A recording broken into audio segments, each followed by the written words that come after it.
Yeah, yeah, yeah. You be in the building. Hey, vibe with Uncle Bino. Let's go. Now happy hour things, you know. Hang out with you, babe. It's our vibe tonight. Hey, laugh and learn. We shining bright. Oh yeah. You be stories, life lessons time. Hey, on the Uncle Beno show, everything feels right. From the streets to the world, we talk real talk. Vibes on the beat, make the whole place rock. Happy hour flow with smiles non-stop. Sip and chill with you, be the energy on top. You be stories, dropping them every day. Wisdom for life, the African way. From the grind to the glory, hear what we say. Tune in now, don't delay. Hang out with you, be it's a vibe tonight. Hey, laugh and learn, we shining bright. Oh yeah, you be stories, life lessons time. Hey, on the Uncle Beno show, everything feels right. Join the sister circle. Oh, what a scene. CC Inca, honey baby, and I'll be so clean. Talk love, talk life, talk dream supreme. Empowerment vibes, like a royal queen team. All of Sunday school when the beat gets low. Yeah, a moment of reflection, let the spirit flow. Men of God speaking wisdom, you should know. Faith and vibes on the Uncle Beno show. Hang out with you, be come catch that light. Oh yeah, you be stories, keep your heart so bright. Yeah, join the sister circle, feel that fire. Oh yeah, Sunday school for your soul so right. You be nation, we rise together. Love and vibe forever. Uncle Beno show. Yeah, we outside.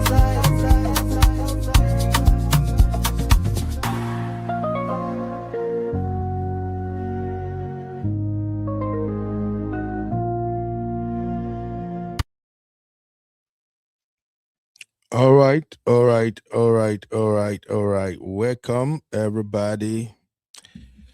Welcome, welcome, welcome. How is everybody doing today? All right, if you're watching, please hit a like. Don't be a stranger. Hit a like. We have a big story for you today, and I really want to take my time to go through this because there are so many lessons we can extract from this particular story. So wherever you're watching, if you're watching on Yiku's Pepe, please hit a like. Just tap on your screen. If you're watching right here on UB and the Roof Fam, please take just a second to hit the like. And of course, don't be a stranger. Feel free to join the conversation. So as you can see from the thumbnail, we want to examine this huge drama that is ongoing in Nigeria, Yoruba, Nollywood. Yes, I have to differentiate where this is coming from. This is coming from Yoruba Nollywood industry. So I believe many of you, if you are conversant with the Yoruba movie industry, of course you should know who Oga Bello is. Oga Bello is one of the legendary actors we have in Nigeria. I think he's on the same level with great actors like Pete Edochie and the likes. So this story is actually not about Oga Bello, but the reason I'm bringing this story is because somebody wish evil on Oga Bello. And shout out to Auntie Aduni. Auntie Aduni did a fantastic job yesterday. Auntie Aduni run a show on this particular topic, and I listened all through the show, and I just said, you know what? I think there are several lessons we can extract from this story that cut across the board, and many people can actually benefit from the lessons. So that's why I'm doing this show. It's a story. I'm going to tell you a very long story. Actually, not too long, but you're going to have to follow me to get all the teas, okay? If you're watching right now, please let me know. Just drop a comment so I can recognize you. Of course, I see my baby girl, Comfort Adagri, in the building. Comfort, how are you? How are you doing, Comfort? Welcome, Auntie Grace. How are you today, ma? I hope you are doing fine. All right, please hit the like, hit the like, hit the like. I haven't activated the vertical for this show, so I was hoping that we can get enough likes to bring other people into the show. So I don't want to waste your time. Let me just go ahead with this story. Now, I'm going to tell this story in a particular order. Let me check my phone. So I'm going to tell this story in this order for everybody to understand where we're coming from. If you are just joining, you are welcome. You're welcome. Thank you very much. So this is Femi Adebayo's story. Femi Adebayo is the son of Ogabelo, and Femi Adebayo has distinguished himself as a career actor. This brother has got so many fantastic, fantabulous movies under his belt. He's one of the few actors in Nigeria who actually have a Netflix blockbuster to his credit. So, like I said again, hey, welcome, Ceci. How you doing, mama? So, to his credit, this young man has distinguished himself. Yeah, I call him a young man. He's around my age. We are still young. But for me, it was what we discover in his marital story that shocked me, and that actually influenced my decision to run this show. So I'm going to start by, first of all, diving into Femi Adebayo's first marriage. Men, this show is for you. It's for you to learn as men. When you want to choose a wife, you have to be extremely careful. Yes, you have to be extremely careful as a man if you want to choose a wife. So that is why I think this story is actually in favor of men. And as for women, this story will guide you, especially this story will be a cautionary tale that will influence how you choose your friends as a woman and how you choose your words. Also, for women who might get to see this story will open your eyes to the evil women do to one another. And you got to be very, very careful with your friends, what you share with them, even when you are angry, how you speak, what you say, the medium of communication. You got to be very, very careful. Welcome, Gabriel. How are you? How are you doing? Welcome, my Doopsy, fine sister. You're welcome. You're welcome, guys. So I will tell the story in this order. Femi Adebayo's first marriage, Bobrisky Award, drama and scandal, Iyan Aladuke social media presence. For those who don't know, Iyan Aladuke is Femi Adebayo's wife, current wife or estranged wife, however you want to categorize her, but she is the main character in this story.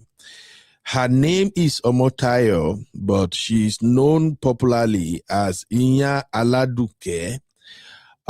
This story is in Yoruba, but my team and I, we've put in great efforts so we can tell the story in English language for everyone's benefit, okay?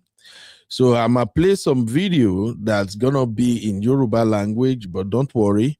I'm going to try as much as possible to interpret what was said in Yoruba language. So Like I said, we'll start with Femi Adebayo first marriage, then we'll talk about Bobrisky award scandal, then we'll move on to Iyan Aladuke social media presence, and then we're going to talk about Funke Akindele. Yes, Jennifer. Is there anybody who don't know Funke Akindele? If you don't know Funke Akindele, drop a 2 in the chat. If you know Funke Akindele, drop a 1.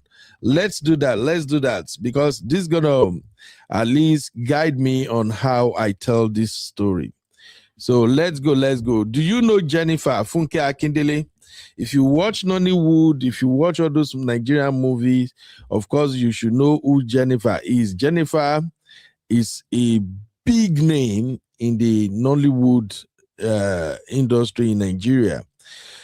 So we'll consider Funke Akindele involvement in this story, and then we're going to talk about the divorce struggles between Femi Adebayo and Iyan Aladuke, his wife, and then we're going to talk about Femi Adebayo's social media dragging. Yeah, thank you, Auntie Grace. You know Funke Akindele, that's good. Please, if you know Funke Akindele, drop a 1. If you don't know, drop a 2. So we'll also examine Femi Adebayo's social media dragging following the divorce struggle. And then we're going to end up with the evil wife. Yeah, that's the crux of this show right now. Let's examine some of the things evil wives could do. Hey, if you're ready, I am so ready. Welcome. Please hit the like. Let's bust everybody into the studio. I see we have 15 watching already. And how many likes do we have right now? We have 5 likes. Please, let's get the likes to 10. Do me a favor. Exit the chat, hit the like, and come back so that the algorithm can pick this up. I see you, my baby girl, Abby. What's up? Abby is still working. All right, Abby. Thank you. Okay, without much ado, we're going to get into this story. But before we dive deep into the story, let me quickly update you with the Tonto Dike ongoing drama. You know, I told you I have my reservations when it comes to Tonto Dike, and I think one gentleman actually amplified my viewpoint. So before we dive into the story, let me quickly show you what's going on and how people perceive Tonto Dike ongoing awakening. Let's dive into that first. You are watching UB Stories. Like, subscribe, and leave your thoughts in the comment.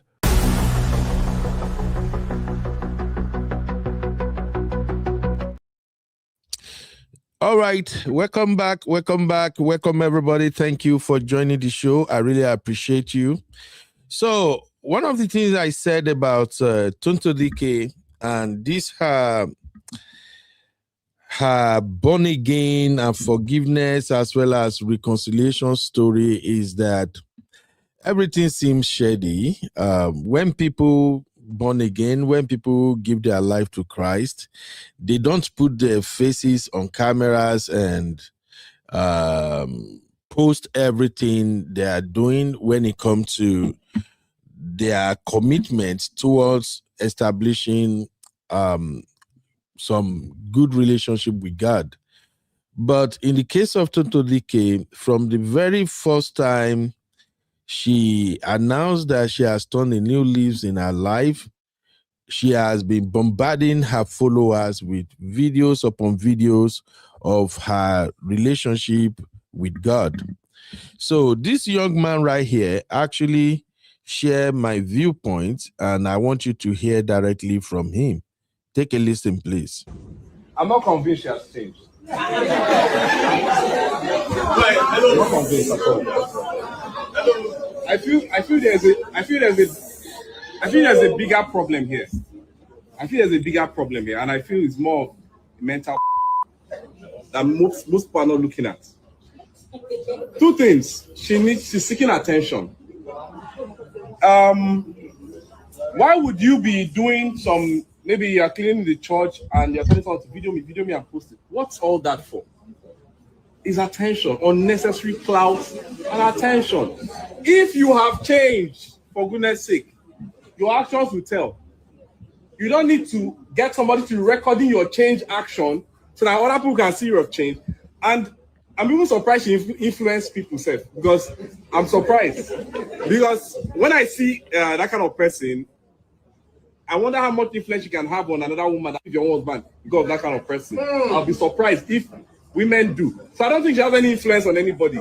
She's still struggling to be relevant in the social media space. That's what I feel. So I'm not convinced she has changed. I'm not convinced at all. I feel there's a bigger problem here. I feel there's a bigger problem here, and I feel it's more of mental that most people are not looking at. Two things. She's seeking attention. Why would you be doing some, maybe you're cleaning the church and you're telling someone to video me and post it? What's all that for? Is attention, unnecessary clout and attention. If you have changed, for goodness sake, your actions will tell. You don't need to get somebody to recording your change action so that other people can see your change. And I'm even surprised you influence people, self, because I'm surprised. Because when I see that kind of person, I wonder how much influence you can have on another woman if your own husband because of that kind of person. I'll be surprised if women do. So I don't think she has any influence on anybody. She's still struggling to be relevant in the social media space. That's what I feel. So, all right. I'm not convinced she has changed. All right. Thank you, ladies and gentlemen. So what this young man is saying is that everything Toto DK is doing, it seems like she's chasing clout with it. You know, I told you the first time when Toto DK went to Pastor, what's his name now? This pastor that stream, and it's a pastor. I like that man anyway. So the first time he went to Pastor Jerry Eze Church and said, and give this robust testimony, she went through everything she was doing that she felt they were wrong. And she got Pastor Jerry Eze to pray for her. She called Pastor Jerry Eze her spiritual mentor. Frankly speaking, there is nothing wrong with that. Everything Toto DK has done so far, these are the things that people do when they want to give their life to Christ. But the problem here is the social media validation she's seeking. And we are saying this not to disparage Toto DK or misalign her intentions, but we're saying this for the people who truly want to establish relationship with God. You don't have to put everything on social media. If genuinely you have repented, if genuinely you have reestablished a working, harmonious relationship with God, that should strictly be between you and God. Now, it does not negate the fact that if you want to go into ministry, that you can't go into ministry. But it's just how she goes about it that are concerning. Now, it's nobody's business how she does that thing anyway.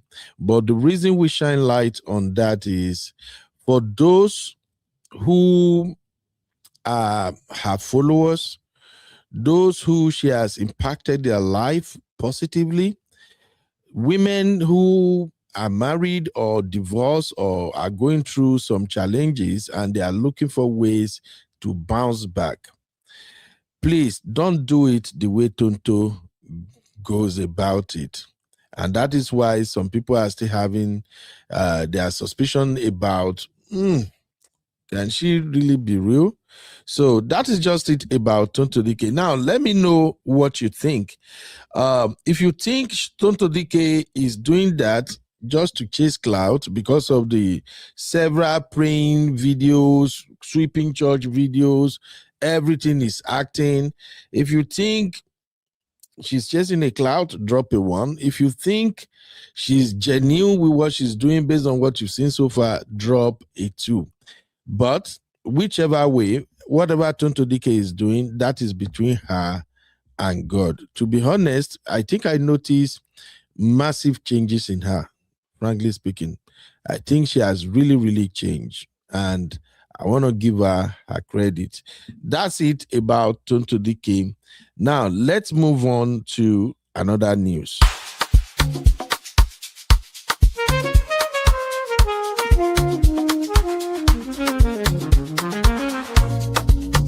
Yeah, yeah, yeah. You be in the building. Hey, vibe with Uncle Bino. Let's go. All right. Welcome back. Hey, Sister Teminda Day, how are you doing, ma? You're welcome. Now, because we want to talk about evil wife, Femi Adebayo, Funke Akindele, Bobrisky, and what is unraveling before our eyes. And like I said earlier, this show is for women to learn. I'm going to focus on women today. I've done 2 shows back to back and I've spoken to my brothers. So let's also speak to the sister on this one. Because the reason Femi Adebayo's wife is now considered an evil wife is because of how she run her mouth. And as a woman, how you speak matters a lot. And as a man, how you receive what your wife is saying and how you reacted or respond to her also matters. So I want to share a clip with you right now. This clip demonstrates, it's a skit anyway, but it demonstrated how women speak and how some men speak and how a home that's supposed to be together can be broken. All right, so please pay attention to the exchange that I'm about to play now. Listen. I'll be in the kitchen cooking and cleaning. I'll still come to the living room, clean everywhere, go upstairs, clean everywhere. My father would never do this to my mother. Never. I grew up seeing my father stay in the kitchen and help my mother. But you know. And what is your father's job like? Your father is a 9-to-5er, just like your mother. So what will it take him to enter the kitchen since he doesn't have anything to do in the evening? Enter the kitchen and be helping his wife now. My father goes to work. My mother goes to work. They come back from work. They cook together. My mother will be in the kitchen cooking. My father is there chopping onions. But in your case, everything is different. You rather sit down here, watch me slave away my life in the kitchen. For me, I'm doing 2 jobs together, and you still want me to come to the kitchen and be doing all those petty things? What do you want me to tell my employers? I should tell them that because I want to be the husband of the year, so that is why I will not be able to do their job. Abi, now I will go tell them that. If to say I feel just see a woman, a good woman like my mother, I don't be having this problem. God forbid. My father goes to work early in the morning, as early as 5 a.m., comes back late at night. My mother will never allow my father to enter the kitchen, even if he wants to. Do you know how my mother used to treat my father? Like a king. Pamper. Your mother is an enabler of bad character. See, I don't even want to insult your parents because that's how you say I'm insulting your parents now. But your mother enabled your father to have bad character. They compare me with man where they do 50-50. man where they do 50-50. Now they compare me with. See, now man where they capable, they do 50-50. You're a very stupid man. I'm a stupid man. I do 2 jobs together, making enough money to cater for the family. I give more than 70% of what we use in this house. Yet you are comparing me with one man that is doing 50-50 with his wife. Man will not get money, what he go get? No be attention. At least he was a caring man. Very caring, very loving. But you, ego, because you have money. Responsible man, they do 50-50 with your wife. Make a work finish. We can see they slave myself like say they do 50-50 with woman. Woman, we capable. No, they do 50-50 with woman. Go tell your papa. say if to say they capable, you know, go they do 50-50 with woman. Just say you're looking for a slave. Yeah, I hear you. Man, we no get money. Now you go they do cho. If to say your papa get money, you know go they do cho. I can't believe I'll be in the kitchen cooking and cleaning. I'll still come to the living room, clean everywhere, go upstairs, clean everywhere. My father would never do this to my mother. Never. I grew up seeing my father stay in the kitchen and help my mother. But you know. And what is your father's job like? Your father is a 9-to-5er, just like your mother. So what will it take him to enter the kitchen since he doesn't have anything to do in the evening? Enter the kitchen and be helping his wife now. My father goes to work.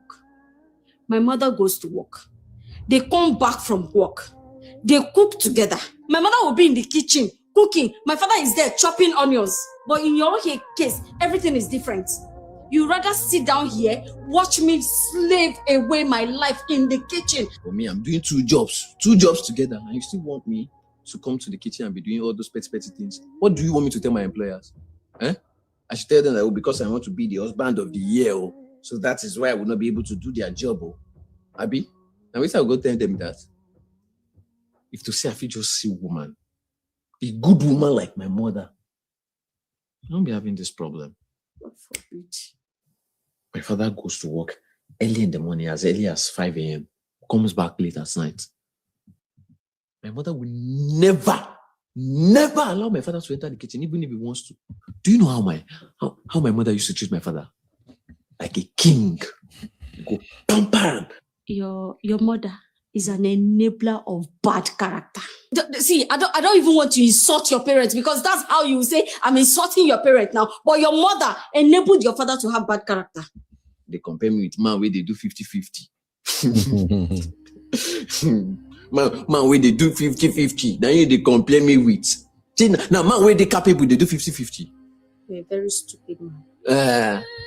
I'm a stupid man. I did do two jobs together, making enough money to cater for the family. I give more than 70% of what we use in this house. Yet you are comparing me with one man that is doing 50-50 with his wife. Man will not get money, what he go get? No be attention. At least he was a caring man. Very caring, very loving. But you go because you have money. Responsible man, they do 50-50 with your wife. Make a work finish. We can still they slave myself like say they do 50-50 with woman. Man, we capable. No, they do 50-50 with woman. Go tell your papa. Say if to say they capable, you know, go they do 50-50 with woman. Just say you're looking for a slave. Yeah, I hear you. Man, we no get money. Now you go they do cho. If to say your papa get money, you know, go they do cho. All right. Thank you for watching that. Now, before we go to Femi Adebayo, there is a reason I played this video. And the reason is because how a woman speaks to her husband matters a lot. And when you're talking, how you address your thought, or can I say, okay, how you construct your thoughts and how you actually speak it out all matters. In the case of this video right now, I already see some comment and I'm laughing already. In the case of this video, do you know who is wrong here? Let's start with that. Who do you think is wrong under these circumstances? For those who are watching the vertical live, I can see you guys, about 37 of you already. I set up the vertical live to get you guys in the studio. So please, I'm going to drop a link in the verticals. Kindly use the link to come over to the main show so I can see your comments, okay? So I'm dropping the link right now. Click the link to come over to the main show, okay? join the main show. I'm just waiting a little bit so everybody could be here, and those who want to be listening can listen. So please, the 54 of you watching on the verticals, kindly click the link in the chat and join the main show. That way I can see your comments. So let's start, please. Who is wrong in this situation here? This small exchange we have here, who do you think is wrong? Let me go to the chat real quick. Thank you, thank you. I see you, Doopsy. Auntie Grace, I see you. Auntie Grace said, this man is a boy, not a man, okay? Sissy said, can this type of men just marry their mothers and let us rest, please? Sissy, all right. Auntie Grace said, women get something to do and stop arguing with a boy husband. All right, Auntie Grace is advising women get something doing and stop arguing with a boy husband. That is good. Please click the link. If you're watching the vertical, click the link and come over. Shout out to you, my brother, man of prestige in the building. How you doing, sir? Sissy said, I think the woman is in the wrong, only regarding her approach, standing over him and her tone, it was already very combative. All right, let me highlight that. Sister Yinkus, you're welcome, ma. How are you doing? Sissy also said, however, what she's saying is not wrong. She's clearly frustrated. Absolutely. Okay. Auntie Grace said both of them, but the man is not matured. Okay. MOP. Thanks, Baba. All right. So, other people no drop their take. Please let us cast this vote real quick. Who is in the wrong? Man or woman? Okay. Who is in the wrong? Man or, let me say husband or wife. Husband, which is equals to 1, or wife equals to 2. Let's have it. Let's have it real quick. Let's cast this vote, please. Do me a favor. Let's hurry up with this. Who is in the wrong here? Shout out to everybody watching the verticals. Please come over to the main show. I already dropped the link. Just click on the link. It will bring you to the main show. Okay, Sister Yinku said, both of them have bad mouths. Her tone was very off from the jump. And the man is very immature. So Sister Yinku votes 3. All right. Now, if you ask my take, I will simply say both of them are wrong. Both of them are way, way, way wrong. The wife is wrong. The husband, oh my God, the husband is times 3 wrong. Here is the reason. Now, I'm not going to say the wife doesn't have a genuine concern, even though I have my reservation. And I'm not going to say the husband doesn't have a genuine reason to respond the way he responded. But this is the thing. The tone. Yes, thank you, Uncle Patrick. Uncle Patrick, you're welcome, sir. Uncle Patrick say, 3, both of them are wrong. Absolutely. It's the tone. And that is why before I dive into this Femi Adebayo drama, I played this video for you to see how things went wrong between Femi Adebayo and his wife, and why the wife is more or less like an evil wife. We're going to get there shortly. But to address the clip I just played, first off, I'm going to speak like a traditional man right now. I am not in favor of any woman who think the husband must work in the kitchen. Yes, I'll say it again. I am not in support of any woman. And when I say women, I'm referring to African women in particular. I am not in support of any woman who made it a point that, no, my husband, you have to be in the kitchen. If I'm cutting onion, you are grinding pepper. That is bullshit. I'm sorry. It's bullshit. We should not encourage it. We should not promote it. However, should a man help the wife? Yes. As a man, you help your wife round the clock in the house. You have spare time, your wife is cooking in the kitchen, maybe there are plates in the dishes and they need to be washed and things like that. You have a spare time as a husband, you can go ahead and watch it, depending on your rapport. But like I've always said, no African woman should have that mindset going into marriage and believe that this marriage that I'm marrying you, when I cut on you, you must grant pepper until you are not ready for marriage. If you have that mindset, I'm sorry. This is my personal opinion. Don't get married. Please. As a woman, if you have that mindset, don't consider marriage is not meant for you. The only way you can go into marriage with that mindset and it will work for you is if you marry all these baby boys, these Gen Z boys, you know. If you marry boys who were not raised in Africa, boys who don't grow up in Nigeria, men who grew up in Western world, absolutely correct, because they are already raised to know that, okay, you sometimes you might be the man to go in the kitchen and cook for your wife or wash plate, or even if your wife drop her on this, go and watch it. They were raised like that in the Western world. But for guys, men coming from Nigeria, from Africa, you meet that kind of a man, please, if you know, like I said, and I repeat again, if you know as a woman, that is your mindset going into marriage. After this wedding, no be say you expect me to cook for you. You cook for me, I cook for you. Please don't marry a man who is born and raised in Nigeria. It won't work.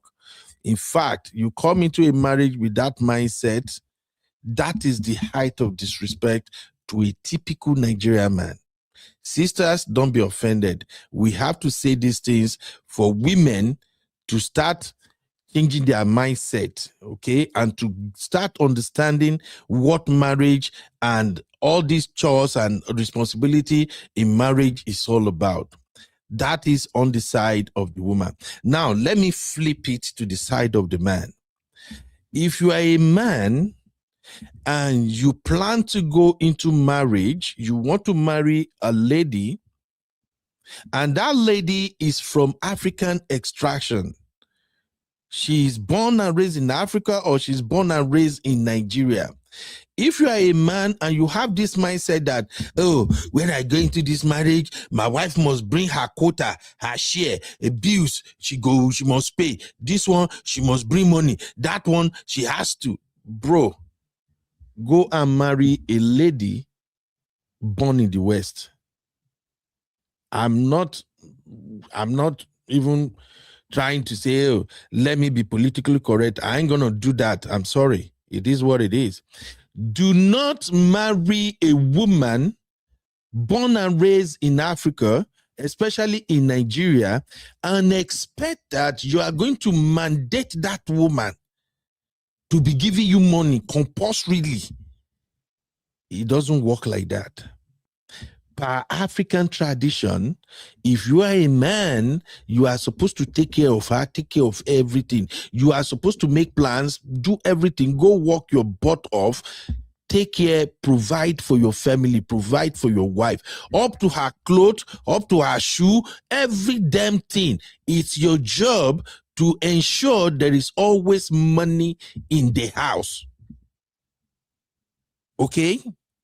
Now, depending on the dynamic of your marriage and depending on the type of woman you marry, as well as how you guys embrace teamwork between you. If that woman chooses to help, if you are a great husband, you pay her attention, you take care of her, you love her, you are not running straight on her, you are transparent, you carry her along, she will naturally back you up with funds. You can easily have conversation with her. Anytime you want to make decision involving spending or something, because you are transparent, because probably maybe the money you want to spend, you can't Whatever project, whatever you are working on, you cannot finance it all by yourself. You talk, you communicate. African women will support you. I'm telling you right now, naturally. Women raised in Africa, they are usually hardworking. They will support you. But it boils down to how you as a man, how you lead, how you take care of the home, how you take care of her. As soon as she see that she is the number one on your agenda, as soon as she say that everything you are doing is for the benefit of herself, her children, and the whole house, as soon as the African woman realizes that, hey, it be like say me and my children, now it be priority for my husband, though. Trust me. No African woman, make a man not generalize, but majority of African women that I know, hardworking, she has a good job, she's making money, she will back you up, she will support you, she will even shock you. So that is it. Again, if you are a woman who want to marry a husband that will enter the kitchen, I saw my daddy working with my mommy. My daddy is cooking, my mommy is dancing. Shit, don't marry an African brother, especially Nigerian men. You no go work. Me, when they follow you talk like this, if you marry me, you no go work. But that doesn't mean that African men are not helping. I just don't want you to have that mindset going into marriage and say, yes, this is how it must be. Your marriage go crash, okay? And as a man, I don't want you to go into marriage focusing your attention on your wife's money. This is why marriage is destroying up and down in abroad. As a man, don't ever marry a woman and you start looking at her money. Every time a month don't end, you don't calculate. Oh yeah, my wife makes $7,000 every month. That $7,000, she need to bring 3,500. That is not how to be a husband, okay? Now, let me give you a simple tip. Your wife makes $7,000, you make $6,000. Whatever you're doing, you are the man of the house. Whatever you are doing, housing, expenses, every goddamn thing, plan it within that your income. Let your wife know. This is what I can afford. This is what I can do. Now, women like good things. Like, again, depending on how you treat them. If you treat them right, they will back you up. Because once your woman comes to realization that you are a good man, you really love her, and you have been transparent with her, and you communicate very well, your woman will deliberately, some may spare 2,000, some may even earn 7K and say, babe, let me be dropping 4K from my 7K. I think the house your budget want us to live, that house doesn't really befit us now. Maybe you get money, I get money. Let us move to this. In this car, babe, you know now everybody is using SUV. We cannot be driving around in sedan.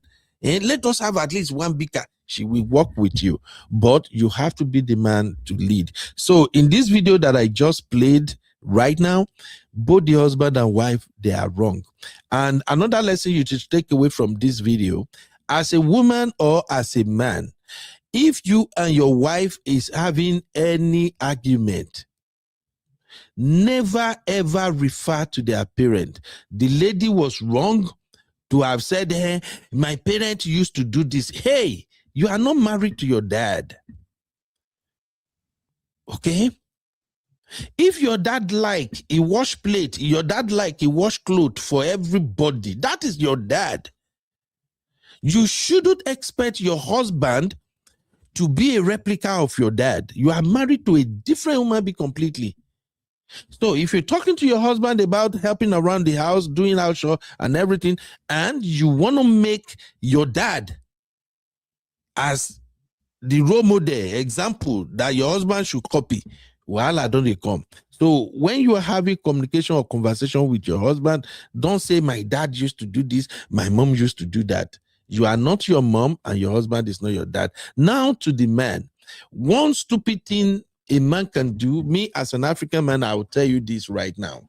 One dumb shit thing you can do as a man is for you to have argument with your wife or disagreement with your wife, and then you start going over her head to call her papa or refer to her mom.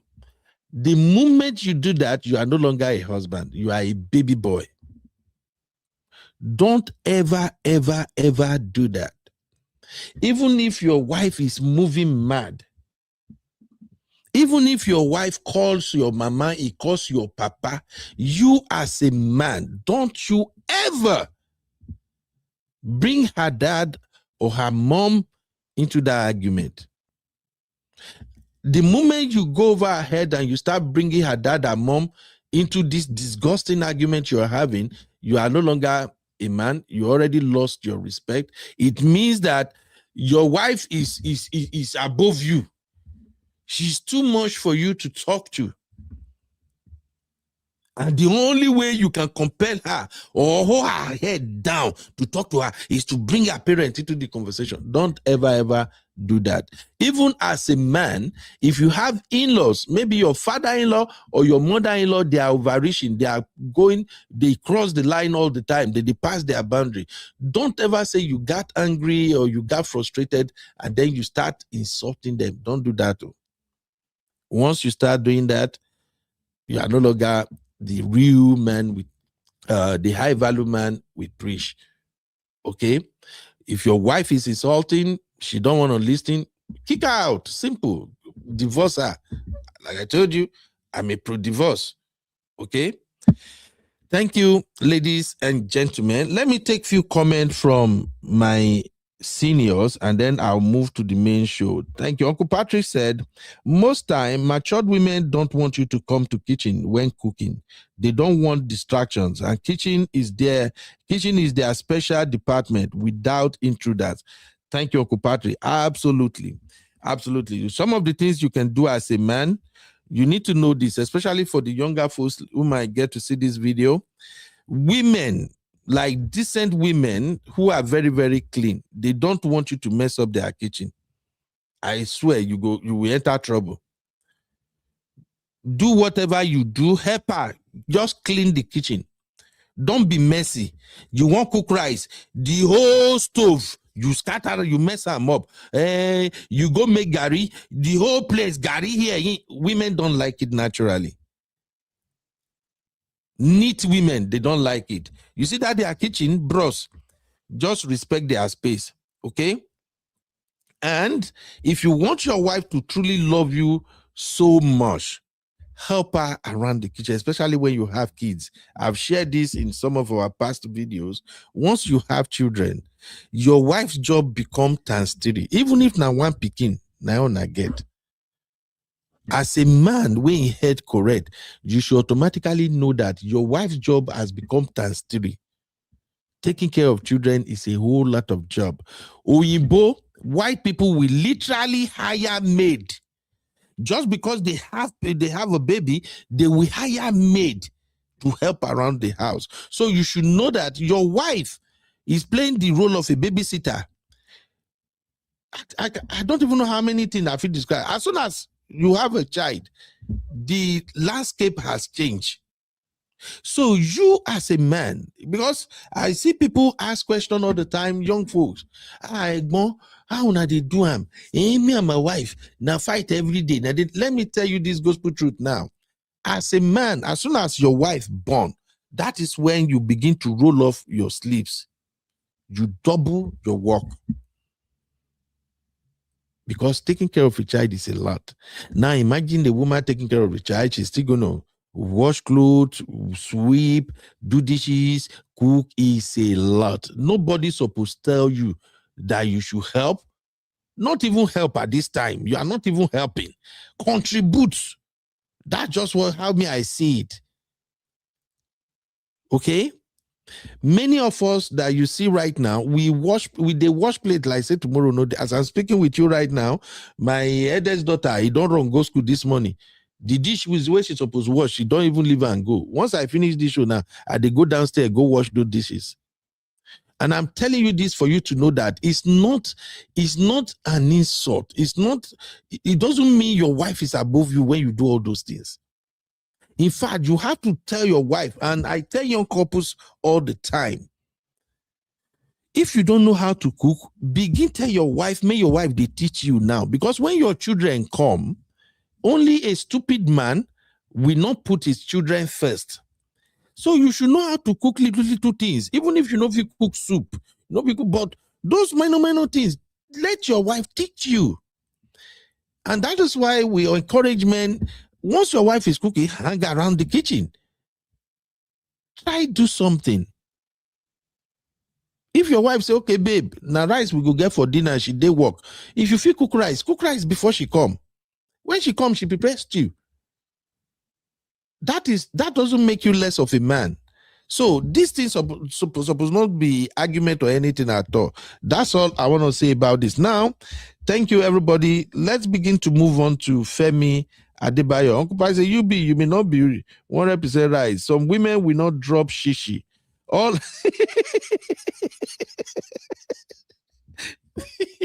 Uncle Patrick, make I drink water. So Uncle Patrick say, you may not be 100% right. Some women will not drop shishi. All house running expenses will be thrown at the man, even when he needs help. Thank you very much, Uncle Patrick. I think we have to address this. I will screenshot this and I'll bring some of our elderly men and women to come and share experiences on this. This is what I have to say in a situation like this. Uncle Patrick is 100% right. Some women are naturally stingy. Yes, Obiri, una dey stingy. Some of una dey stingy. Seriously. And I pray that as a man, may you not end up marrying a very stingy woman. If you are married to a very stingy woman and you are not in the range of 6 figures salary, you go suffer. You will be frustrated in that marriage. A stingy woman will make your life a living hell. So that's why during the talking stage, the courtship stage, ensure that your wife, the open hand. Don't marry a stingy woman. So Uncle Patrick is right. Some women are naturally stingy. To bring small money out of their money na wahala. That is why those men who sometimes goes to Nigeria, marry a wife, bring them, the wife come here, he go school, he become nurse or something, wahala go begin there because the woman is naturally stingy. So if you marry a stingy woman, you have to be transparent. You need to have this conversation with her. Let her know where you stand. You are not Jackie. You are not supposed to work and spend all your money without savings. That is not how it works. Some women are so stingy. Some women are even mean. Some women even see getting married to you as a transaction, as a business. You go to work, monkey go to work, babu go to chop. Now some women go do. If that is the nature of your marriage, bro, I don't think that marriage will last. I don't want you to buy yourself. I don't want you to be a frustrated man. Whether you live in Africa or you live in the Western world, if your income is not sufficient enough to take care of everything, and your wife is making income, even if her income is not up to your own, as soon as you notice that she did naturally stingy, $200 stuff, $300 here, $400 here, she cannot spare that money. She can't spend it. You have issue. Call her now before her marriage go far. Tell her now when I still get one picking or two, when I correct them. Because once you agree to that mess, before you know it, 5 years into that marriage, that your wife may have $100,000 in her savings account. Why you are neck deep in credit card debt? You don't want to be there. Okay, so Uncle Patrick, you are 1000% correct, sir. Uncle Patrick also say so it's only the woman that has the right to cause the man's period. Uncle Patrick, this is just my own suggestion. I don't see anything good in a man trying to cause his wife's parent. At least if the woman, if not, come up for the woman ahead and she's insulting the husband mother, the husband father, the husband should already know that this is not a wife for you. That marriage cannot function. So if the husband now decides, okay, you cost my papa, how about your papa? Your papa when I dig, your papa, that is rubbish. To me, you are not man enough. The moment your wife carry him out, bam, it cost your papa or you drag your mama, bro, you stop that shit right there. That marriage, una go apply break instantly. If a man that you cost my papa, I'm costing you are not a man. If you are, even if you are, how your wife takes see you say when you go cost your mama or your papa, let just be honest here. How your wife takes see you, which kind of witch she chop? Come say you know like this, so now your mama or your papa now won't go cost. Where you pick the uncultured, disrespectful wife from? No. So Uncle Patrick, for me, I don't recommend that a man should be doing banter with his wife with word of mouth, causing the wife, papa, causing the wife. Say what happen now? That is not marriage. There is nowhere peace can reign with that. Your wife try him the first time like this, you quickly apply. In fact, from where una don't they do courtship, now you go don't they let her know. Say, come no matter what we go through, you see, my papa, my mama is off limit. We ain't doing that because me, no matter what you do to me, I will never insult your dad or your mom. So unfortunately, I don't subscribe to that shit. If your wife calls your papa, your wife calls your papa, you no cause her parent. Show her you are the man. Yeah. Show her you are the man. Kick her out. If you dare Africa, kick her out. If you dare Western world, go carry her, go divorce court. Messi, she said the marriage don't they shake. No, we ain't doing that. I no buy that too, I beg. Thank you very much. Uncle Dio, you're welcome. Mama Esen, how you doing? Mama Esen, we love it when our husband help us in the kitchen. Absolutely, it's fine. But just don't make it a point that the man must do it by fire, by force. Uncle Dio say, couples should refrain from comparing or cursing on their spouse's parents with their spouse. It's a home wrecker, 100%. Mama Essence said, most men abroad, they don't like to help. Those are the stupid ones. We don't know what they do. I've always said my own thing, my principle is very simple. This is just, I'm just sharing with you my own, the way I see life. In abroad, you help your wife help you. Una two, una wash each other hand. Any man we no want help abroad, the man don't know what thing they do. That's just how I see it. Uncle Pai said, refam, don't let it get twisted. Some men are highly domesticated. They cook very well, even more than their wife. However, some men are lazy, cannot make gari. Then plenty.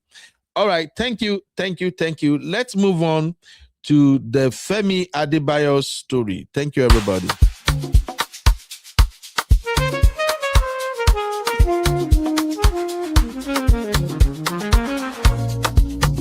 Yeah. You be in the building. Hey, vibe with Uncle Bino. Let's go. Now happy hour things, you know. Hang out with you, babe. It's our vibe tonight. All right. Thank you for hanging out with me.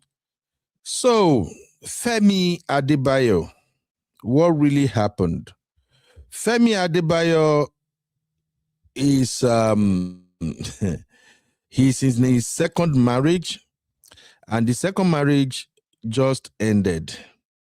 Yes, I said it. Musorigon. His second marriage just ended. But first of all, let me show you proof. I bring receipt for everything we want to discuss today, so I'm not making this up.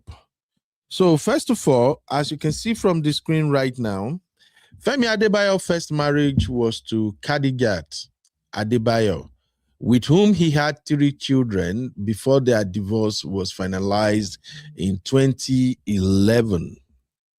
The union ended primarily due to his ex-wife's discomfort with his acting profession. He later remarried to Omotayo Mimunat Sanusi in 2016. So please take note.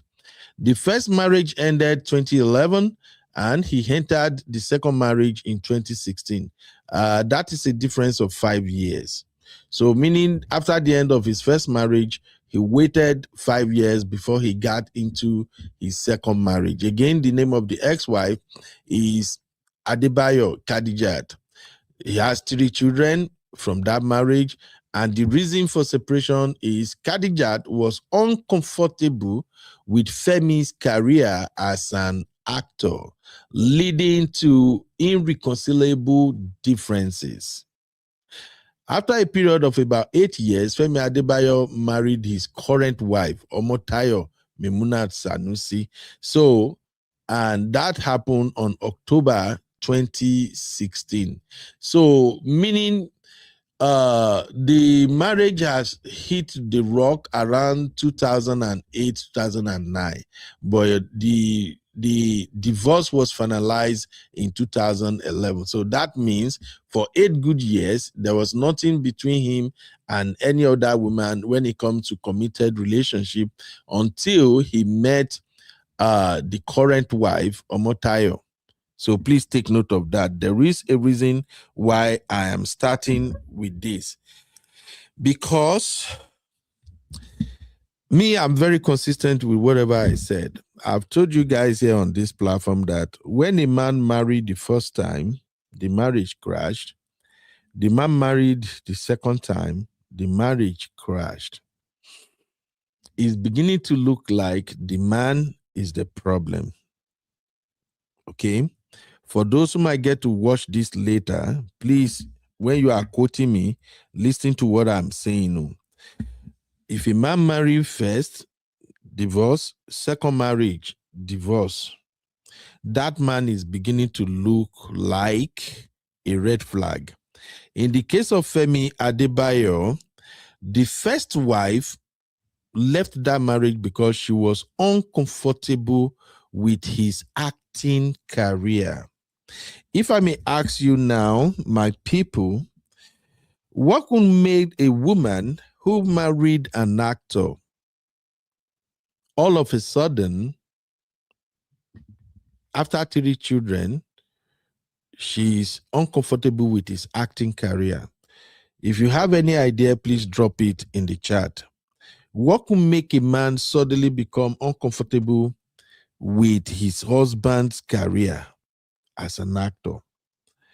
Now, when I hear a woman said she's not comfortable with a man's job, mostly, if the job is not a job that put the man's life at risk, is because the man is probably cheating. There are some jobs that we put a man in the midst of women, that anywhere the man turns, women are all over the place. And we all know that women, there are some women that as soon as their husband is out of sight, they know they can't trust that husband.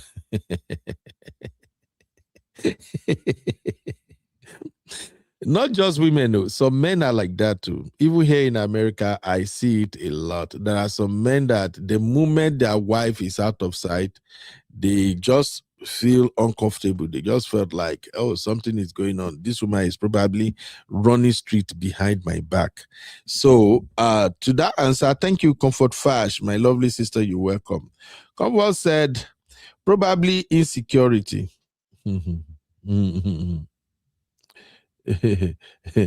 Comfort said, probably insecurities. And Uncle Dio said, probability of cheating. Absolutely. I see this comment from Okupa. Okupa is saying, you be divorce advocate. Stop that, my brother.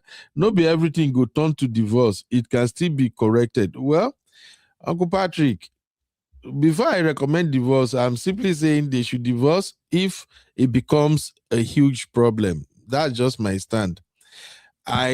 My own belief in marriage is, yes, we're going to have issues. Let us work around the issue. Let us resolve it. It might take time. It might take 2, 3, 4, 5 years before you finally sort it out. But if the thing passes, especially when it gets into uncomfortable level that it might lead to DV or it might lead to cheating, Divorce is the answer. Now, it be my own recommendation. There will not be density. So everybody should know that if we don't agree, if we don't find a way to accommodate each other, the best solution is everybody go your different ways. That is it. If you want peace, especially in this day and time, with all the counseling, all the advice, all the videos and everything out there about how couples can manage their issues, if both of them, husband they do crazy, wife they do crazy, they no one listen. My recommendation, make una go divorce, case closed. That way una go get peace. All right, so the first wife is uncomfortable with his career, and I think it's not far-fetched that she probably thought maybe bro was sleeping around, and we don't know what happened, but I think so. Now, he married the second wife, Omotayo, Iyan Aladuke. After he married Omotayo Iyan Aladuke, they have one child together. And it seems the marriage has been peaceful until last year, though there may be issues here and there, but nothing make it to the public. Okay? All right, Tosin, I see your message. So nothing make it to the public. Not until last year that one major incident happened, and that incident changes everything. Why? Me, I don't even know Iyan Aladuke. I don't know Omotayo. I've never heard of her, but I know Femi Adebayo is married to a beautiful woman. Until this happened, and I'm going to show you right now.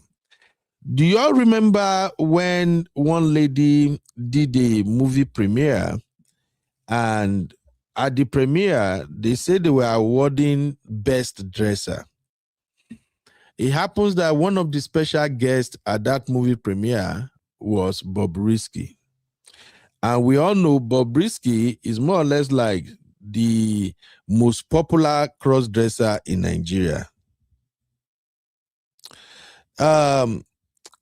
Anogbena Oba, please click the link at the top. Come and join the main show so I can see your comment. I see your comment right now, but for me to be able to read all of them, come to the main show so I can see it on my screen. Thank you very much, sir. So, Bobrisky, a cross-dresser, was at the event, and at the end of the event, they say they're going to award the best dresser. Guess who they gave the award of the best dresser? The award goes to Bobrisky. Now, people started having concern that how can they wanted to give female award of best dresser to women who spent money and everything to attend this event, and you guys end up giving the award to a man.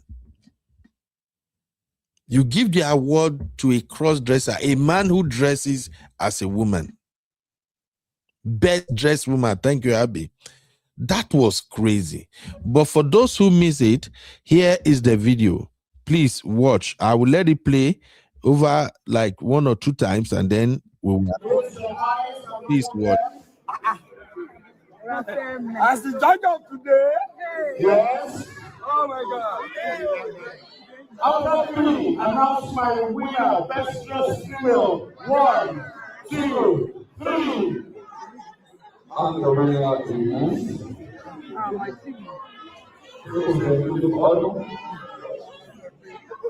Ọdún.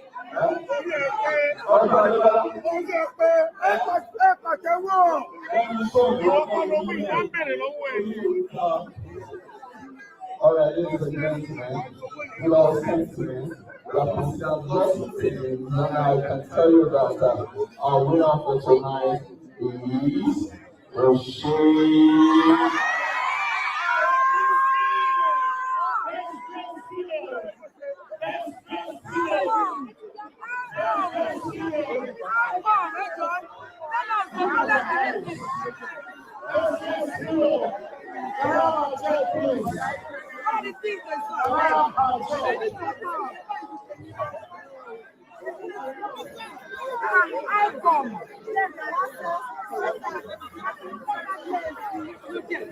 Where are you? Now we're bringing back first male. This is best dressed male. Best dressed male. Now we're bringing best dressed male. I need the name. I need the name. So the name is Simon step aside. What's your name, sir? What's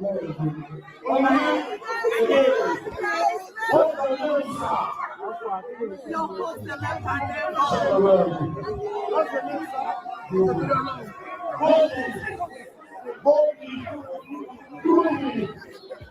Hello? What's your name?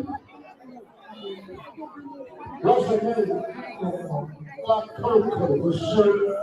Now, oh my God. Oh, what's your name? My push, for sure. We do. Close your eyes and look on them. As the judge of today, Yes. oh my God. After three, announce my winner, best dressed female. 1, 2, 3. I'm the winner is.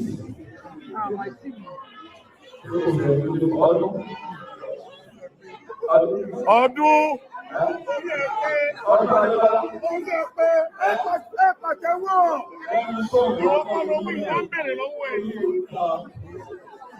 All right, ladies and gentlemen, you all gentlemen, we are considered just team, and I can tell you that our winner for tonight is Rochelle.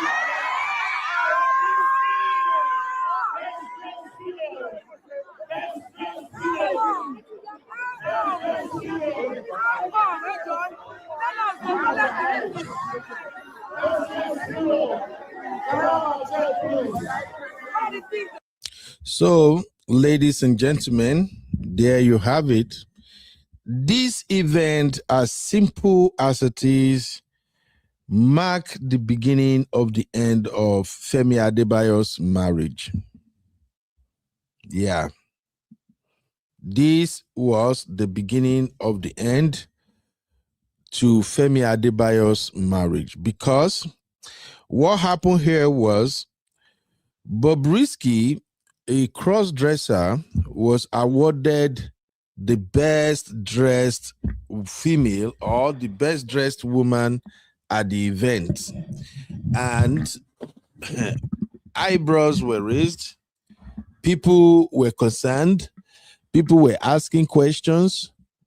How in the world do you guys arrive at picking a man as the best dresser when we have several women who equally could have become the best dresser at the occasion? The dragging no be small. So from the moment this award was announced as Bobrisky wins best dressed female at Eniola Ajao movie, people started cussing out Femi Adebayo and Odwade. Welcome, Sister Rose. How you doing, ma? The cost they raised on them were not easy. On this post, Kehinde Ayob said, "Wiri lon sheyin" in Yoruba, meaning all of una don dey craze. Adesola Shoski said, "Senseless people." Then Oluwatosi said, "Bossman, wetin happen? Egba mi egbon agba don't take kana means somebody who is smoking something." So there were so many costs that were raised on them by Yoruba and Igbo, in fact, Nigerians generally. And these two folks, especially Femi Adebayo, he's considered as one of the gatekeepers in the Nigeria Yoruba Nollywood industry. And I remember at the time, so many other sisters came out and they registered their displeasure with this particular award. I remember we did a show too, and even me, I was kind of pissed with the outcome. I was asking, what is wrong with us in Nigeria? Abby said I said it nicer. So, yesterday, on our show yesterday, I described Nigeria as a country of particular concern.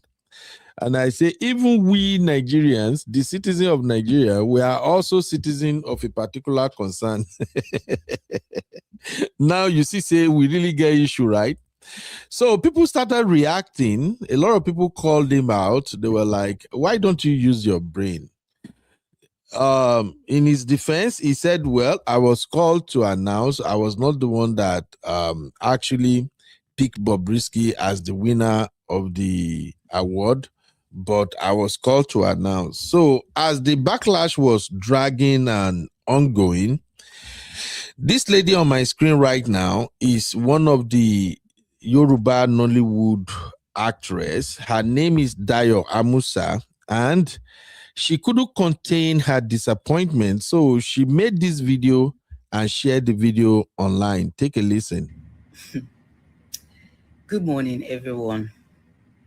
Okay, naturally, I really don't do this, but then I felt the need to do this. All right. I am not happy. Yes.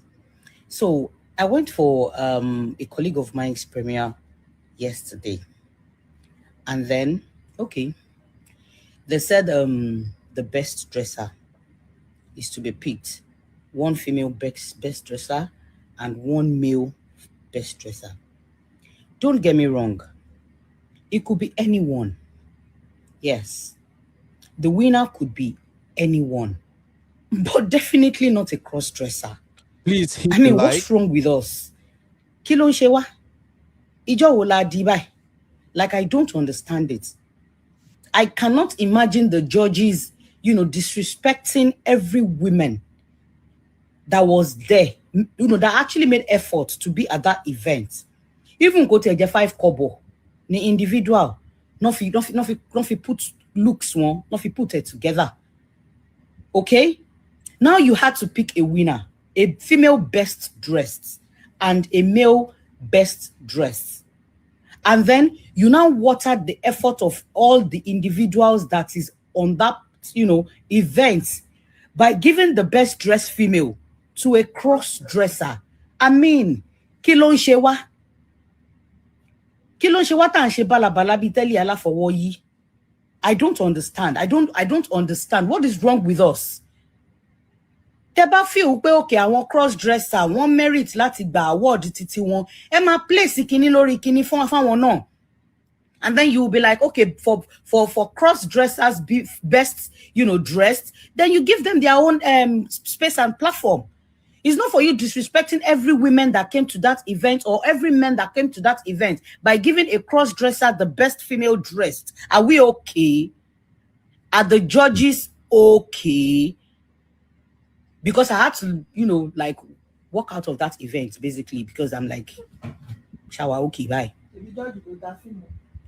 Anyway, if you must know, the announcer, not the judge, because I don't think it was one person that, that actually picked the winner. The announcer,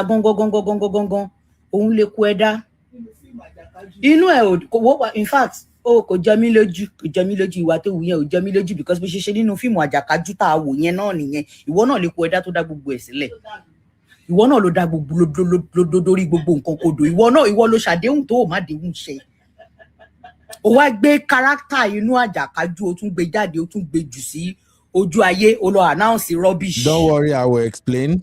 My lovers, no, that point I just made, you need to see the movie. Yes, so you need to go and see Ajakaju when it starts showing in cinemas from March 29. I'm not chasing clout. I'm not like using it as a promotion or something. I'm just telling you the facts. The announcer of the winner, the person that announced that announced a cross-dresser as a best female dresser. Yes, is the Ekweda in the movie Ajakaju. Go and see him and see what he did in the movie. Anyway, I just made my point. Okay? The winner could be anyone. Could be anyone, but definitely not a cross-dresser. Eje kama, you know, eje kama, yeah, egbo. Shotiye. Ọ̀rọ̀ entoro kan kó ṣàkómú títí ẹ̀. Mi I don't kò sí nǹkan tó kan èmi. I kì í sọ bẹ́ẹ̀ ká kú síbẹ̀. Ṣé you understand? Eje ká máa forí pípé ká máa fi ṣe nǹkan tá à ń ṣe. Anyway, guys, come March 29th. Yes, on Friday, this Friday that is coming. You guys, you know, your friends and family, make sure you go and see Ajakaju and go and see the Ekweda tule to boku loju dada gbogbo leru. To tún fẹ́ da situation Nigeria ló fẹ́ dàrú because me mo bi tó tin fún cross dresser ní best female dressed. Gbogbo ẹnu ni mo fi sọ. Ẹ yé jẹ́ ká ṣe balabala bí tẹ́lẹ̀ aláfọwọ́ yìí. Ṣó ti yé wa. Ire o. Okay. Good morning. So let me just explain the part she said in Yoruba. So after she has registered her displeasure with how the award was announced, she now went further and said what Femi Adebayo did was actually playing out the character he played in his forthcoming movie, and that in that movie, Femi Adebayo was the betrayer who did all kind of nonsensical thing in the movie. And now, in real life, at this award ceremony, he also brought that same movie character into display, that publicly he was giving female award to a cross-dresser. That's all she said in Yoruba. But this, like I said, that singular event marked the end of their marriage. But nobody saw it coming. Guess what follows next? The next thing was Iyan Aladuke came out. Iyan Aladuke is Omotayo, the wife, the estranged wife of Femi Adebayo. So Iyan Aladuke came out and attacked this lady and say, why would this lady come out and drag her husband like this? That how dare her? That when this incident happened, the entire Nollywood industry was against her husband, that no one supported her husband. And despite that, they are not coming out making videos to pull her husband down. How dare this Amusa of a lady is now the one that put it upon herself to come out and call her husband out. So she went on a rant. She cursed out this lady. And that made this lady to now come forward the second time to release another video. And I'm going to play the video for you right now. So here is the video of her going after Iyan Aladuke. Take a listen. Calling me an hypocrite.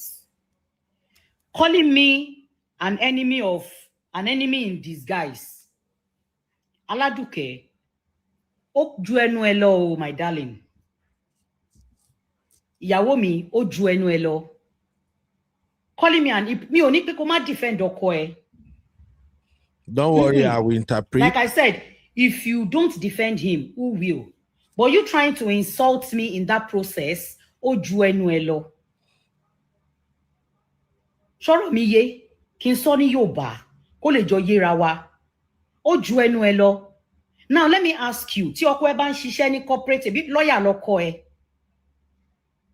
Tọkọ ẹ, if your husband should have an issue at his workplace, it is rightful of him to get home and update you. Would you have called his colleague and be insulting them? I'm sure you wouldn't do that. I never insulted you guys. So you coming and now posting, making a post. There is limitation to every human's endurance, okay? I don't chase clout. I don't come out to talk what is not. I don't come out to find Instagram, whatever. You understand? I don't. If I'm coming out to talk about anything or I'm coming out or making a video, I'm coming out constructively. Am I get it wrong? Now you, Aladuke, now posted, calling me an hypocrite, calling me an enemy in disguise, calling me calling me names. Are you okay? Show badun.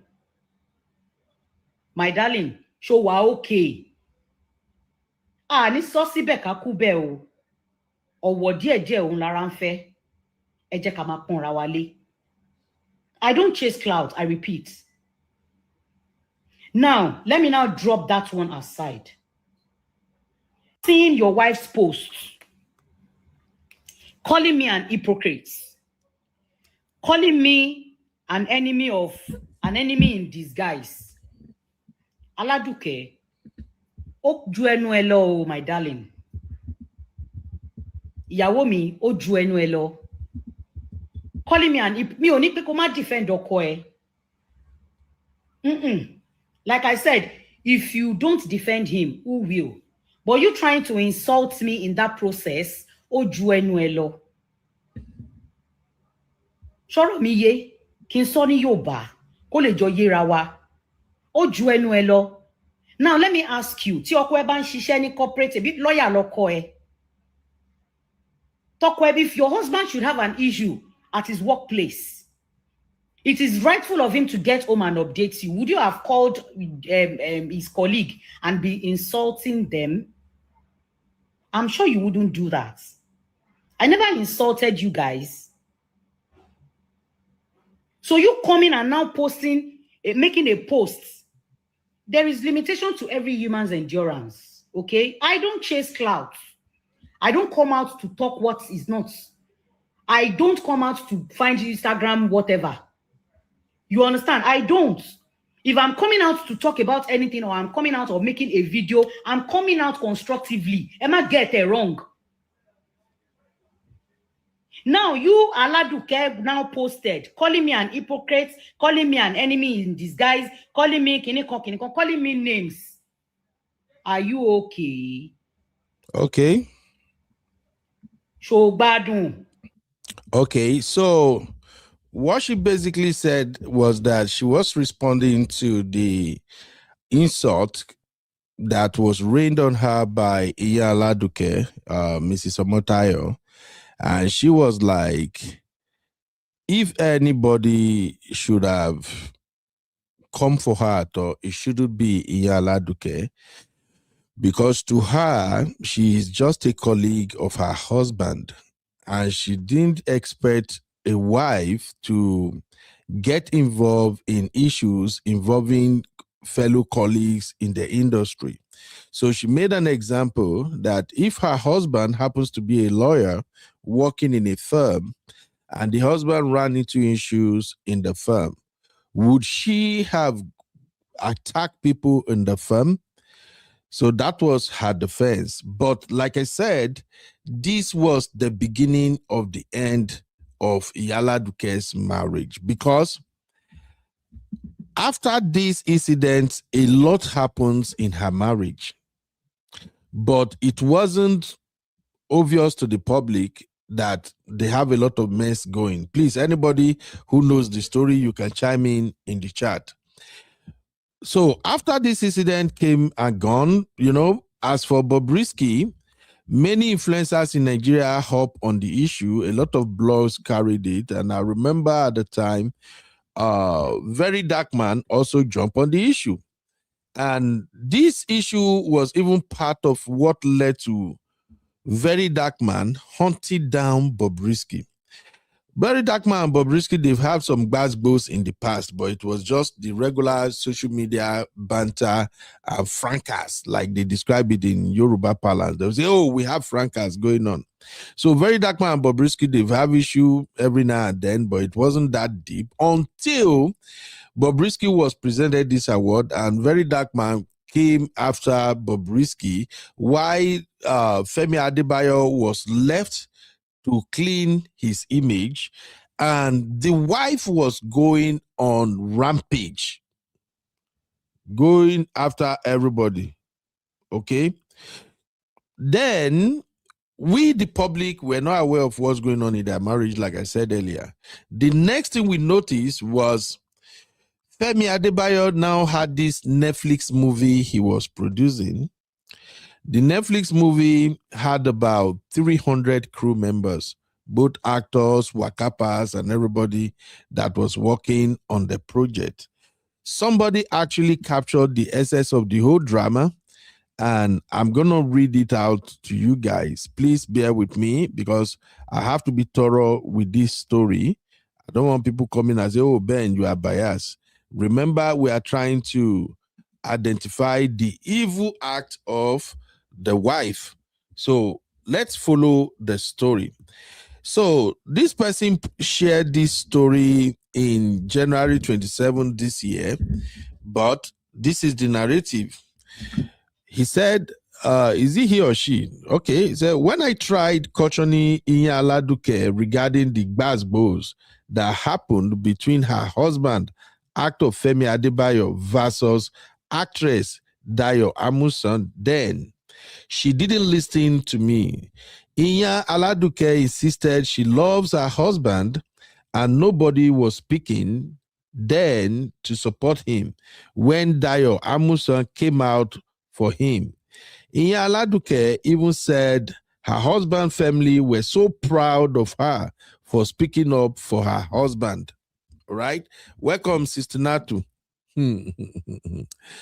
So regarding the case of actress Funke Akindele, which we're going to get there shortly, and that is where we are right now, how Funke Akindele name came up in this story. So she wrote and said, regarding the case of actress Funke Akindele, my sister Iyan Aladuke, okay, good. This is Iyan Aladuke's senior sister, or younger speaking. She said, my sister Iyan Aladuke never had any altercation with her.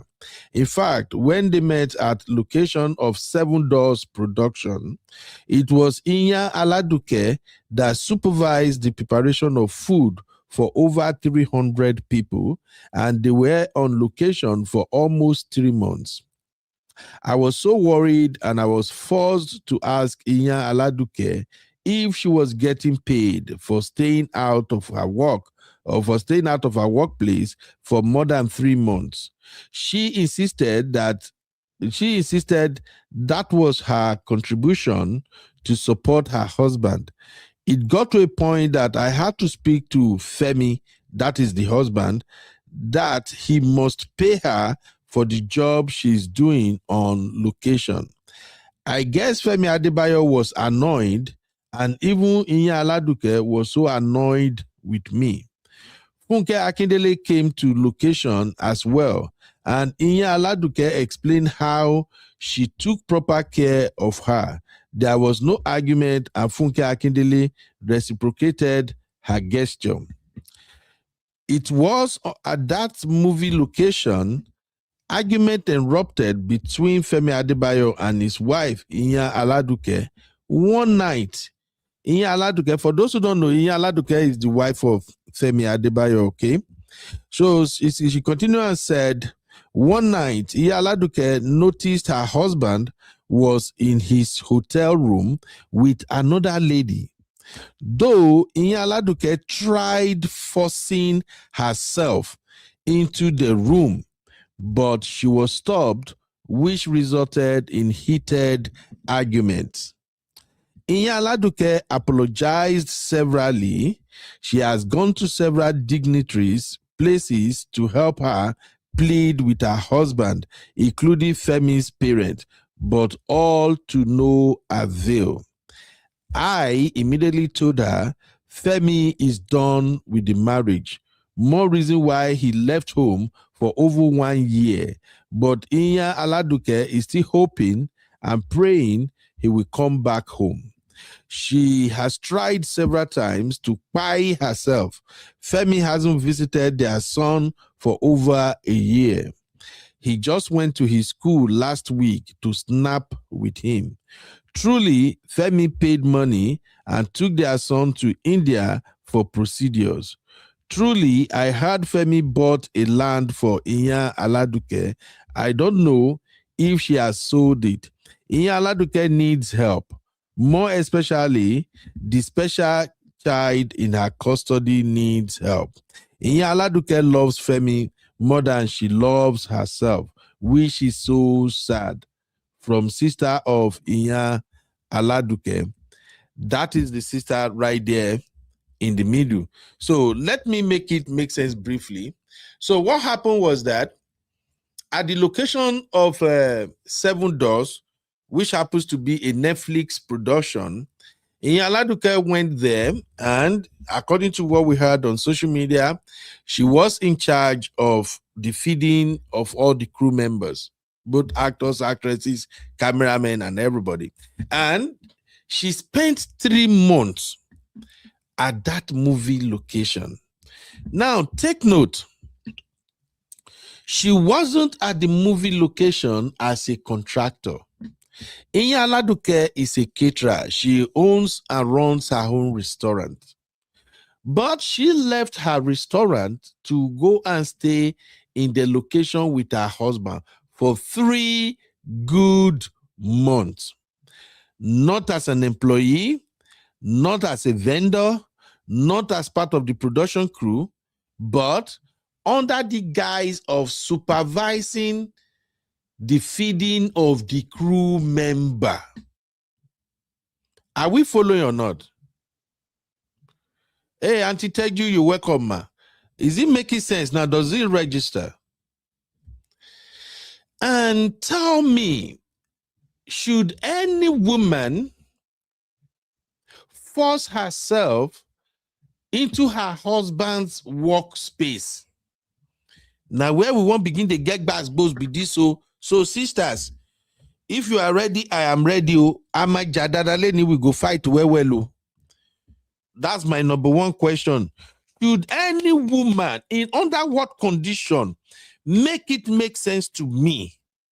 What in the world could make a woman, under the pretext of I am supporting my husband, to pack your load, pack everything, even while you have a special need child, you move into movie location with your husband 3 good months. And like you heard from the sister right there, the sister said at a point she was worried, and she started even advocating for Iyan Aladuke by going to the husband and say, Femi, you must pay Iyan Aladuke 3 months. She was here preparing food, cooking, doing everything. You have to pay Iyan Aladuke. So question number 2. Should a wife's sister confronted the husband of her sister on his own business, his own operation, his own work, demanding that the husband must pay his wife because the wife left everything behind and moved to location to stay for 3 good months? Please drop your answers in the chat because I will read it now. I am not doing brotherhood, though. I'm just looking at the scenario as a neutral umpire here. How in the world does this make sense?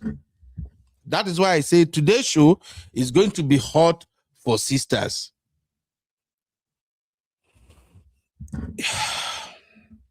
Nigerian women, not all, some Nigerian women have this nonsensical behavior of trying to insert themselves in their husband business uninvited.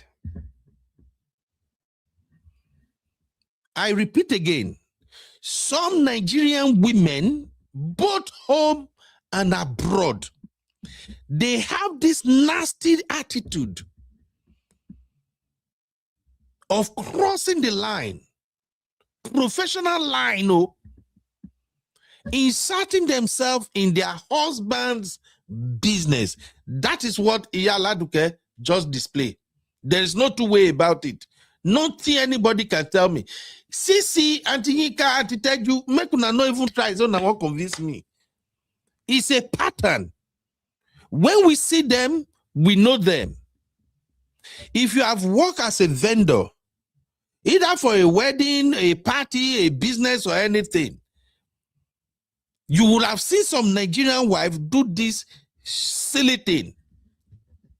Some will even go over and beyond. You can literally have a business arrangement with their husband. Their husband is the person you are communicating with, is the person you are having dealings with. Some of these sisters, they are so uncultured, unprofessional, that they will pick their phone and call you the vendor. They will call you and say, yes, this is Banjoko. I'm the wife of Mr. Tuji. My husband told me you are the one who is in charge of the business is running in so place. Yes, I just say, make I tell you, sir, I don't like the price you give my husband. We have so many people everywhere that can do the job. How is your own price like that?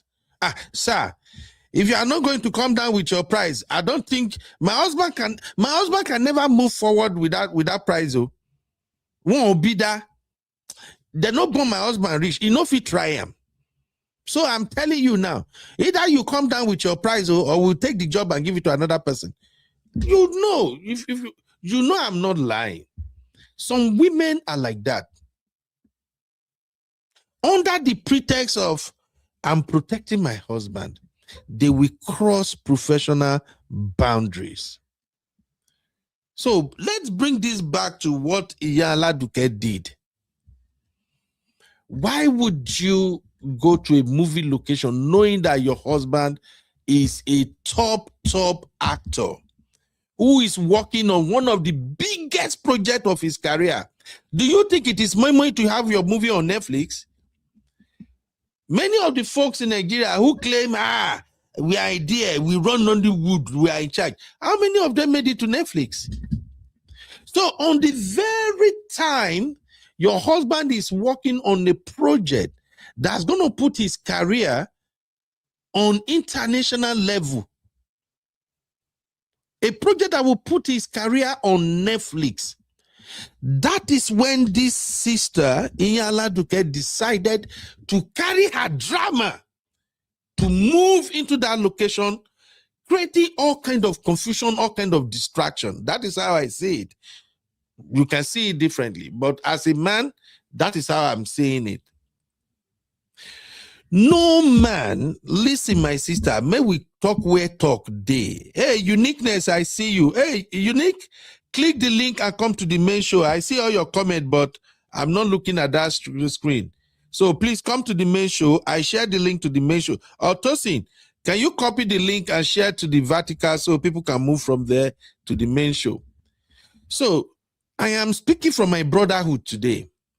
When we see this behavior, it is nasty. And any woman that gets to see this video, if you know you have this attitude, it's disgusting. It's disgusting. It's disrespectful. It makes your husband look weak. It makes your husband look like a man who don't know what he's doing. Even your husband colleague will look at your husband like, hey, forget this one. Yahweh, no run everything. Men, we gossip too as men. We go talk within ourselves. Don't share this thing with that guy. He go tell his wife, I don't want his wife to come and put money in our business. It's nasty. Some of these Nigerian aunties, these Nigerian men, some of the women, some of them, even in their house, their husband could have their friends come around and they are gisting. After the regular greeting, salutation, pleasantry, hey, our wife, how you there? How is everything? The husband and the friends, they can be gisting, stay together. Some of them, their body no go stay where they're supposed to stay. So just when you will see them come, men to men are talking, they go shoot them out. Hey, Mr. John, oh, that is when they talk. I know. You see, and then the auntie, nobody call you. You are overreaching. Men are talking. If the conversation does not concern you, no shoot your mouth. That is how you create respect for yourself. Let's be honest. I'm sorry, Sissy. Sissy, you say I'm not nice tonight. Let's cut this BS out. Women need to understand. It's the same thing for men. Imagine your wife's friends comes around. 3, 4, 5, 6 of your wife friends come. They come play with your wife for house. The day your living room that they talk. You know women, how do they gist? Bimbo, the party that is coming, Kilama War, what are we going to wear for that party? Then maybe another one, Justina is like, me, I've already have my packaging, the way I'll show you. Then you will be man. After you don't already greet them, they don't greet you, you don't go. You can't go, they listen to their conversation. Then you can't pop your head up. Don't say, actually, Justina, I think say that cloth where you won't wear a good though. Hey, Bimbo, bros, if you are doing that, you are not a man. I think it is time we teach some people how to respect themselves and respect their partner. You are not involved. That is why I usually encourage men. God will bless you. You go get house. Even if you know there are even an apartment you want there, God will bless you so that at least you will have your own space. It's called man cave. If your wife friends are around, they are doing their thing, go to your man cave. If you don't get man cave, carry your key, enter motor, just go. If not bar, go sit down, put. If you don't want to go bar, waka, just go waka around. That is how you respect yourself. So the same applies to women. There are women, especially some Nigerian women, it's common practice between them. They always want to be in their husband's business. Listen to me. If your husband involves you, excellent. When this movie production was going on, if Femi Adebayo have announced to the crew, ladies and gentlemen, for this project, of course, we're going to be here for 3 months and we're going to feed, of course, my wife is a caterer, a certified caterer. She runs Iyan Aladuke restaurant. And I feel like if she comes over to the production, everybody will be well taken care of. So for the next 3 months, my wife going to be part of the production crew. Your wife will even show on the budget. Netflix pays money. So I just want everybody to understand where these issues are coming from. You force yourself into your husband's movie location. In a movie location that has women all over this is Netflix project. Look, officially, the crew member is officially put at 300. But trust me, they will have almost more than 400 people in that side. This is Netflix project. In Yoruba parlance, there is something we call Mogbo Moya. And there are also many other talents that are hoping that, okay, maybe some actor or actresses may drop off from the project, they can come in. So there are people all over the place, girls, women all over the place. And then you won't show, say, Namibi, wife, you put yourself 3 months. Don't get me wrong. She could visit every weekend or every other day, as the case may be, but not staying right there. So how does this now lead to all of this problem? As you can hear, that was the sister speaking right there. Okay? The sister said, in one particular night, the husband was in his hotel room with a lady. And then Iyan Aladuke tried to force herself to enter that room. What does all of this tells you?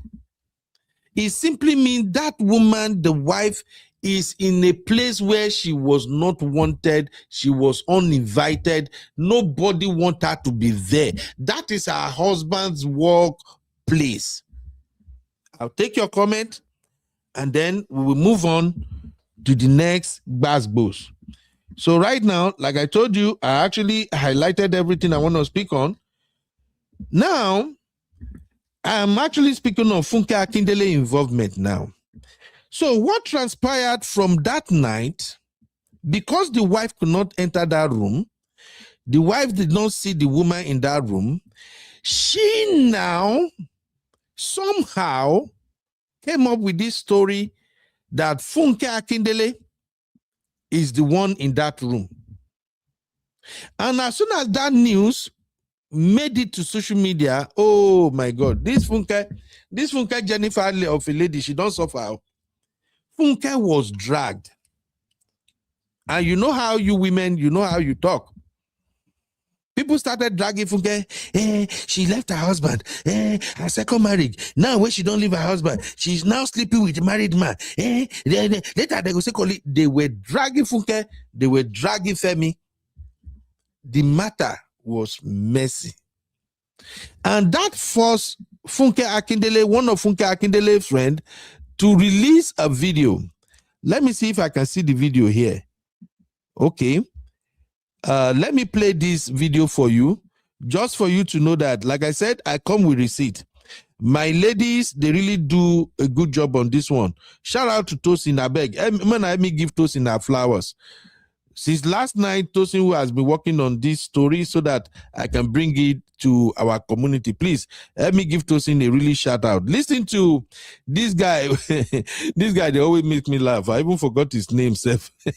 But listen to the Funke Akindele involvement and the drama. I posted about Femi Adebayo with Funke Akindele and Femi Adebayo's wife, Iyan Aladuke, that Iyan Aladuke went to Ibrahim Shatter's film village to go and disgrace or embarrass or fight Funke Akindele concerning rumored alleged affairs, blah, blah, blah, blah, blah. Could that story be true? Because this person, there's a lady, I normally see this lady with Funke, probably she's working with Funke. She posted this video. Look at the caption of the video. And this was in Funke Akindele's Amen Estate. She posted this on her TikTok with the caption, una no dey ever face una cheating husband, na side chick wey una go blame, una go dey fight up and down. Make una gather money buy shame for Iyan Aladuke, even if na thrift. And I'm like, wait, so this is Amen Estate. I said estate. And I'm like, could this story be true? And I see this lady with Funke. She's working. I think she's working with Funke. She has like so many videos. She's always with Funke and all that. And I'm wondering, could that story be true? That she actually went to go and embarrass, fight in the village, in that location or something. It is well, no. Hey, it is well. I wish them all the best in their marriage. They will be fine. Abi?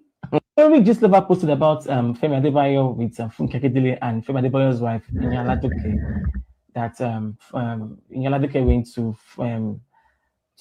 Ibrahim Shatter's film village to go and disgrace or embarrass or fight Funke Akindele concerning rumored alleged affairs, blah, blah, blah, blah, blah. Could that story be true? Because this person, there's a lady, I normally see this lady with Funke, probably she's working with Funke. She posted this video. Look at the caption of the video. And this was in Funke Akindele's Amen Estate. She posted this on her TikTok with the caption, una no dey ever face una cheating husband, na side chick wey una go blame, una go dey fight up and down. Make una gather money buy shame for Iyan Aladuke, even if na thrift. And I'm like, wait, so this is Amen Estate. I said estate. And I'm like, could this story be true? And I see this lady with Funke. She's working. I think she's working with Funke. She has like so many videos. She's always with Funke and all that. And I'm wondering, could that story be true? That she actually went to go and embarrass, fight in the village, in that location or something. It is well, no. All right. That guy's name is actually, I think they call that guy Tosin Sivadem or something. That's his name. I enjoy the guy gist anyway.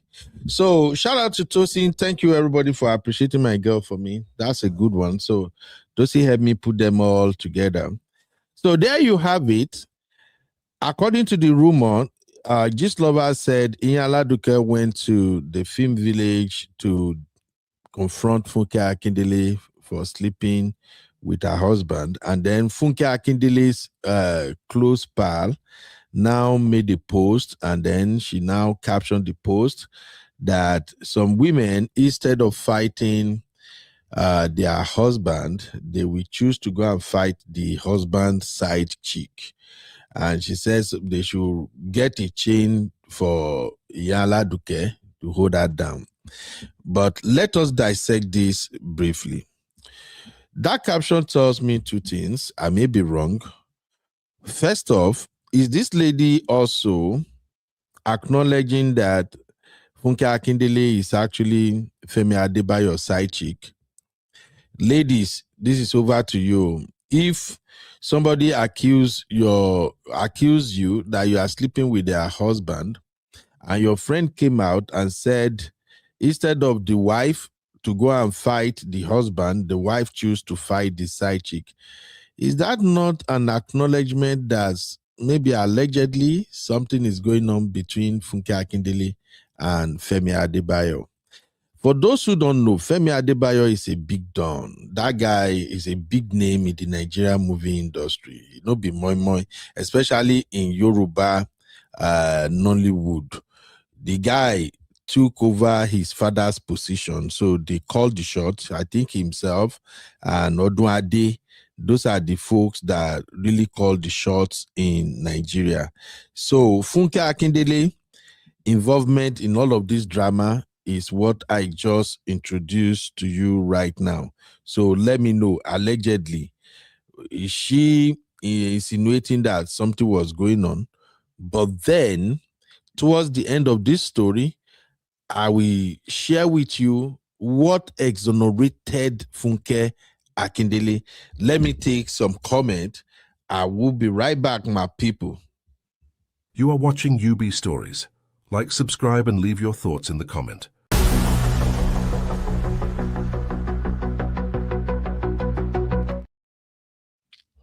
All right. Let me take some comment briefly. Let me go all the way back a little bit. Biri, women, you see women, run. You go tell me waiting who you where you take the there. All right. Thank you, Comfort Fash. Let me take it from Sister Yetude Sonaike. First off, Uncle Dayo said she's protecting her investment by going to the location for 3 months. Sister Yetude, how are you doing, man? Sister Yeti said, you are slanting the narrative. She spent her money to cater at the request of her husband. Any proof, Auntie Yetude? Do we have a proof of that? From what I read, the sister said that she has to speak to the husband that the husband should give her money for spending 3 months. For all I care about, because my concern is we have to extract lesson. As a woman, if you are not officially invited into your husband's work or business, stay the fuck away. It's as simple as that. Sometimes women, they do too much. I get what my sister yesterday is talking about now, but auntie, these are part of the problem as a woman. You are doing too much. You are not invited. Nobody, your husband did not say come and spend. Only you do too much. Carry your money, even if that is correct, ma. Only her carry the money. Now my husband made her go so. Auntie, these are the problem.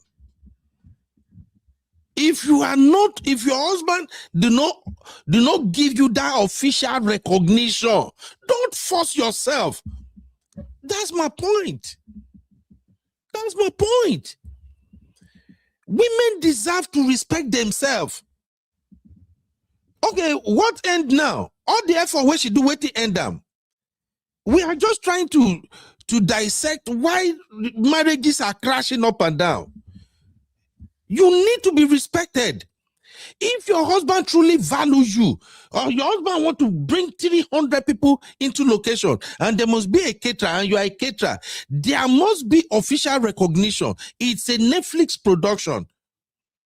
She has to be listed as the official caterer of that project. She is not supposed to spend a dime. If she's going to spend any money, that money has to be a loan. Well, this is what some women do, and they do very well. And their husband respect them. You carry your money, go spend with no official recognition, inserting yourself. Now, see how it turns out. So thank you, my sister, for bringing that perspective. It might take, whether if she like, may she spend 10 million naira in that location. In as much as the husband did not give her that official invitation, official recognition, so that even the people at the location, they should respect her. No. I ain't doing that. Women should learn to respect themselves. In a place like that you have over 300 people, your husband have to restate you in presence of everybody. Is the husband production. The husband is the big boss. He is supposed to officially introduce her to all the crew members. Ladies and gentlemen, in charge of the curtain, my beautiful wife Iyan Aladuke is going to be in charge. She is the person we give the contract to provide food and feeding for everybody. Please help me appreciate my wife. You need anything, it's time to eat anything, please contact my wife. My wife and her team, they will be on the location for the next 90 days. Everybody go respect you instantly. Even now that they were saying the husband is in one hotel room, one woman there. Some women not go even try, and some guys not go try. Once they know that the wife has been officially recognized, it's because the woman push herself in that project. The husband self is not comfortable with the wife being there because maybe I shall one day high. And women can tell. Women can tell if your husband no respect you, they can smell it. I'm just so sorry. But thank you, my Auntie Yeti. I really appreciate that part. I know I missed that part before. Sister Yinka said she was out there supervising his wandering. Sister Yinka, I go talk to Abby. You go sponsor Bura Bura for this comedy. So Sister Yinka said she was out there supervising his wandering banana instead of using that time to focus on her restaurant and even use his name to keep lifting her business. Thank you, man. The lack of wisdom. Thank you, my sister. Sister Yinka also said the sister should have spoken directly to her own sibling. There was no need to speak to him. Thank you, man. I like it when we are being honest with ourselves. That is overreaching. Me, where they here, if I'm running my business in my own space, even if I officially put my wife in the business itself, even if I refuse to pay my wife her money, they not bone you well as my sister-in-law to say you are coming to talk to me. What kind of manner of disrespect is that? As a man, you need to know where to be masculine. Yes. That is disrespectful. You want to talk to your sister husband. So your sister husband don't be ragged. These are the issues. These are the things we talk about. If somebody tried that shit with me, I go tell your senior sister or your junior sister. If we are still together, this your sister must not come to my house. So I don't want to see her around me. What is her business with my business? Me and my wife, we get money issue. Now you be sister, I can't. There, this work when my sister they do, you go pay her. Are you freaking kidding me? Who you be? The point is, for a marriage to last long, everybody must respect boundary. We must know how we move. Now, where the sister go talk to Femi now, what is the outcome?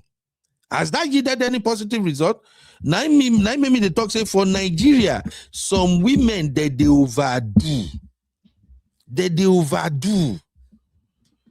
Some family member will literally ruin your marriage because of their action and inaction. Haba. May we flip the matter around. So imagine the husband is the one that work for the wife or go support the wife, his money or whatever, and the wife no settle the husband. So imagine the husband, younger sister, come meet the wife. My sister, I'm gonna be honest now. So your husband, younger sister will come meet you. Ireti, I hear say my brother they will help you for this project since my brother don't spend money. I beg. Ireti, you must settle my brother. Oh. You will be woman. How does that sound in your ears? Frank. How does it sound in your ear? Your sister-in-law come they confront you, say, you no pay your own husband. It's the same thing with men. Comfort said that was what the first wife dodged. Lack of trust, because she actually went there to monitor, not the other way around. Thank you, Comfort. Thank you. Uncle Patrick said, UB, was there a contract for her to cook for the crew? If no, the cooking, the cooking and cook, na charity. Sisi say UB is looking for trouble. Sisi, I no find trouble. For the past 2 days now, we have been dealing with our brother's issue here, and I call it the way me I see it. So today, now women own. Sister Natu say, there no sign contract. Sister Natu contract no deal. I listened to Auntie Aduni yesterday, and I listened to so many videos. Nowhere they said that there was established contract for her to come there to cook. She was just being Iyan Aladuke. Okay. Sister Ayeti said, bloggers, you have started changing narrative. Don't worry, Sister Ayeti. Towards the end of this video, you will understand what actually made everybody change their perspective on this drama. But don't worry, Auntie, we'll soon get there soon. So you guys say, UB, trust me. We are with you on this. Thank you, ma. Sister Teju, how are you doing, ma? Sister Teju said, UB, this isn't brotherhood. It's a fact. Some women don't know where to draw the line. Sister Teju, one Don Pedro for you. Yes, you deserve one Don Pedro. And Sisi said, I'm not Nigeria. I can't relate. And Sisi, you know if you understand. No even worry. But you better begin to learn now. Maybe they learn our culture, Sisi. As our wife, you need to know our culture, okay? And Sisi said, that is a caring wife, please. Oh, how is the caring turns out now, Sisi? Is she not getting backlash and backhand now over caring? Sisi, that is an insecure woman.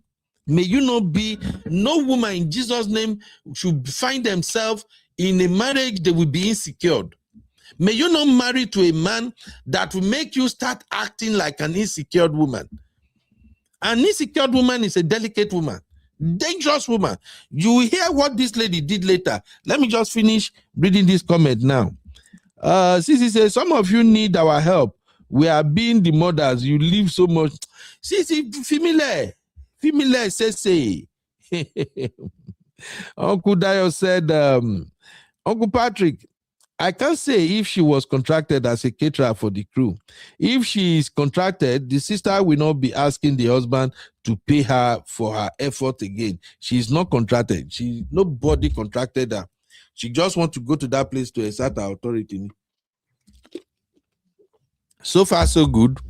I'm with the husband on this matter, but let's keep it moving. All right. Hey, man of prestige, you be always enrich the story. Man of prestige, we have to dig deep now. We have to dig deep. Uncle Patrick said, Iyan Aladuke forced herself as a crew member and losing the money for her catering service. Absolutely. The thing will be opportunity where you will take job money. Even her husband have no choice.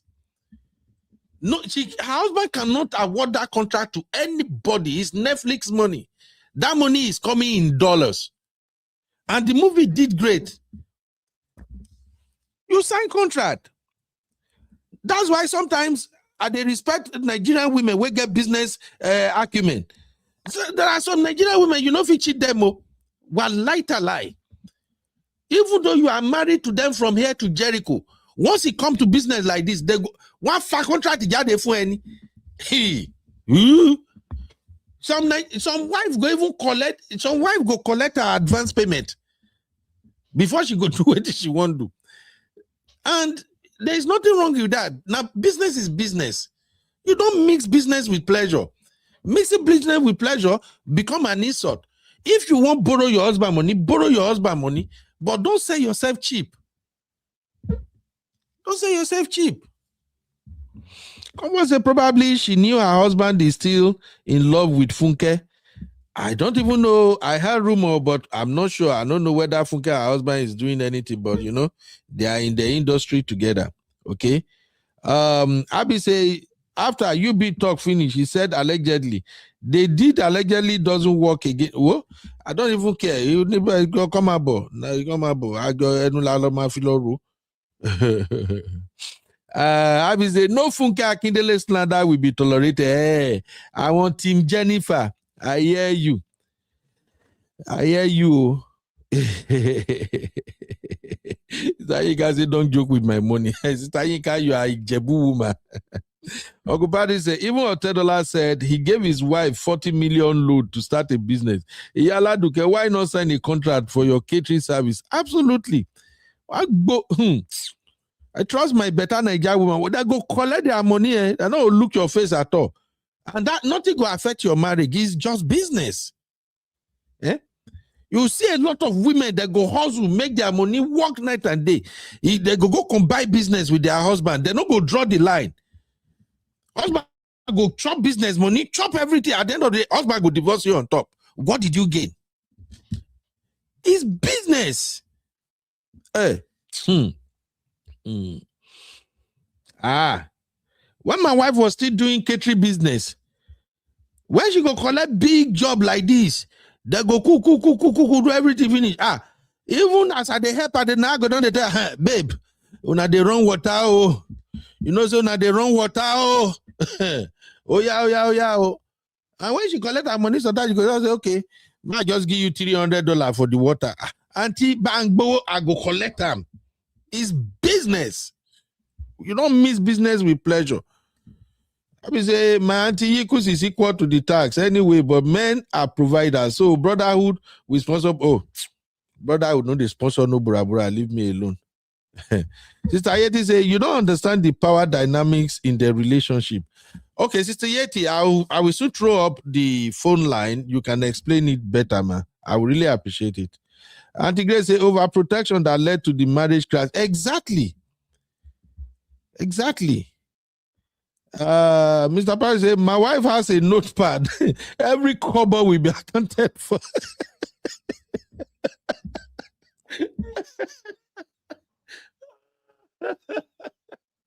I'm telling you, seriously. I just hate it when some of our sisters, because they are truly in love, they will overcompensate. They don't even know when they are doing too much. That is why many Nigerian men can easily override you as a woman. When you are doing too much. Where the man supposed to beg for your help, you don't let him beg. Where he's supposed to ask for your help, you don't let her ask. Yeah, I'm in love. Some money you are not supposed to spend, even down to home expenses.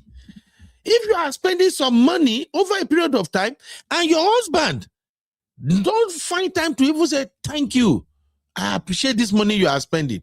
Auntie, you are already selling yourself cheap because after a while, your husband will take you for granted. You live in America, una share bill because in some home they do share bills. Una share bill. Maybe you volunteer.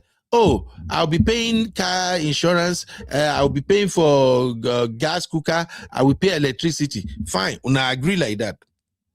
After a while, you start paying for landscaping. The budget for feeding for house, maybe the una budget for feeding is $600 per month. After a while, you started increasing that budget to $800. The budget they enter $1,000, meaning you are spending extra $400 just to keep the home going, just to support your husband. But your husband did not find time to even say, babe, thank you. Oh, I know you are spending a lot. Inflation, prices are skyrocketed. I really appreciate what you are doing. Thank you. Your husband not tell you thank you, and you continue. He loves me. Do you know how we work as men? After a while, we simply calculate it, say it's part of your bill. If you want to know whether we don't think say na your bill, not do that thing for 1 month. You go see say your husband no go do am. If your husband will come around to do it, he go almost turn to fight or quarrel himself. Because by the time you go say, babe, you know things don't cost now. I went to the grocery store, African store, everything don't cost. So did you know that for the past 6 months, I'm spending extra $400 on feeding every day? And you know our budget for feeding is $600. But every month I'm spending extra $400. The day where you go tell her, if your husband says, now, well, you know, God did one now, you are okay, you are equal to the tax, you know. Now that day you go know say, bros don't already add that 400. Join your expenses. But if bros, they find time, they tell you, say, thank you, babe. Thank you, I appreciate. Thank you. Yeah, things are really, really expensive, especially under this Donald Trump administration. But thank you, I really. Then you know that the man know you are spending that extra money. That is how it should go. But my sisters, my Nigerian sisters, now then they overdo for this life. I love him. I love him. By the time bros take you for granted now, when you won't pull yourself out, wahala go day. That's all I'm saying. Sister Yeti said, when a woman is insecure in a relationship, you don't know what women are going through in their marriages. She lost herself in that marriage because of her insecurity. Auntie Yeti, we are saying the same thing, man. We are saying the same thing. Honestly, I don't pray that any woman should find themselves in any relationship where they will be insecure. I don't pray. It's not good. I've seen this script play over and over and over again. Nothing is as pitiful as a woman who has lost self-confidence. Nothing is as pitiful as that. Insecurity. The moment you see a woman fighting over her husband, hey, I see your phone. Hey, you talk to that woman. Hey, you know if you stay this out. Hey, wahala don't they come? Wahala don't they come? I pray this will not be the portion of any woman in Jesus' name. May you not marry to a man that will make you feel insecure. May you not marry to a man that will not appreciate your effort. And may you not overdo. Make una do amen. The prayer must complete. May you not overdo. May you not overreach. May you not marry to a man that you will have to prove yourself to everybody that you are his wife. My Nigeria uncle, my Nigeria social media uncle, Dr. Akboki, when he was at Honest Bunch podcast, he made one statement. He sounds funny, but a better statement. He said, the moment you become a man, that you start introducing yourself to your wife, I'm your husband. I'm your husband. I'm talking, I'm your husband. He said, you don't finish you. The same applies to our sisters. May you not find yourself in a place whereby you have to be the one to introduce yourself to the whole world, that I am his wife. I am his wife. That is a man that doesn't regard you or respect you. If your husband cannot say proudly, if your husband cannot announce you to the world, that's my wife. If your husband is in a place where there are crowd and everything, and he's not protecting you, may that not be your portion in Jesus' name. That is how you know if a man respects you or not. I've said it on this platform before. To be a real man, one of the things you have to make priority is to respect your wife. And how do you respect your wife? Not be saying you want to prostrate for your wife. Yes, ma. No. It's through actions, what you do, what people observe you doing, that they can easily know that, this man respecting wife. That is what matters. And you as a woman, the moment you notice your husband is not doing things that show he respects you, that show he is proud of you, auntie, begin to have communication with Uncle. No be fight. You just have to let him know, say, baby, you don't even respect me in this marriage. We went out the other time. The other time I came around your office, you don't even bother to introduce me to anybody. That is not you inserting yourself over your husband. No, that is you being firm. That is you claiming your right. And that is you letting your husband know that he is failing you. Because the right thing to do is when you go meet your husband for work, your husband's supposed to introduce you to the people.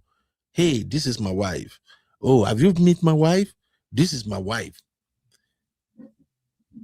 I'm sorry. Maybe I'm too young to handle this topic, but I'm just coming from my own small head. Thank you, Gary, Sister Yeti. Sister Yeti said, at UB, the husband knows why she came to the location originally. Hence, he's not bothered. Could respect here, no need. Femi Adebayo has his own error in all of this too. That's why I said, I don't think the woman was a nasty woman when he met her and proposed to her and married her. It's probably how he treated her and how he himself is moving. That's what resulted to why the lady probably lost her way and start going ganga. Mr. Ayeti said, we don't really have rights in marriages in Nigeria unless you are lucky to marry a good man. We are made to understand that we need to sacrifice more for marriage to survive. But until here today, this has changed now. Things are really changing. These are changing. Seriously, until here today, the sisters we have in Nigeria now, they are becoming smarter. And many of them, they are learning every day. They are beginning to come into themselves now. Some of them have really know how not to tolerate nonsense and how not to disrespect their husband, why they don't want to tolerate nonsense. Maybe Sister Yinka them, they go hear me explain better. But I'm just coming from my own little experience. All right, let's move on. Sister Yinka said, self-esteem in the mud. I wish she had focused on herself and used his rainy moment to build her brand. Absolutely. Nati Yeti said, Femi staying with another female at the film location is the height of disrespect. She should have just walked away. Abby, one Don Pedro for Sister Yetunde. All right, let us move on to the concluding part of this story, where the main bars both begin.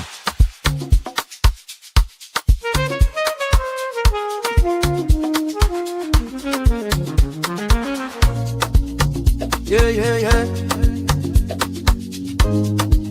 You be in the building. Hey, vibe with Uncle Bino. Let's go.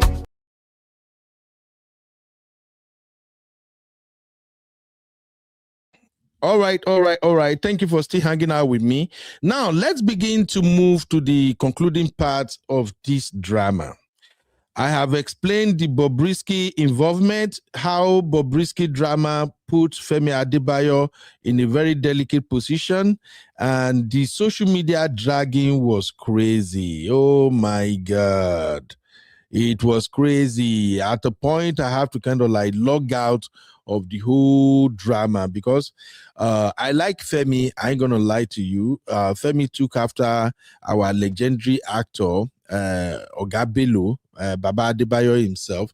And so far, so good. Femi have really conducted himself in a very, very good manner. You know, a successful actor.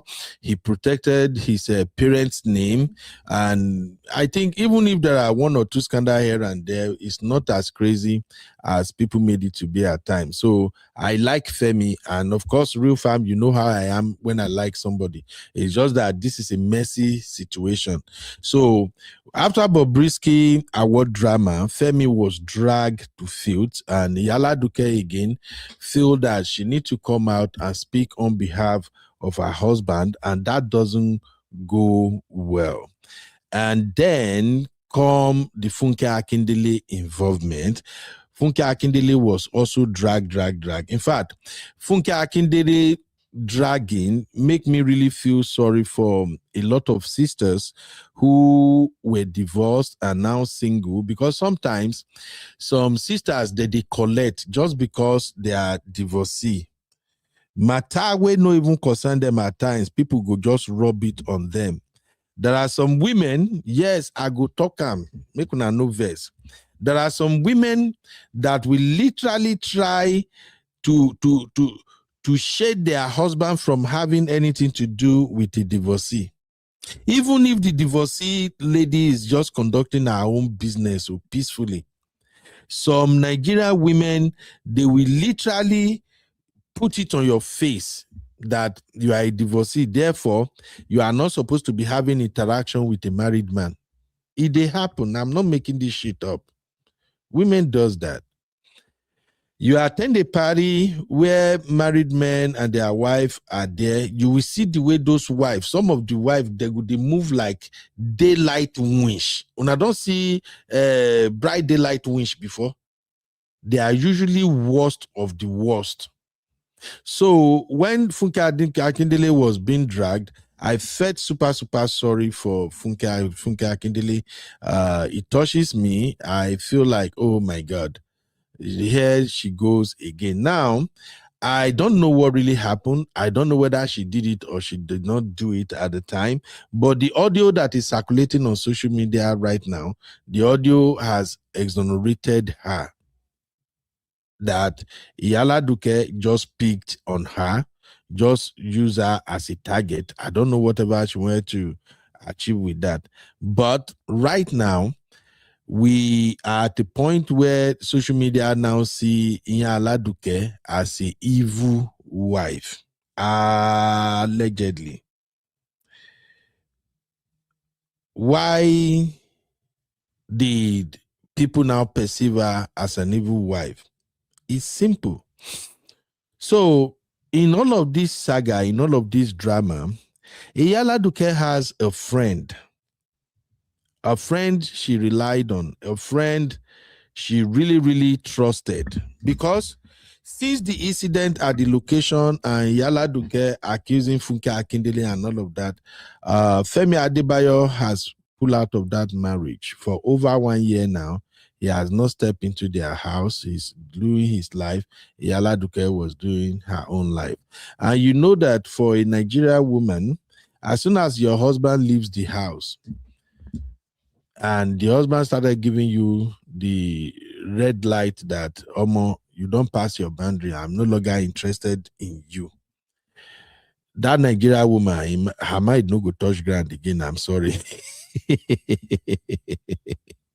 Your husband don't come up for house for you 1 week, 2 weeks, 1 more, 2 more, 3 more from So Iyan Aladuke went on rampage and she tried to appeal to so many dignitaries. I even heard she went all the way to even try to get Fashola involved in the matter.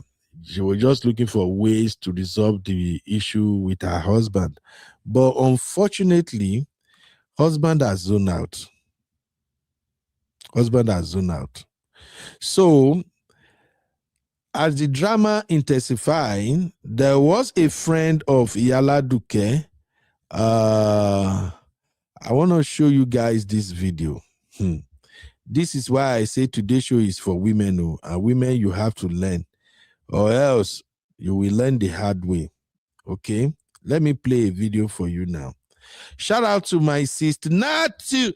Sister Natu, shout out to you, my sister Natu. Say the sister is the one that is mad. Why would you allow your sister to go cook where there is no contract? Personality type, manipulative spirit. Oh my God. Oh shoot.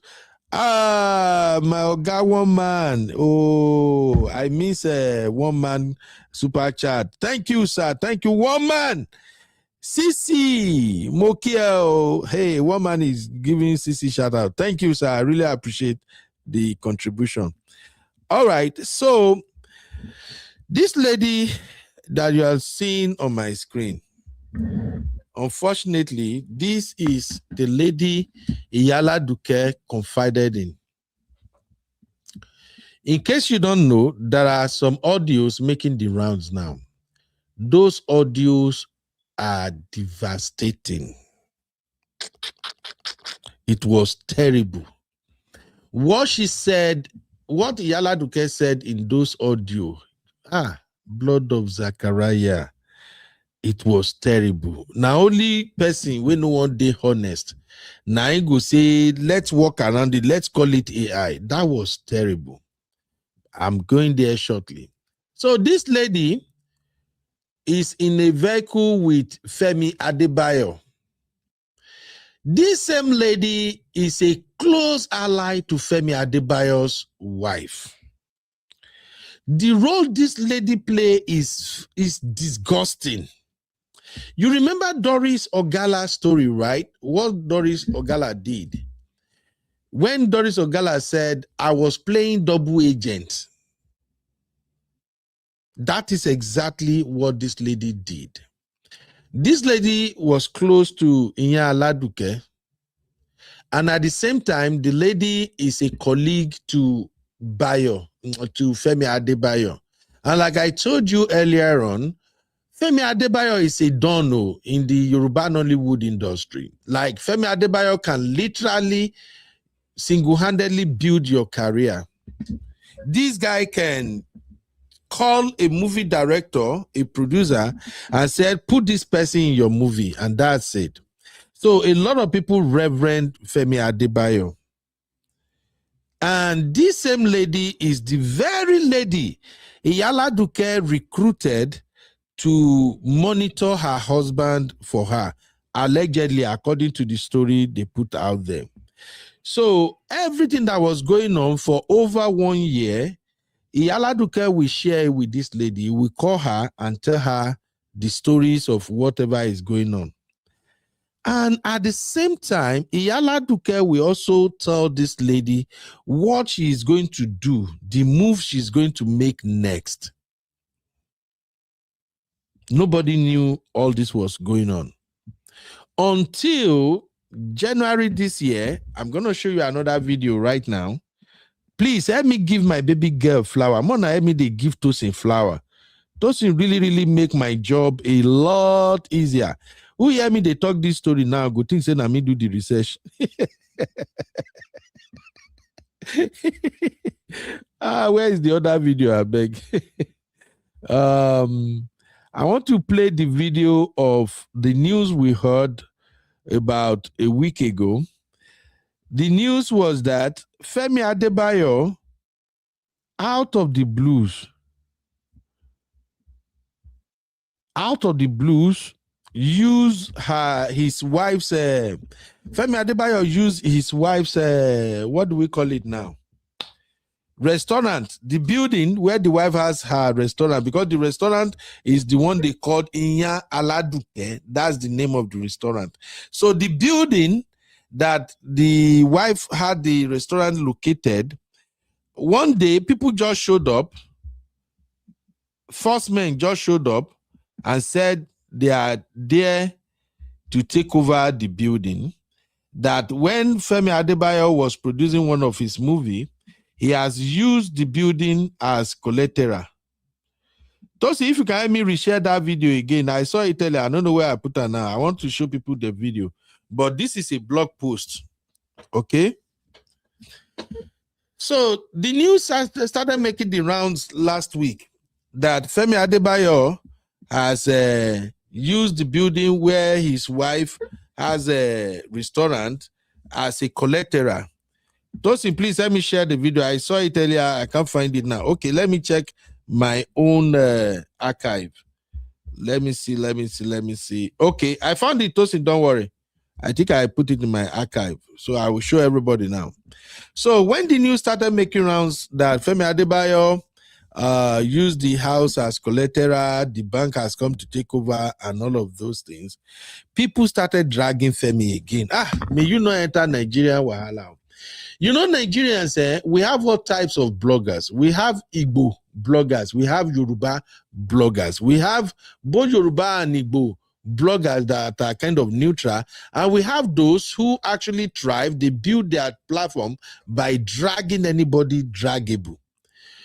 If you go to every Yoruba major bloggers, you have people like Yeye Kudi, you have Mama, it's Esther Bog, when they call Esther Bod. Platform plenty. I've lost count. You have where to be that one? Lizzie Ajori. I think Lizzie Ajori know they drag people. Now only Yabo Ojo. Now she they drag mostly.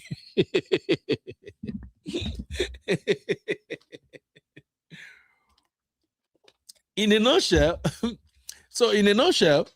all those blogs throughout last week, they were dragging Femi Adebayo to filth. I felt so sorry for him.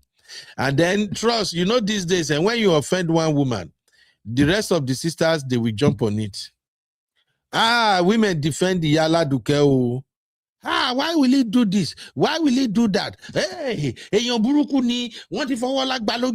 don't take money. They don't treat this guy. They don't treat her bad. Hey, the noise was so loud. Tosin actually wanted us to do this story last week. I told Tosin that, Tosin, I beg, I don't want to get involved in this their drama.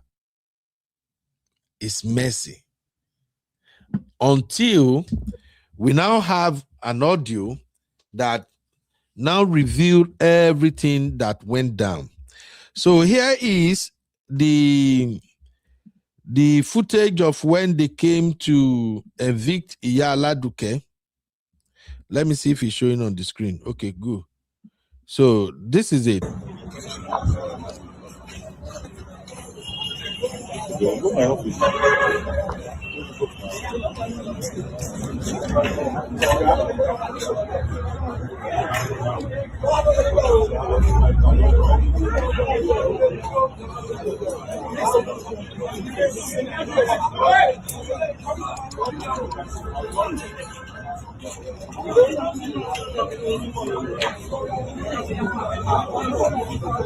So this video was shared by Yeye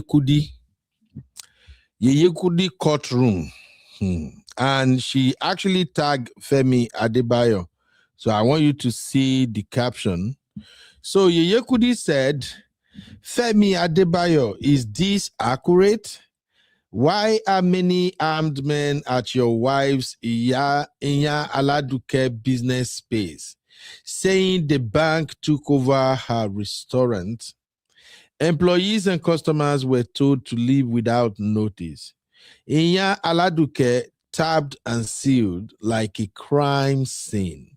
Femi, you disgraced, humiliated, and stripped her of everything. You made her homeless too.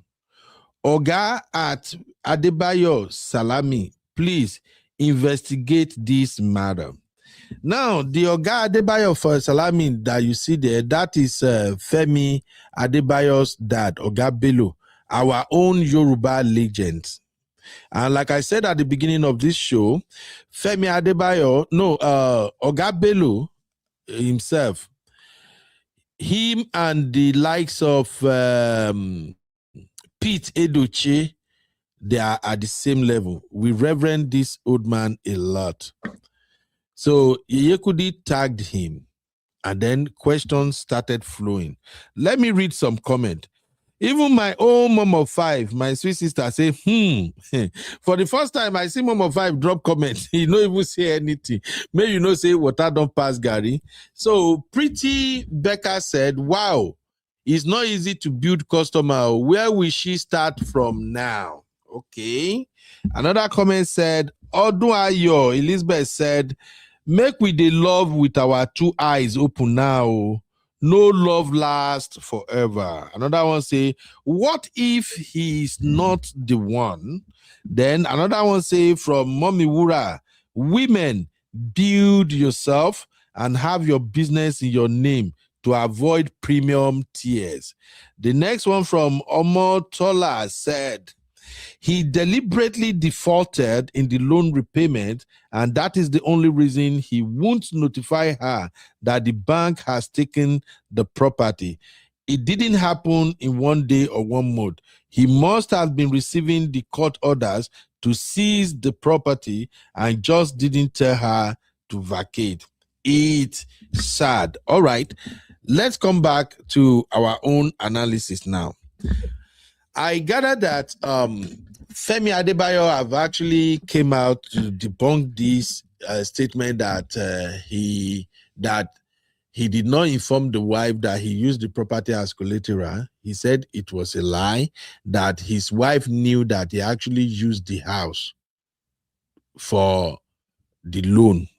All right. So Yeye Kudi shared this. Many other Yoruba blogs, they carried the news. The thing was circulating like mad.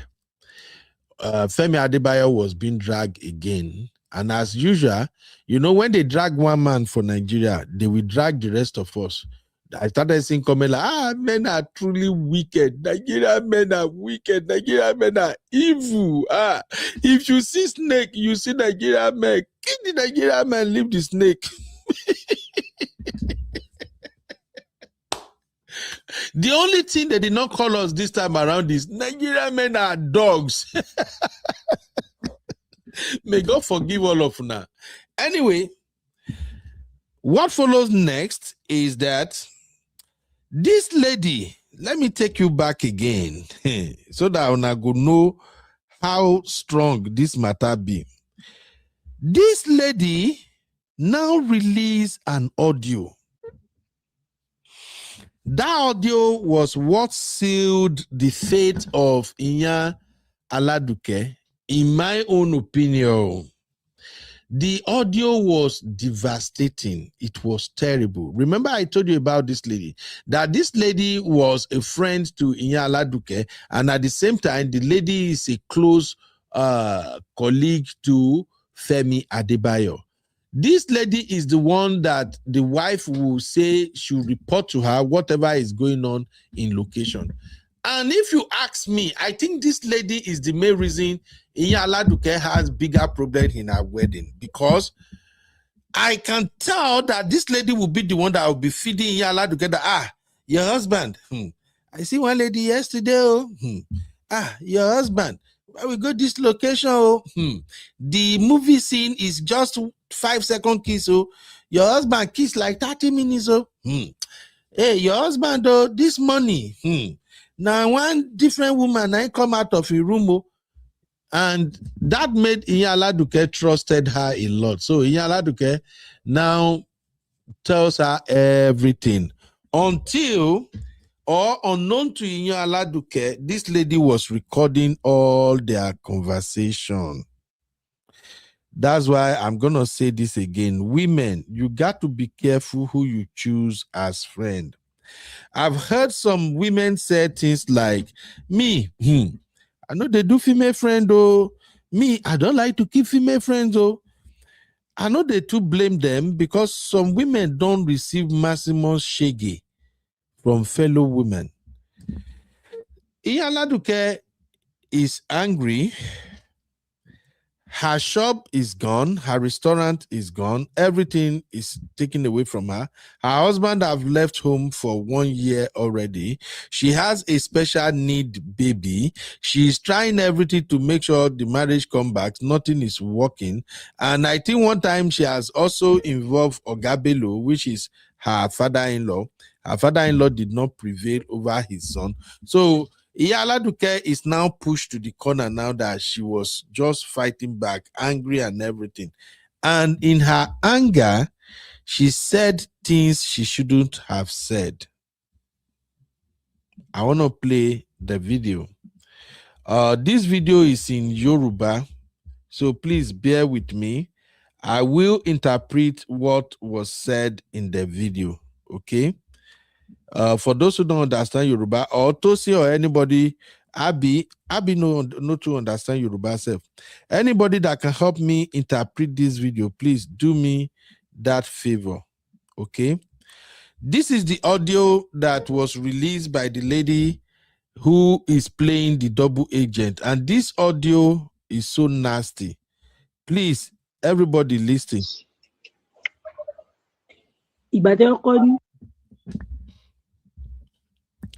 What happened? Ogabelo máa ní stroke mi ò process ẹ̀ mo fi ní ṣán láṣìírí lọ́wọ́ yín wọ́n á fi ní stroke ni. Let me take it back.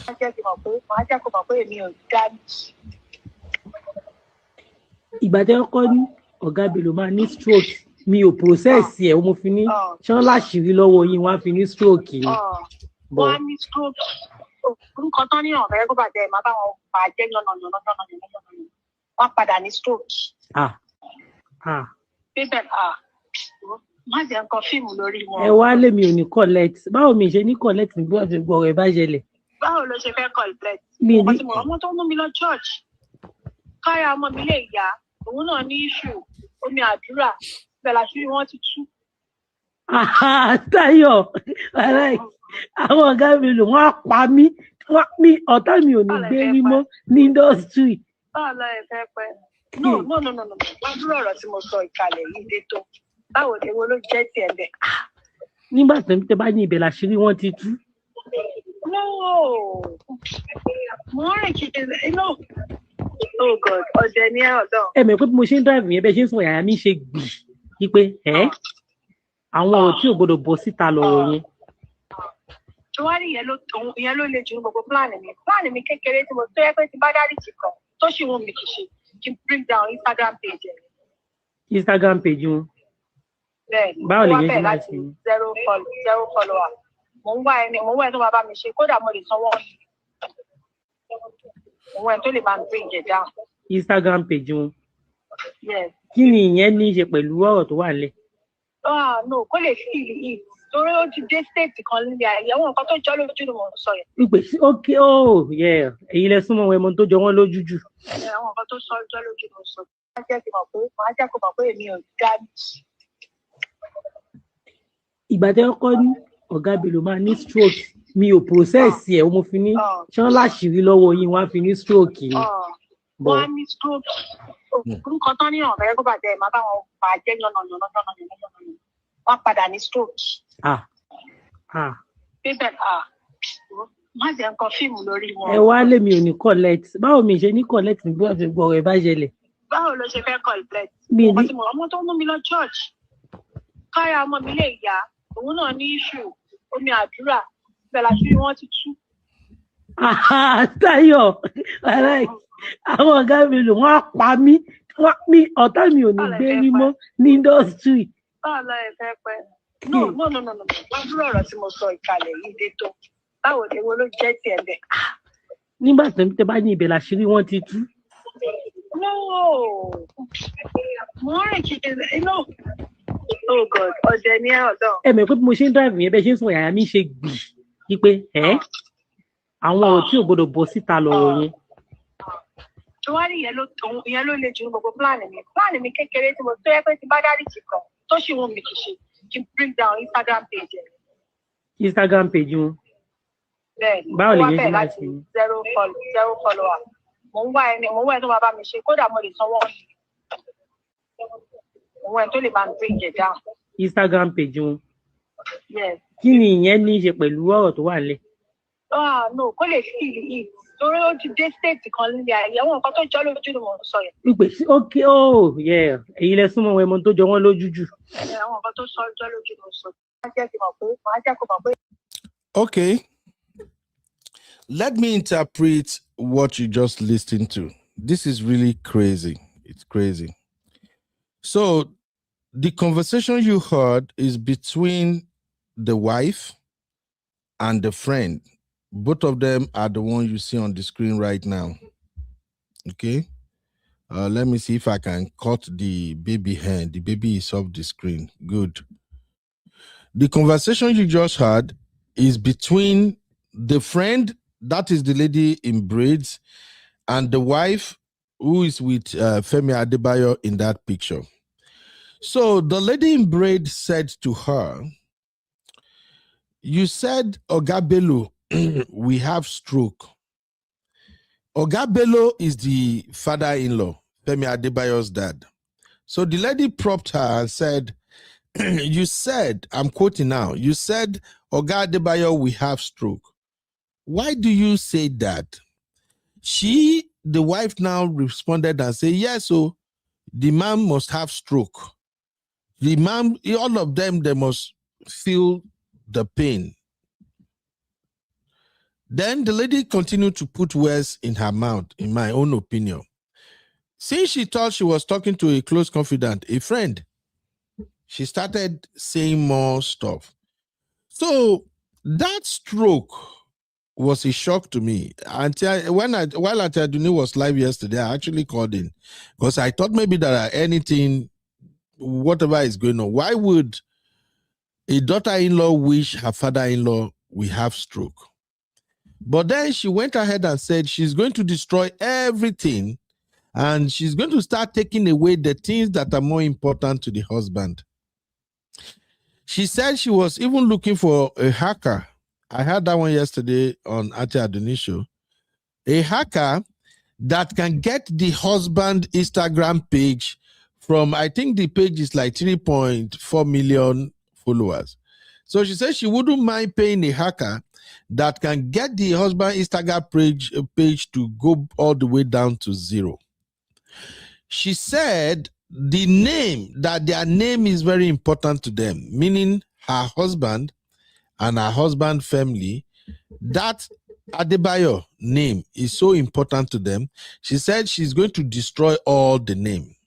She also said she's going to write a script on them, that whether they like it or not, she will write a script. She said she will write a movie script on them, that in the movie script, she wouldn't mind fabricating stuff, whether true or not, both the one that is true and the one that are not true, that she's going to put everything out there.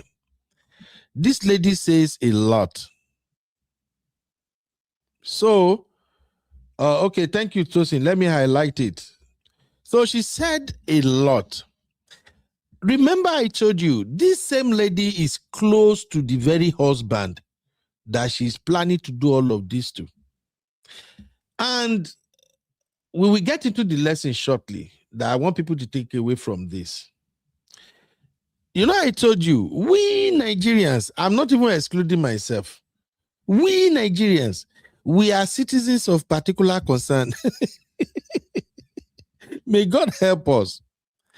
Now, for those who don't know the reason why all of a sudden police showed up at the wife restaurant and said they want to take over the property, the husband borrow money, as well as every other thing that was happening to this lady in this her marriage. Remember, the husband have left the home for over a year.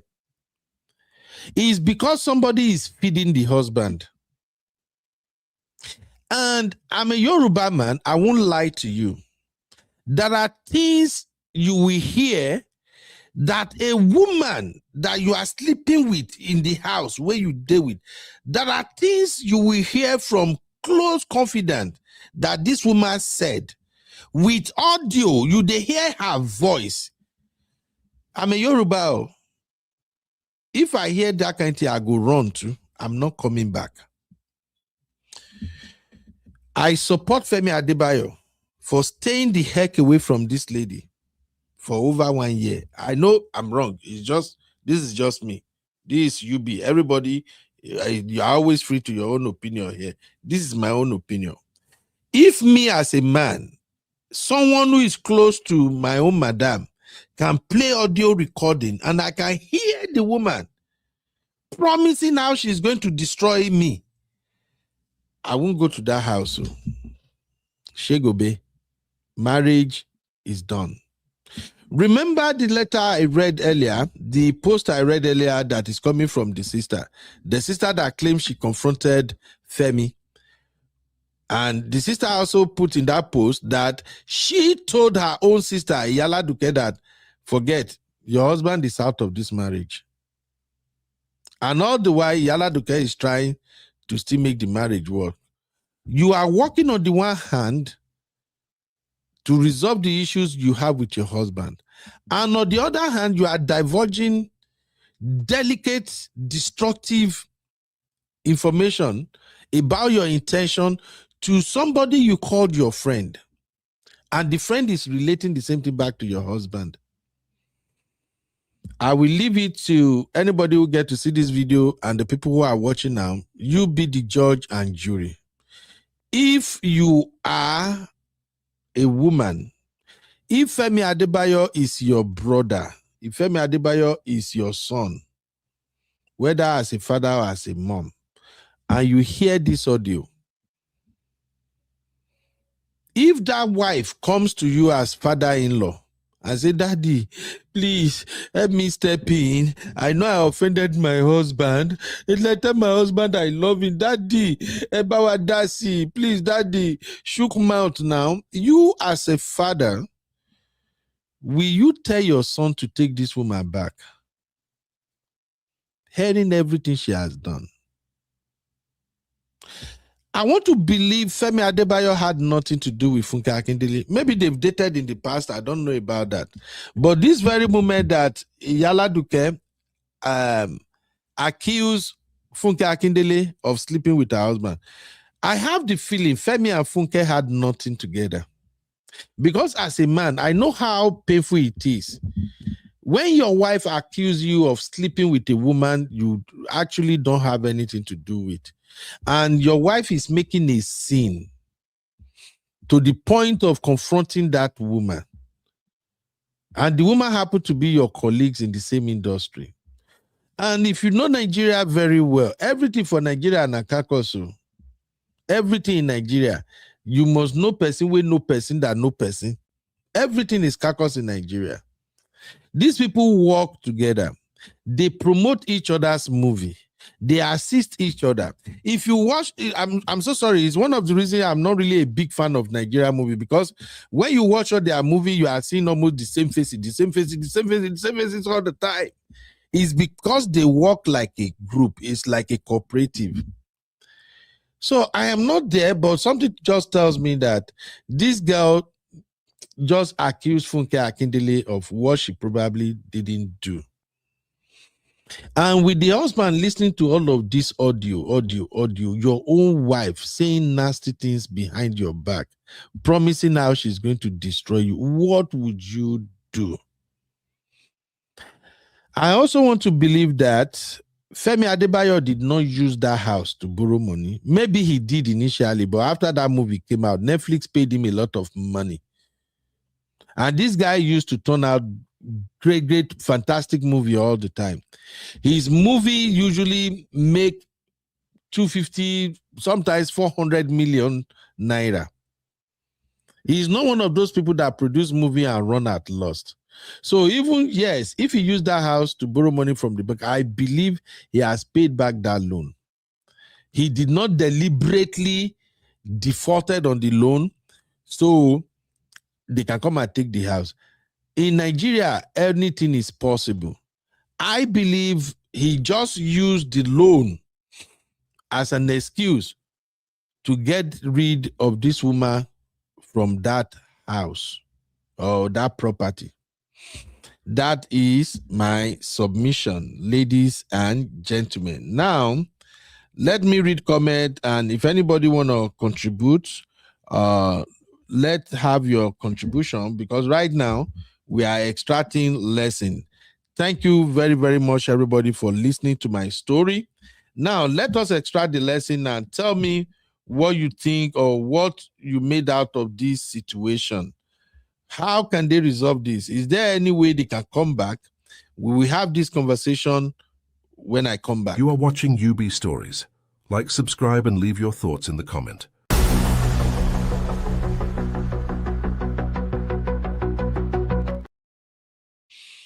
Oh boy, Abi una supposed give me Don Pedro. I've spoken for 3 hours. Jesus.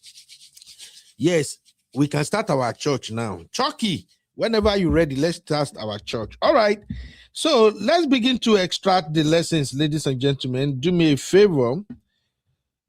You can come into the studio. I already shared the link, or you can call the studio number to drop your 2 cents. You only call on WhatsApp. Let's make it snappy. Let us extract lessons from this drama.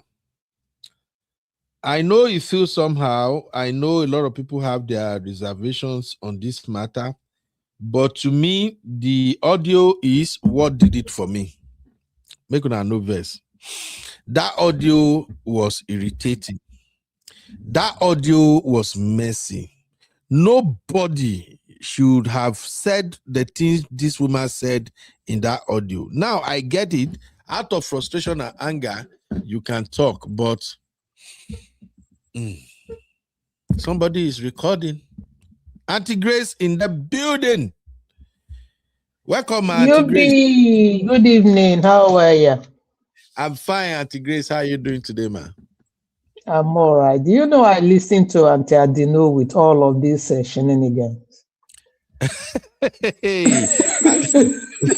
I listened to yesterday, and that's when I made up my mind. That I was listening when Auntie Adino was saying, Uncle Bello, welcome, and all that. I was listening. Yeah. Oh, wow.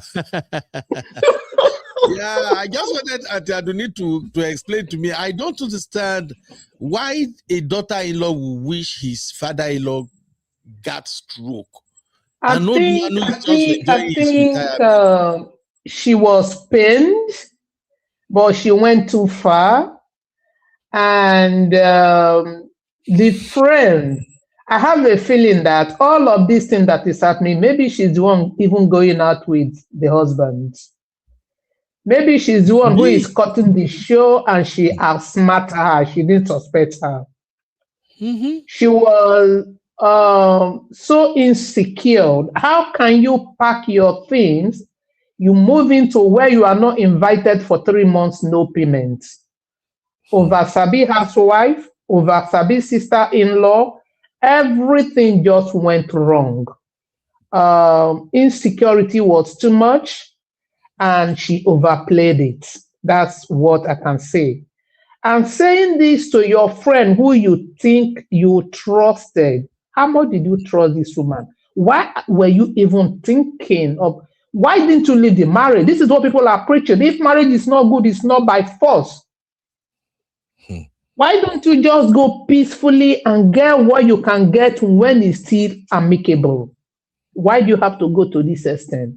Even plotting to make your father-in-law have stroke. Whether you mean it or not, for the fact that it came out from your mouth is evil. On the new show, I don't know how people are going to react to this show. People were saying, why was the girl saying it, right? Why did the girl reveal it to the husband? Why was she recording? Maybe the girl must have heard a lot of things in the past. She decided, I can't hear again. I need to record this. What if somebody else has leaked this thing? What if there were other things that this girl said that she felt maybe she was also recording me, and if it comes out, they will think I put her to do it. Okay, what if I don't say it, the husband dies and the father-in-law dies, and at the end of the day, this voice came out? You know, somehow I blame her for betraying her. Somehow I don't blame her, because if it comes out, she will be entangled. So you need to be very careful the kind of friend you roll with. She must have known the kind of thing she's into, what she's been planning. I'm like, oh, if I don't say it. Maybe she must have spoken to her, get out of the marriage or do, I don't know, I wasn't there. But it's just a mess. The girl went too far. She's gone through a lot in the marriage. The husband wasn't respecting her. The time she should have come out, she didn't do it, to the extent of planning to kill an old man. Even to pull down his business. What, how benefit would that be to you? So she went too far. I listened to it from Auntie Adino. I'm like, okay, Nigeria, I don't know. Anyway, Uncle Beno, well done. Thank you. I'll leave other people to. Thank you, Auntie Grace. You actually followed the story. I don't know. I didn't know that people who are not Yoruba will actually follow the story. Those is a more cover last week. I'm like, our community, they are not that conversant with Yoruba people drama, but as the thing comes in, and I say, okay, we'll cover and since there are lessons to extract. So, Auntie Grace, do you blame the friend? That's exactly what I said. I really don't know. I can't blame her, because if I hear all of this, I probably will say, I will speak to her. And if I see the way she's riding, I might confide in another person. I will not go to the husband. So I'm like, look at what I'm hearing. If this thing comes out, I'm going to be implicated. So we don't know how this thing gets to the husband. I can't keep this to myself. When somebody said to me, I'm going to kill my father-in-law, I'm going to do this to my husband. But like I said, we don't know the stage when she said recording. Maybe she must have said other things she didn't record. Because when she was asking her, you said the bellow man is going to have stroke. Maybe she has said it before she said, oh, let me record this thing. That was why she was prompting her. And when she was not talking, you see that the girl wasn't contributing. You understand? We don't know where they were before she started recording. And then she started pushing her to say. My ear alone can't hear this. I wasn't there. I don't know. So in a way, I don't think I blame her so much, because if it happened, she will live with it forever. But I still have a feeling that maybe she's the one rolling with that husband of hers. She didn't know. There was a lot to it. Yes, there's a lot. Hey, Zila, you're welcome, Zila. How are you doing? Man of Prestige said, hot blood, hot temper, the kind of humans Nigerians are breeding. Not them. I agree with you 1000% MOP. And MOP said, just imagine what they did inside marriage when no one was watching. Absolutely, MOP. You're right. In fact, I was trying to stay away from one other angle. Make be like say, but you are pushing controversy now. So MOP, so the friend recorded that, yes, MOP. That is what blew the whole thing out of the water. The friend recorded her. Now, one other angle I did not explore in this story is the fact that in that Nigerian movie industry and all the people in it, maybe not all of them, but majority of them, these people believe in voodoo, juju. And in many of these celebrity marriages, I'm so sorry, them and juju, them are afa and pastor, they are 5 and 6. They always believe you have to do something. It's not uncommon to hear them say, you have to tie him down. You better one conscious you, meaning do something about it. No let this man do this, no let this man do that. It's so common in Nigeria. And with the lady moving like this, I won't even doubt it. Uncle Dio in the building. Uncle Dio, welcome, sir. How you doing? Thank you, Uncle Bruno. Good evening, sir. And good evening, Auntie Grace. Good evening, Abby. Good evening, Uncle Patrick, Sister Yinkus Pepe, and everybody on the at CC and Good all evening, the real Uncle family. Daya. Good evening. Good Good evening. evening, sir. How are you? I'm fine, man. I'm fine. What are your thoughts, Uncle Dio? Actually, this is a typical case of obsession. When a woman loves a man so much, it's a red flag. Once love has led to obsession, I think it has become toxic. You can see clearly the lady was trying everything she could to control the banana of her husband. And sorry to use Anthony Cass words anyway, but the reality here is that you can see a case of insecurity from the onset. She didn't trust her husband too much, and then she believed that she could go out of her way to rein in her husband, and that was her own undoing. She shouldn't have done that. She should have just stayed in her place and then, see, once, without giving an excuse, without trying to kind of make an excuse for the man obviously has been moving mad. But as a woman, so there are some things that you cannot afford to do because your husband is moving mad. You cannot go out. Now, nobody's talking about what the man is doing now. They are not talking about what she has done. Exactly. That is the irony. There's a way that you can maintain yourself. Okay, now let me give an instance. I'm not saying this, but let us look at the issue of Odunlade. Odunlade married a woman that happened to be very, very humble. But Odunlade, I don't know, but if you see the way Odunlade has been appearing on social media with so many of his colleagues, I mean, all these women artists and all these women actresses and all, you would think that the guy was actually having something with them. Because the way they will be hugging themselves, doing all sorts of things, and you have never seen his wife come out to publicly say anything or to even try to make any note of it. And I want to believe that woman is a very, very prayerful woman, and she does what she does, knowing fully well that no matter what, if her husband is out there, it belongs to the world. But once he's back home, it belongs to her. If you are going to marry a celebrity like that, you must have that mindset to close your eyes against many, many things that may create problem in your home. Not because you are stupid, but because you want peace to reign. But in this case, this woman wanted to assert herself, went to the location, did also until even when the marriage was over, she was still holding on, she was still fighting, she was still threatening, she was still doing all sorts of things. And for that audio, my question is, this particular unfriendly friend that she has, I don't know her motive, but I think based on what Auntie Grace said, she doesn't want to be implicated because even from the last audio that we just had, she was saying that this thing that we're saying, when you're saying it to her, my man was beating fast to blah blah blah blah blah, and the foolish wife kept saying all sorts of things. Now, there's something in Nigeria which Nigerian people, in fact, which Nigerian security forces always work on, even though they don't have evidence. The fact that you say that now, it's like, let somebody say, I'm going to buy you. And some people had it. If eventually that person died, Nigerian police will just come and arrest you. Not because they have any evidence, but simply because you said you will buy that person. So people will also believe that since she has said it, that this man will, this her father-in-law will have stroke, that she was actually responsible, even though she doesn't have any answer to it.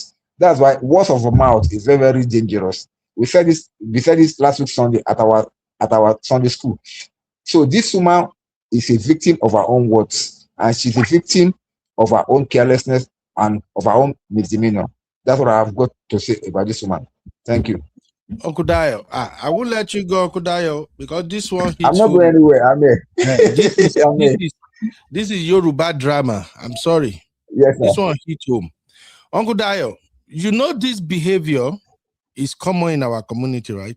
Let's be honest. Very, very, very, very. This behavior of backbiting, over spilling, over talking, it's not everyone that is doing it, but it's common. I'm not saying it's limited to our community alone, but just because people have to learn. It's easy. Most times you see women who just talk. For me, I'm sorry, I can't deal. I can't deal. Once I see a woman that, even when you are having argument with your fellow woman, almost everything I don't do is part of that argument that minute. It was like, yeah, the people she get last year, most of the baby, just quarrel between you and your friend. Everything I don't do, you dump and there. Me, when I see people like that, I carry my slippers, I waka. Uncle Dio, how should we advise our people, especially our women, to move differently? This mouth is part of the reason some women are single today. This mouth is part of the reason some women will be married to great man or great guy. But because of how they are running this mouth, they will literally use that mouth to drive the man to an edge. That the man will start looking outside and say, oh my, I can't cope. Enjoy shani. And then the man will start seeking succor. What did they call it? Crying shoulder. Yes. Like the sister would say, the man will start looking for crying shoulder.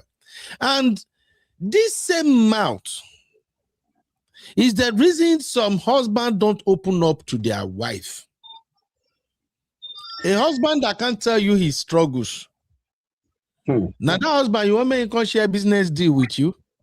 And it's not that you are a bad person. Nothing is bad about you.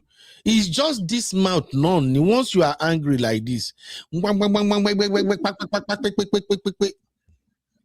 can you tell our people, Uncle Dio? Thank you very much, Uncle Beno. I think last week Sunday, Uncle Patrick said something about women that talks too much. That the moment you talk too much, you are bound to say what you are not supposed to say. It's not really about women, it's about people that talk too much, you are bound to say what I'm not supposed to say. Now, in this case, there are some women that they don't know how to control their tongue. Now, whatever is happening in your home, now this is a lesson, please. Every woman there, married or single, learn this, it will help you. Whatever is happening in your home, do not make it a public news. Not even to your best friend. You know, there's a reason why they say that marriage is between two people. There should be no third party involved. Okay? Yeah. If she has been moving right from day one, and she has been, whatever problem she's having with her husband, she has been keeping it within them or within people that she trusted, maybe like the parents or maybe like their own nuclear family there. I think this mess would have been as big as this. But because she's the type of woman that always wants validation. She wants to like tell the whole world that this is me, or this is what I am. I am not doing this. I'm not doing that too. But she does not know that in her doing that, there are people around that may appear to be her best friend, but they are not really her friend, because this is an unfriendly friend, as far as I can see. No matter her reason for voicing out this, she's an unfriendly friend to the wife, and the wife was gullible enough to spill all her beans out there, and she picked it up. Now, the reason why I said she picked up it was, I don't believe it was simply because she wanted to like save herself. Maybe she needed something from from uh, from the man. As you said, the man has the power to give her role in that industry, and to really support her, to really establish her in that industry. That may be the motive or whatever it is. But it is the wife talking now that is the major issue. Don't spill out whatever is happening in your private life to the public. Because what are like eggs, once they fell down, you cannot carry them again. It's there. Exactly. It is there. You cannot deny it. So let us learn that lesson. Talk less so that you don't spill what are not supposed to spill. Yeah. That's just my own advice. Thank you. Auntie Labelle said, I like this. I think I missed this one when I was telling the story. And Labelle said, I read somewhere that the friend said some elders advised her to start recording her when the wife lied to some people that the friend took her to a shrine to do something against the husband. I also heard this narrative. Thank you, Sister Labelle. I heard this one too.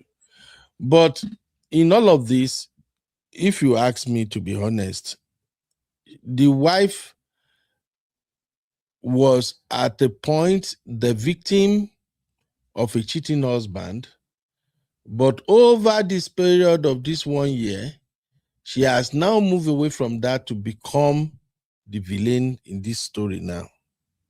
That's how I see it. That statement is incriminating. But here is a plot twist. I can guarantee that 80% of what she said in that audio, she's not going to do it. It's empty threat. I can almost guarantee it. She was just speaking from a place of anger. She's not going to do it. Do you know how I know that, sir?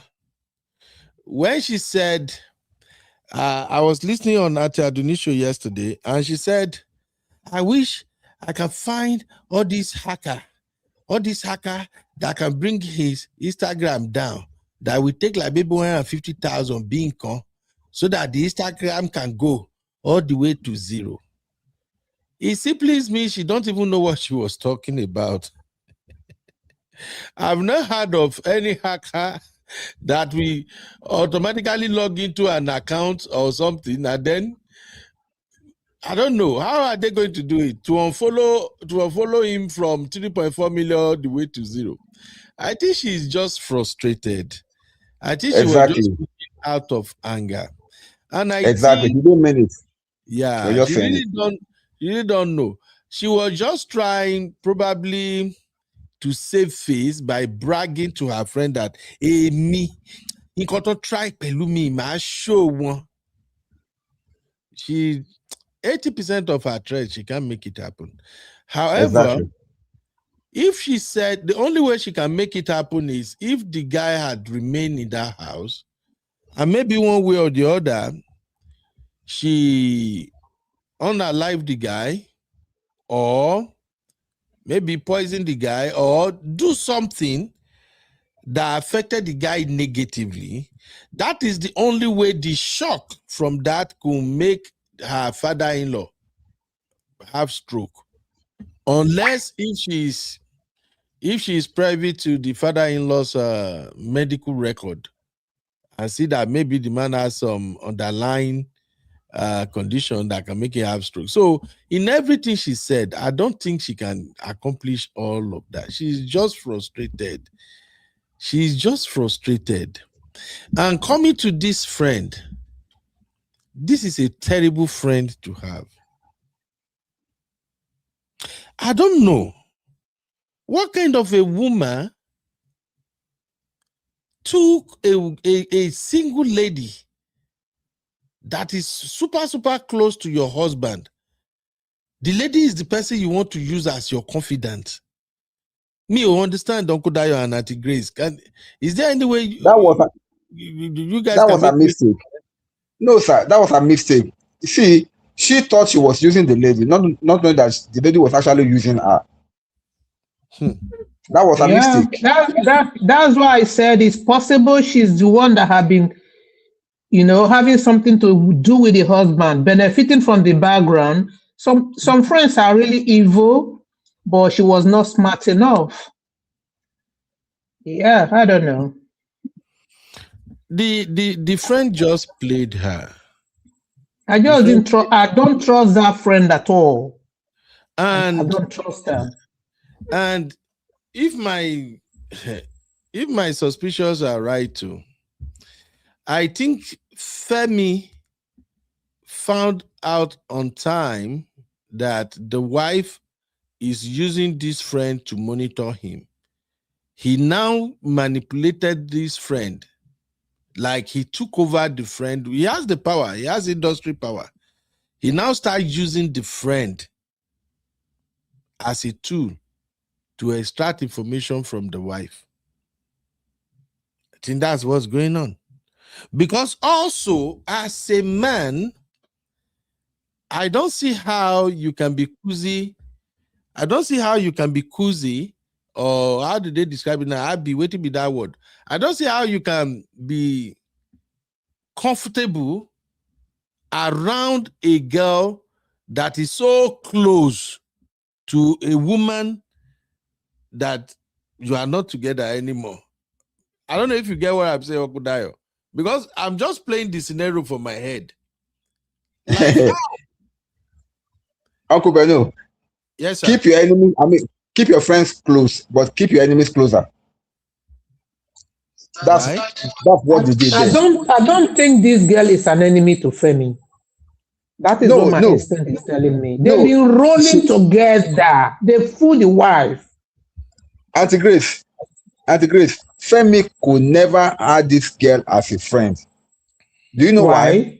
Because any wise man knows that somebody that is bringing somebody else's information to you will like obviously be taking your own information to somebody else.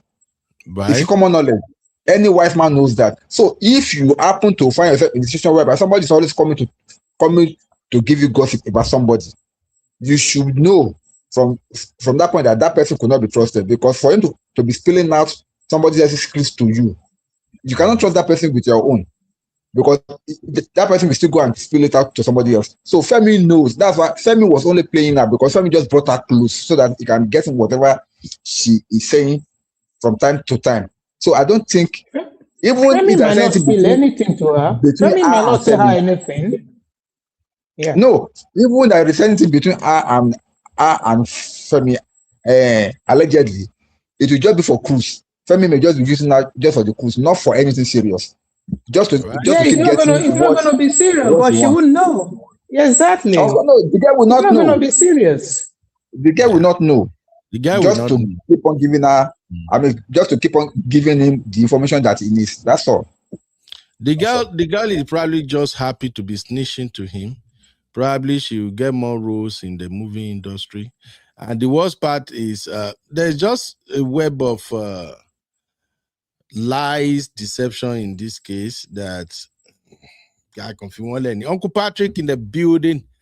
Uncle Patrick and Mr. Akidola in the building. Uncle Patrick, sir, you want to add one or two things to this conversation, sir? UB. Yes, sir. You've done a great job today. Thank you, sir. I see your analysis. You need to buy Don Pedro for our sister to cool them down today.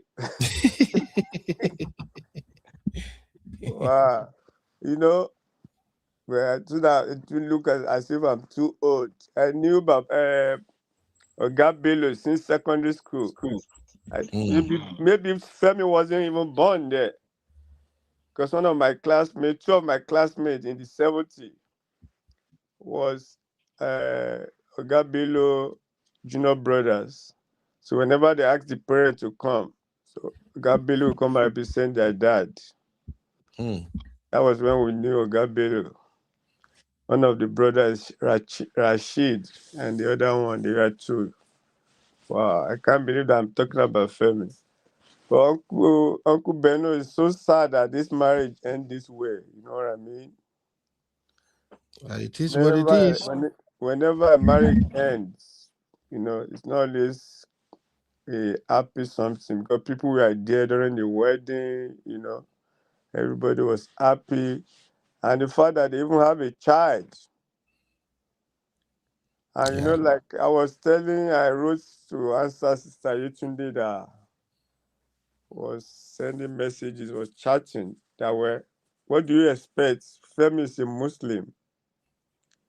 So she's entitled to a minimum of 4, if I'm right. If you can take care of them, you understand? Yep. That's the only condition. Yes. I don't know Iyan Aladuke's profile. I believe she's a young lady compared to Femi.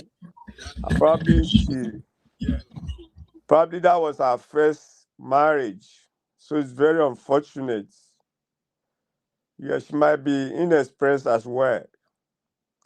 She might be carried away with love. You understand?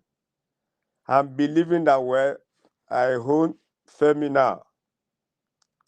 And you know, maybe Femi must have promised her and said, okay, this is my last bus stop. And I wouldn't blame her if she's reacting that way. She's a woman, you know what I mean?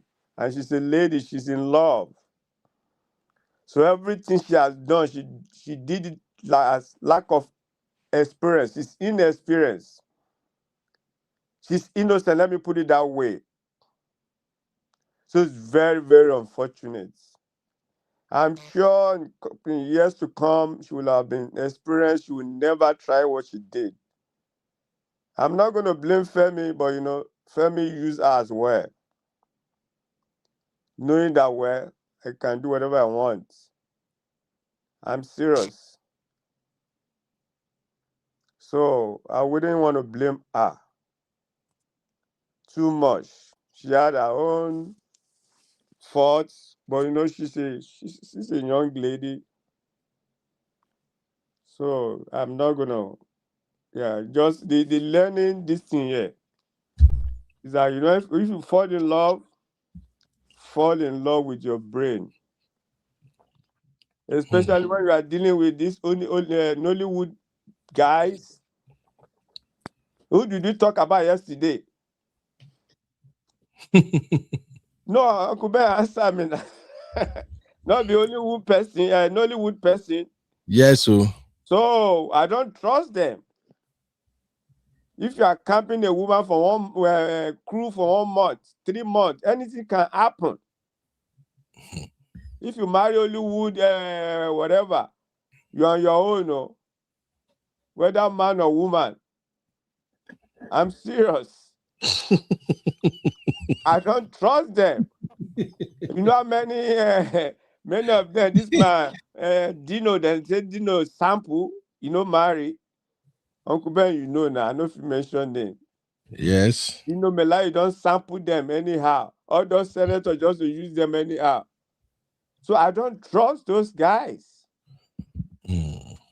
So Iyan Aladuke just fell a victim. I really pity her. The way she was ejected, they took over her shop and all those. I heard about it. And you know, there are different versions to this story, Uncle Ben. Some are siding with the ex, some are siding with Femi. You know, like Yinka TNT said, she knows the family, that Femi doesn't even have money, that people have, even the young senior brother is a multi-millionaire, that they take care of their wife and their children. I have no clue. Yeah. So our lady should be very careful. Yeah. If you walk with a pig, man, you go smell inside, you go rub your body inside poto. So I'm not surprised. I'm serious. I'm not surprised if Femi, as young as he is, go for the 3rd wife, the 4th wife. they falling papa now, you know what I mean? Yeah. Yeah, so that's how they roll. He's the only girl that went there and I go blame. Let me be frank with you, Uncle Ben. It's this girl that I'm gonna blame. And I wouldn't blame her because she lacked experience. She even brought in her friend, and her friend even, stabbed her in the back. You should know better, Uncle Ben. So that's why they're a role. If her friend didn't stab her in the back, they may not give her a role. No money. So all those people, you talk about it, Uncle Ben, yesterday. Now, so all those guys buying Lamborghini, buying Lexus. Which kind of job then they do? And then say that they know Nollywood. Now, so they easy. Uncle Ben, you are doing a great job. Everything you Thank you, said, sir. yes, I was listening when I was driving. Say, oh my God, you said the right thing. And this girl has her own shop. They do business. Now that's supposed to be our own inheritance. Say, well, go deal with your wife. Make I face my own business. Make my own money. So that's what I'm going to say. That I just pity her. I pray that she get herself together. Forget about this guy, because this guy going to go for the third wife, fourth wife, if possible, fifth, sixth, seventh. Uncle Ben. You go here now. It's acceptable in their religion. Yeah, that's what I'm saying now. Don't do it. He's a young guy. Look at him. And a fine man, fresh, I'm there. Bebe-lo. Thank you, Uncle Patrick. Uncle Ben, not open our brotherhood secret because you talk too much. No, I know open brotherhood. I just say I just let woman know, maybe I just know how we the process some of this thing. I beg, Honestly, leave us alone. Thank you, sir. Oh my God, Brakidola, did you listen to this story or you just join us? No, I just joined. I don't know much about this guy. Brakidola, now say you go scatter the story. If you no, I just listen. I just enjoy the list. I just listen. Okay. So I'll just listen. Basically, if I can ask all my senior uncles and aunties in the house, if we have to take this one step at a time, what are your thoughts regarding a woman leaving her business behind and go and stay with her husband, work for 3 months, cooking, supervising cooking? That's how they put it. Meaning, because to me, it means she's not the one that actually give the contract of cooking. She's supervising cooking. What are your thoughts about that one? Auntie Grace, please, as an auntie, what would you tell women generally who moves like that? Or putting yourself to go and be in your husband's business for 3 good months?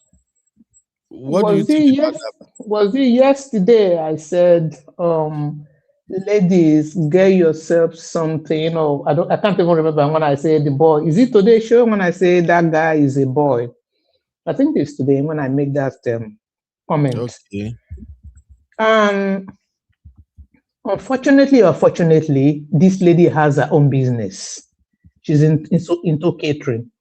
For her to leave her business and then go and be all soliciting for 3 months unpaid, I think it's as a result of insecurity. You shouldn't do it. Like Uncle Patrick just said, maybe as a result of inexperience, immaturity, she doesn't know what to do. And the senior sister who is even going there blabbing did not even advise her well. Instead of you going to tell the husband, coming to social media to say this is what she said, and then she asked the husband to pay, why don't you advise her, come home, my dear, you are not invited there.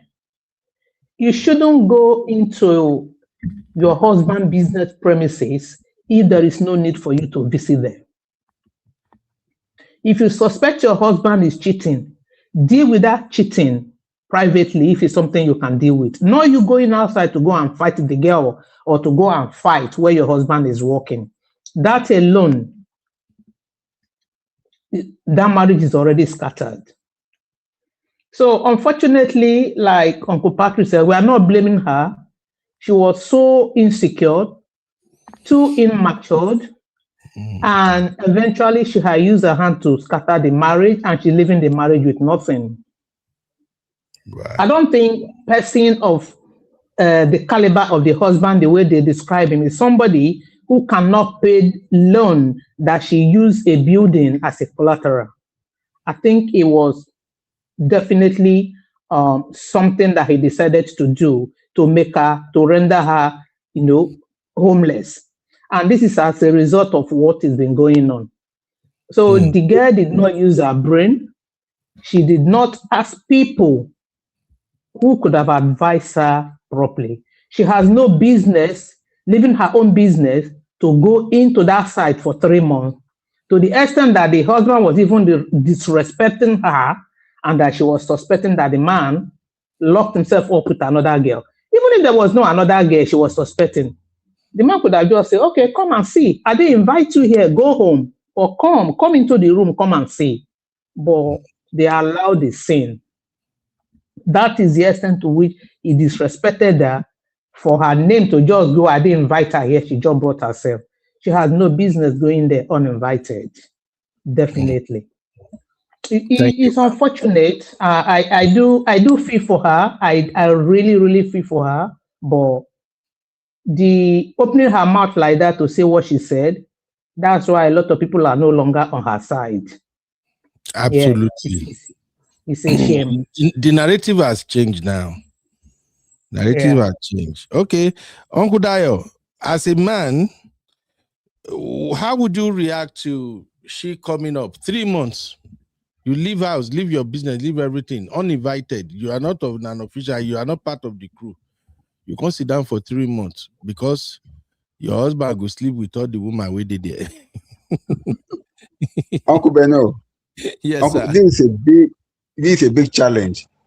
If I were in Femi Adebayo's shoes, I want to believe that wasn't the first time. She must have been doing some things. Yeah, going to locations like that. Just before this one, that the guy maybe has become tired. That's why the guy did not even bother when she started to come and stay. Because each time the guy tries to maybe discourage her from coming to location, or maybe kind of discourage her from staying with him at any location, it's like maybe the guy has got somebody to hide. Women have this kind of a campaign of calumny that when you're trying to prevent problem, they think that you have something to hide. Because she has no business coming to the location, because if you notice, most of these Nollywood breakups, most of them always emanate from what happens at the location. I can give you a couple of artists and a couple of actors that their marriage started breaking up from what happened at the location.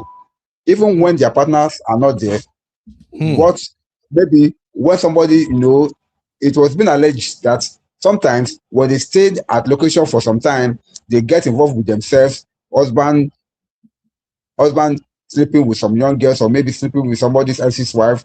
We have stories that have even broken up a couple of their marriages in the past. So maybe it was from that background, and maybe he has been seeing or maybe she has been seeing her own husband moving mad also, to the point that she now felt that the only way she can prevent her home from breaking is for her to go there, to go and stand on her head. To go and stand on his head to prevent him from cheating.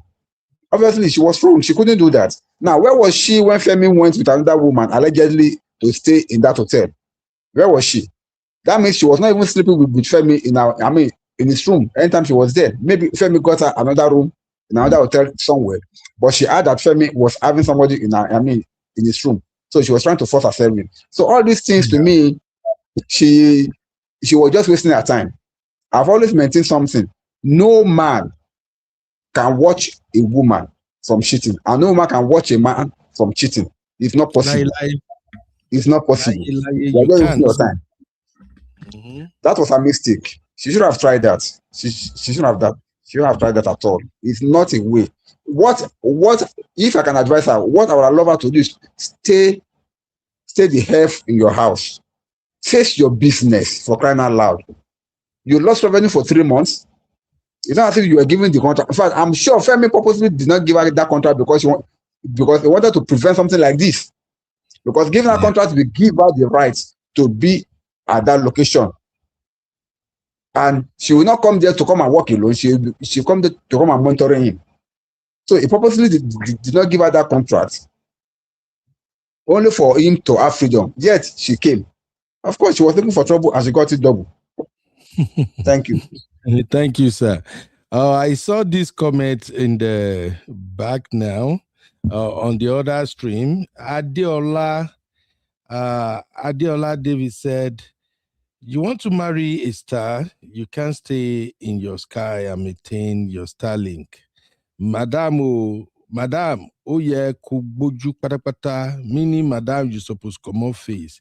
Ogafemi, I expect you to be at the third wife plan or fourth, so the woman will know who she's getting in with. All right. Now, I want to turn this around a little bit before we end this show. I want to put the searchlight on Femi himself.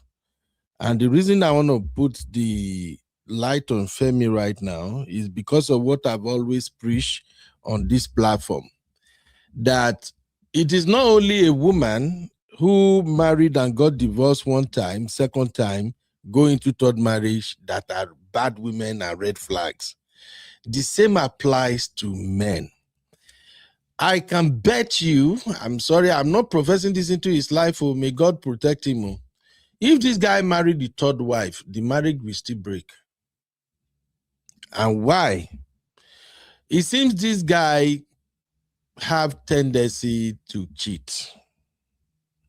He may not be cheating like that, though, but if your first wife, with all the fame, the money, whatever, 3 kids, can leave the marriage, knowing fully well that you are a Muslim, that you have license to marry 4 wives, at least according to the Holy Book.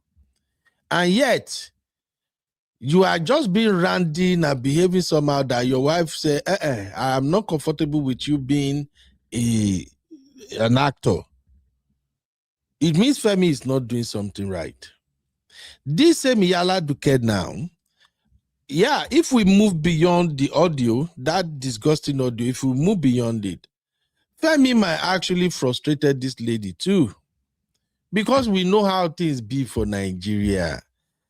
I can say this without even unapologetically self.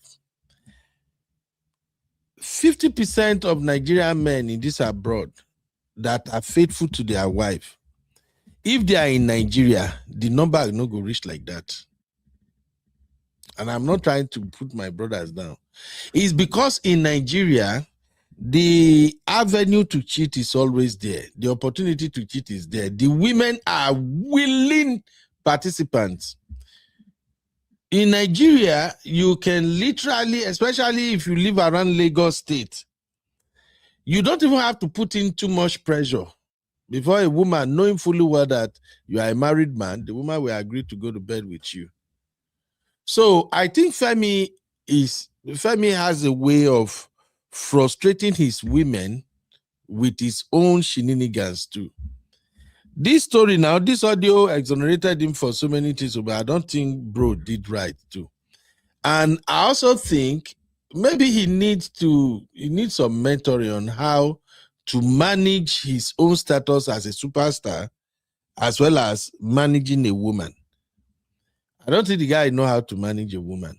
For your wife to come to a movie location and spend 3 months uninvited, she know they work, she know they do anything, she just show up. It tells on how the man manages his home. It tells on his own character too. It tells on how much he has frustrated the lady, that the lady cannot trust him to go to work and do the right thing. So that's just what I want us to examine a little bit. Uncle Patrick, do you see what I'm saying, sir? Or I'm wrong?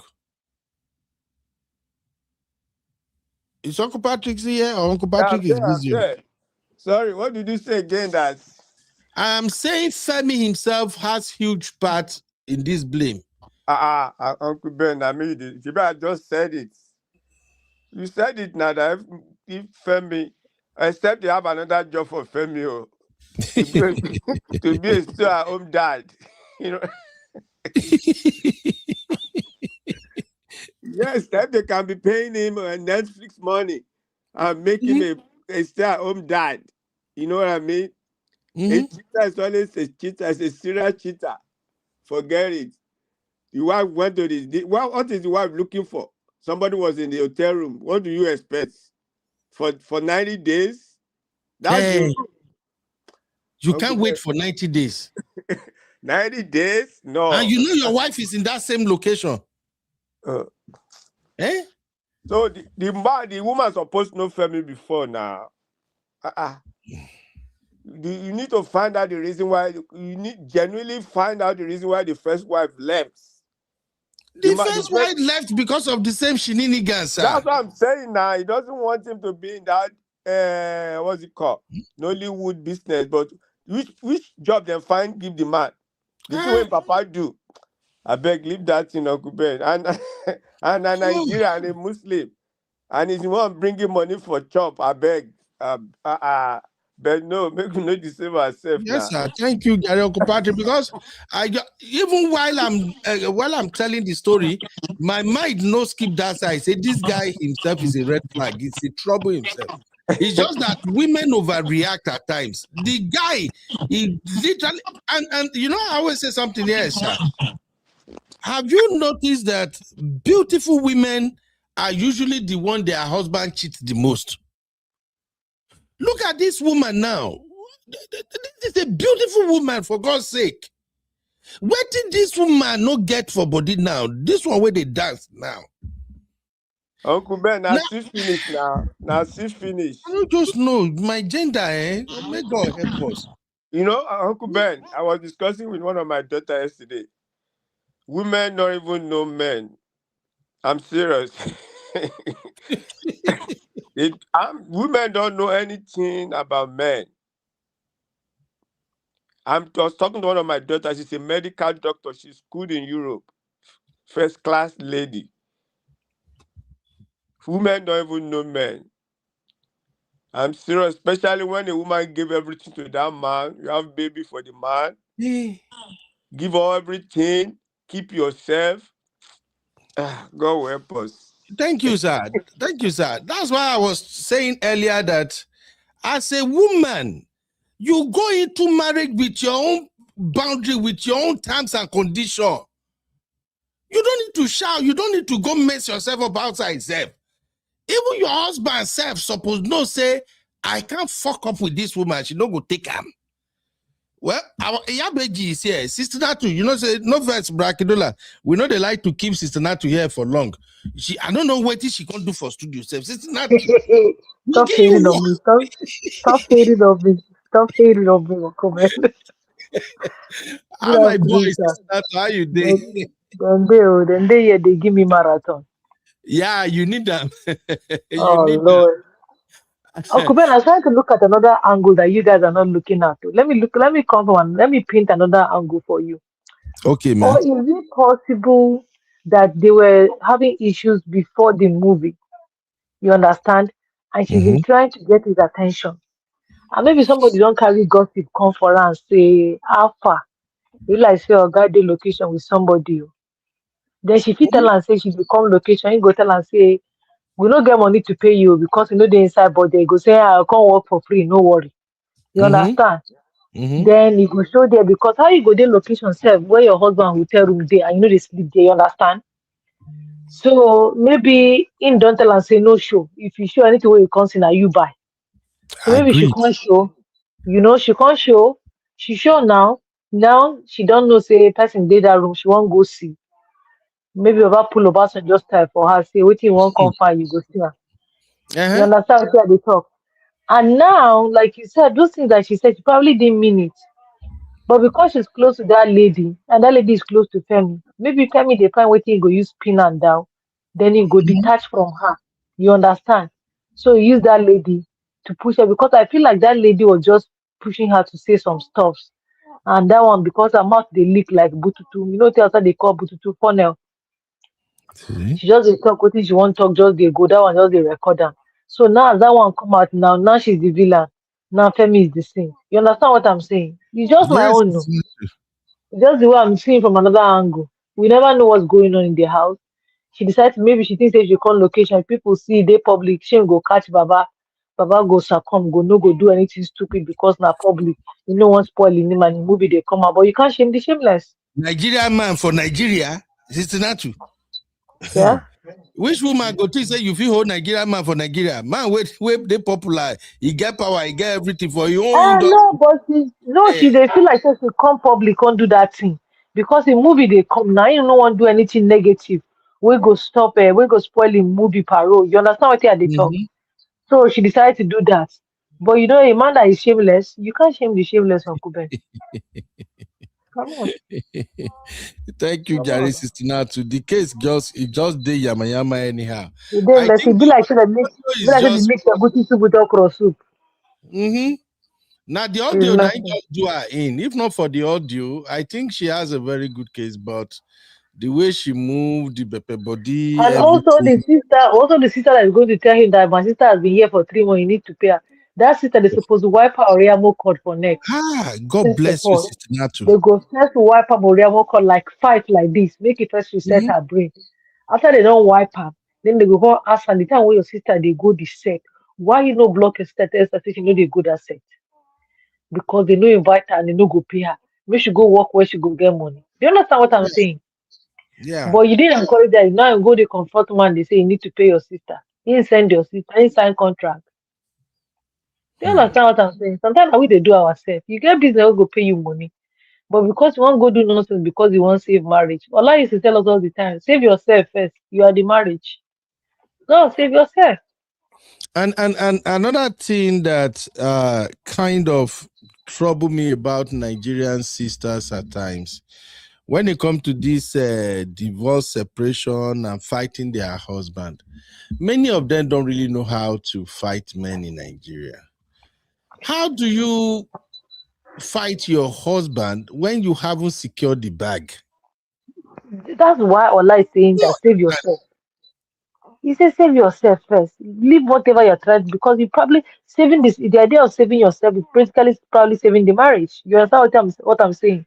That woman for they have business place, they make her money for that 3 months. Or God bring for reset that 3 months where you decide you go realize it be miss. If you come back, you understand what they talk. Yeah. But you don't carry Pansan go there, go post Pansan inside Gary. I want to make people take drinker.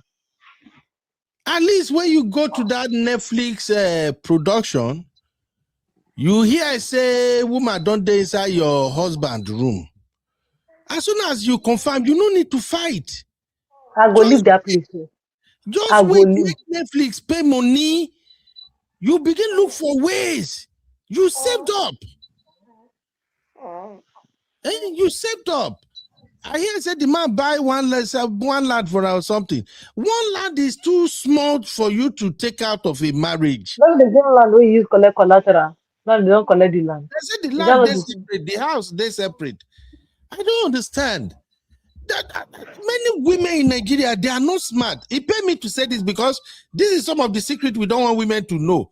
But because of the way things are going, we need to talk and maybe they will begin to learn. Before you decide you want to divorce a man, especially when you don't bond for him, auntie, secure the bag first. Be nicer. Stop argument. Begin the arrange. So that when you want waka, you know waka with empty-handed. Yeah. You can see now, the guy can't even leave the building where you take do business. He can't even leave it for you.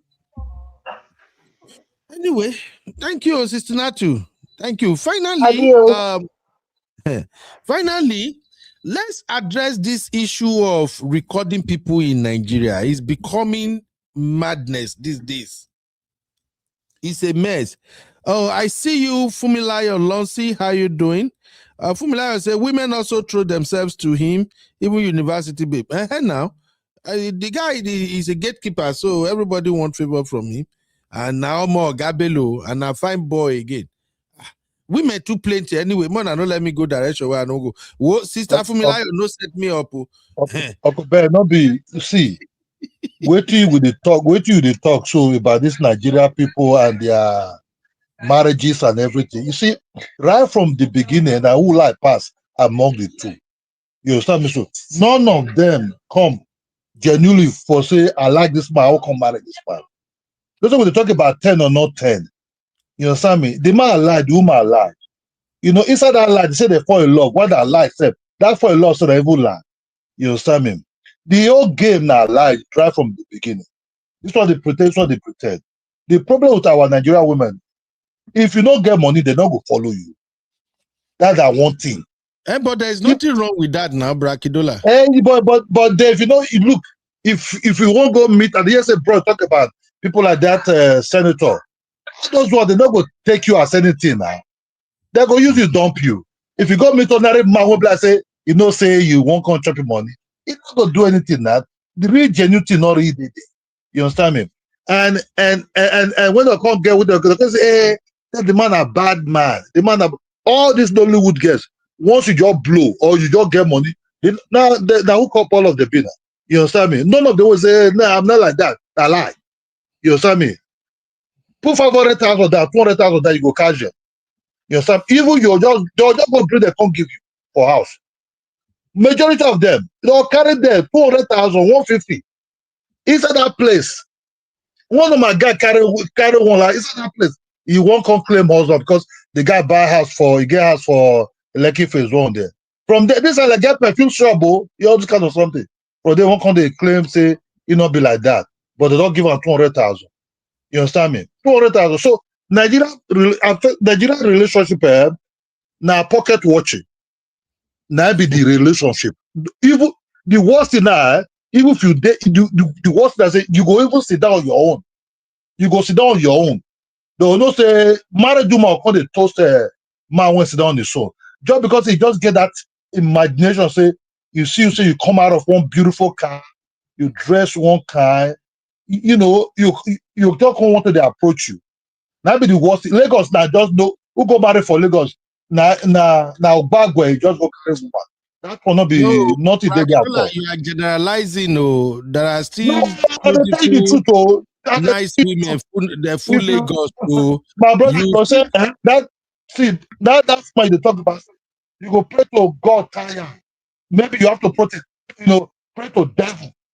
That's the way they call it. You see, they don't even hold your mic, self. He good or cookie dollar. He good as they hold your mic. We can't hear you clearly again. We can't hear you clearly again. I like the way they hold your mic. No. The right from the beginning, say our mama knows things. Culture hold them. You know, tradition hold them. Societies hold them. All this one get integrity and everything. This one you just see so. Why did you say our children at this point now? Because no control. The money, you know, see your made after they make money. But not be all of them, Brakidola. It's not everybody. It's just if you say it's 100%, maybe 1% or 2%. Then you just take over. The other one, don't forget. Now, so you think I say who say enter Lagos? Say now wife you go to look for there. Now you know. No say I be Benin boy. I come from Edo State. Now they call Ogbagwe. I want joint for that place. No, Ogbagwe, everybody want. Then you go carry so.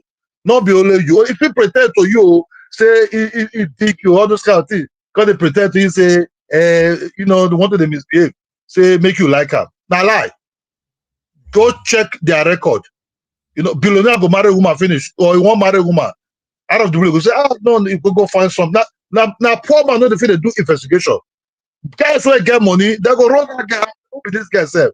But then you ask 1 or 2, 10 guys, they go tell you, bros, I got now runs girl now. You know, multi-billionaire guy not fit carry now. Now poor man or person not to know, never they carry all this. Okay. Now, how does that now? If you bring it to what we are saying now, what advice will you give to men and women regarding to this situation? Men said they would fear to carry this once now this. You know so. Even the men said no say now lie they speak. Even they even say that lie that woman speak. You understand me? So men self they fear. Okay. You know, if we talk about relationship Okay, for men, because some of these Akidola, hold on. Let's now talk about men themselves. Men who are unfaithful, who are cheating on their wives in Nigeria. What's your own perception of Nigerian men generally right now? You see, Akidola, you know what? no, I'll tell you the truth. No, I'll tell you the truth. Our Nigerian men, let me just tell you the truth. Say 70% of them, they not get truth for their mouth too. You understand me? They don't grow with that thing. Once you don't reach 30, you don't change for that lie. You will just continue to do it. So that's the most of our Nigerian men. So this thing start with our Nigerian men. No, not say I don't lie to you. Say they start with our men. Let's say the women come frustrate. Say, man, they don't know how to take hold this thing. How this guy would just they lie to me? Then that they can't revolt. Can't be with the be today. Now men start this thing. Those days men they go they honest. Say, babe, I not get money. My room when I did, I only form day ground. You understand me? Sometimes the girl go, those days guys, they answer now. The women, they answer that time. You understand me? But because of the lies now to take me top, guy will not get go say he get. They go, they do everything to take on this, entice that person. Because the guy say, man, I cannot be with a broke man. To solve this problem, Nigeria are just forgone issue for this lie. Even though they carry that they enter Obodo Ibo self. Even when they go see better person for Obodo Ibo, lie go just dey ground, from their name to the end.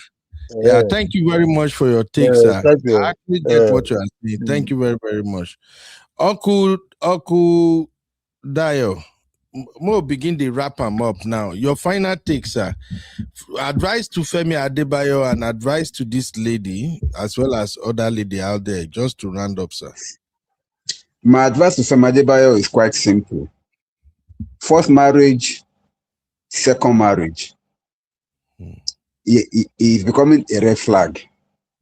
Yeah. Whatever it is, even though it may be apparent that the two marriages were not in your favor, maybe those women that you were married to, they were moving mad, allegedly. Let's say that. But as a man also, one of the good qualities of a man is for you to know how to hold your marriage. No marriage is perfect. And no marriage is made in heaven. Every successful marriage that you see out there today, it takes effort from both the man and the woman to make it work. So if you cannot sustain your marriage, you need to look at yourself and see what you are doing wrong. You must be accountable as a man. You must understand that once you are married, there are some certain things that you cannot do. Even though your profession demands it, you must know where to put the limits so that you don't create problem in your own home. I was just discussing something with my wife just this evening. We were watching a movie and somebody said that he was doing everything that will bring peace in his home. He will do it as a man. And I was telling my wife, that's a good man. Because whatever will bring peace in your home, just do it. Now, what happened was that this thing is even funny. What happened in that movie was that the friend came home and the wife came out while they were talking in the sitting room, and the wife was like challenging the man, was challenging the husband that, babe, my panties that you washed, they were not clean now. Why can't you help me wash it better? And the friend was like, what? You watching your wife's panties? And the man said, yes, I do that. And the man said, whatever we bring in peace in his home, he does it. So there are some things that in marriage, for peace to reign, you must sacrifice. And I don't think my brother Femi Adebayo was good in that area, because the allegation for the first wife, according to what we read on social media, was that he could not cope. She could not cope with his life as an actor, which obviously points to what we thought, infidelity. Now, this one also, if you're going to look at it critically also, it is the same issue. No woman could just decide to be moving mad except she has seen some signs or she has been confronted with some moves by the man himself. So that's why he needs to really take a second look at himself and adjust his way of life. It is not a crime for you to be a popular actor, but you must be able to keep your. Even the father too was a popular actor, and the father was able to make success of his own. Though the father had more than one wife, but he was able to make a success of it. Now, the thing is that as an actor, you must be able to know where to draw the line so that you keep your marriage. We have men like RMD. We have many popular actors that are successful marriage. We have Olu Jacob there. We have the veteran, Pete Doche. We have many of them, and they're able to keep their marriages. So it is not because you are a popular star that will make you to be like moving mad. Of course, women will come at you, but you must know where to draw the line. And as for the wife, my take is this: you cannot decide to play with a pig and complain of being dirty. You must be ready for the team. Since you have decided to marry an actor, you must be ready to close your eyes against some things. You must be ready. It's a choice. You chose him to be your husband. You know what he was doing. You know the way most of them move. But it is in your peace, it's in your quietness, it is in your own quietness that you are going to change your man. Not by forcing it, not by trying to impose it, not by trying to manipulate or change him.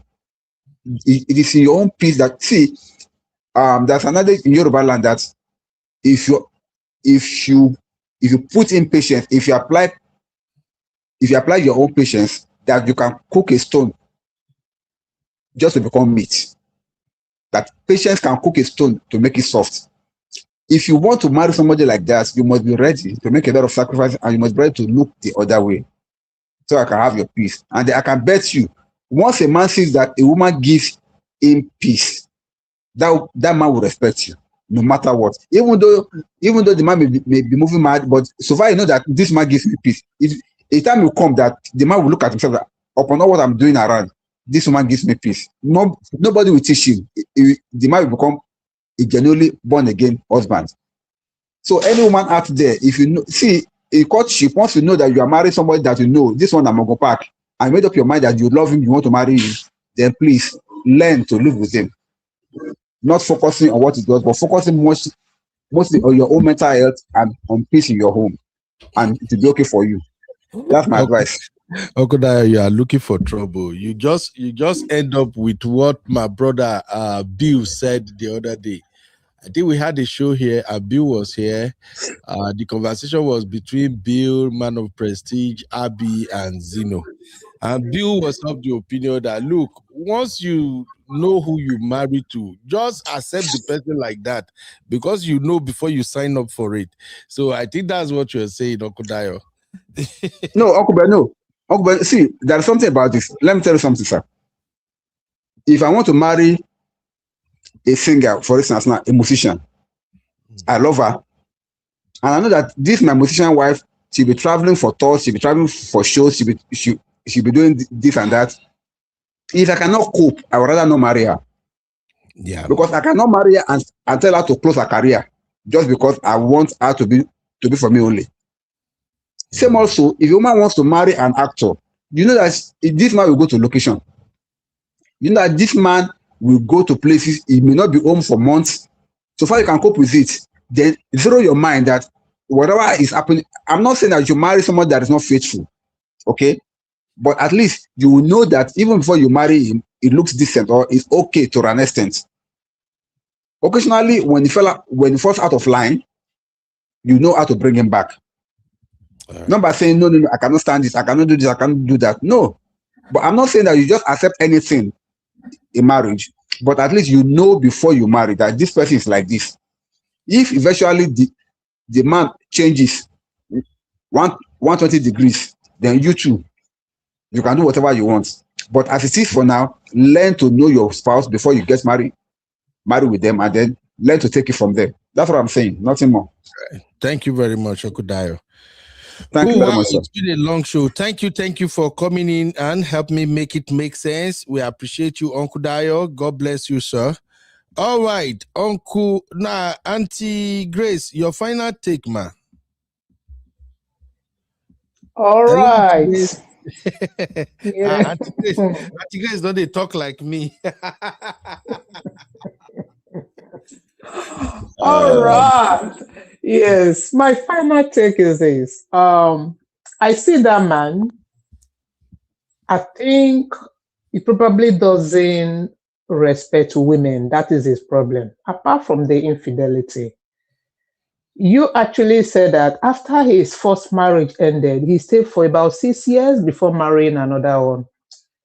When the first marriage ended, he didn't come out with, okay, this was the girlfriend I was going out with and I'm marrying her. You understand? This was the girl I was cheating with. That's what I'm bringing in. It didn't happen within 6 months, 1 year, and all that. He just know that he can just have this fling. He probably does not have respect for women. That's why he cannot respect the women in the house. That is what these women are dealing with. And before you say I do to any man, this is to our young ladies, you have to make sure that this is the person you can tolerate their behavior. If you are settling down for a Muslim man, an actor who will be away from home for 3 months, 5 months, 6 months, and you think you are going there to change that person, you are making a very big mistake. If you think you can marry a man who sleeps with another woman and he comes back home, you are comfortable,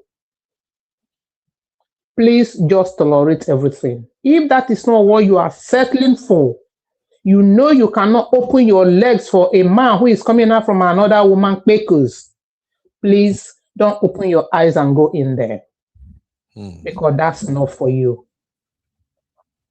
You cannot change a dog from using his tongue, whatever, to dig the ground. If there's anything that will make me not to keep a dog, even though I like peg, it's like, can I wear that dog shoes?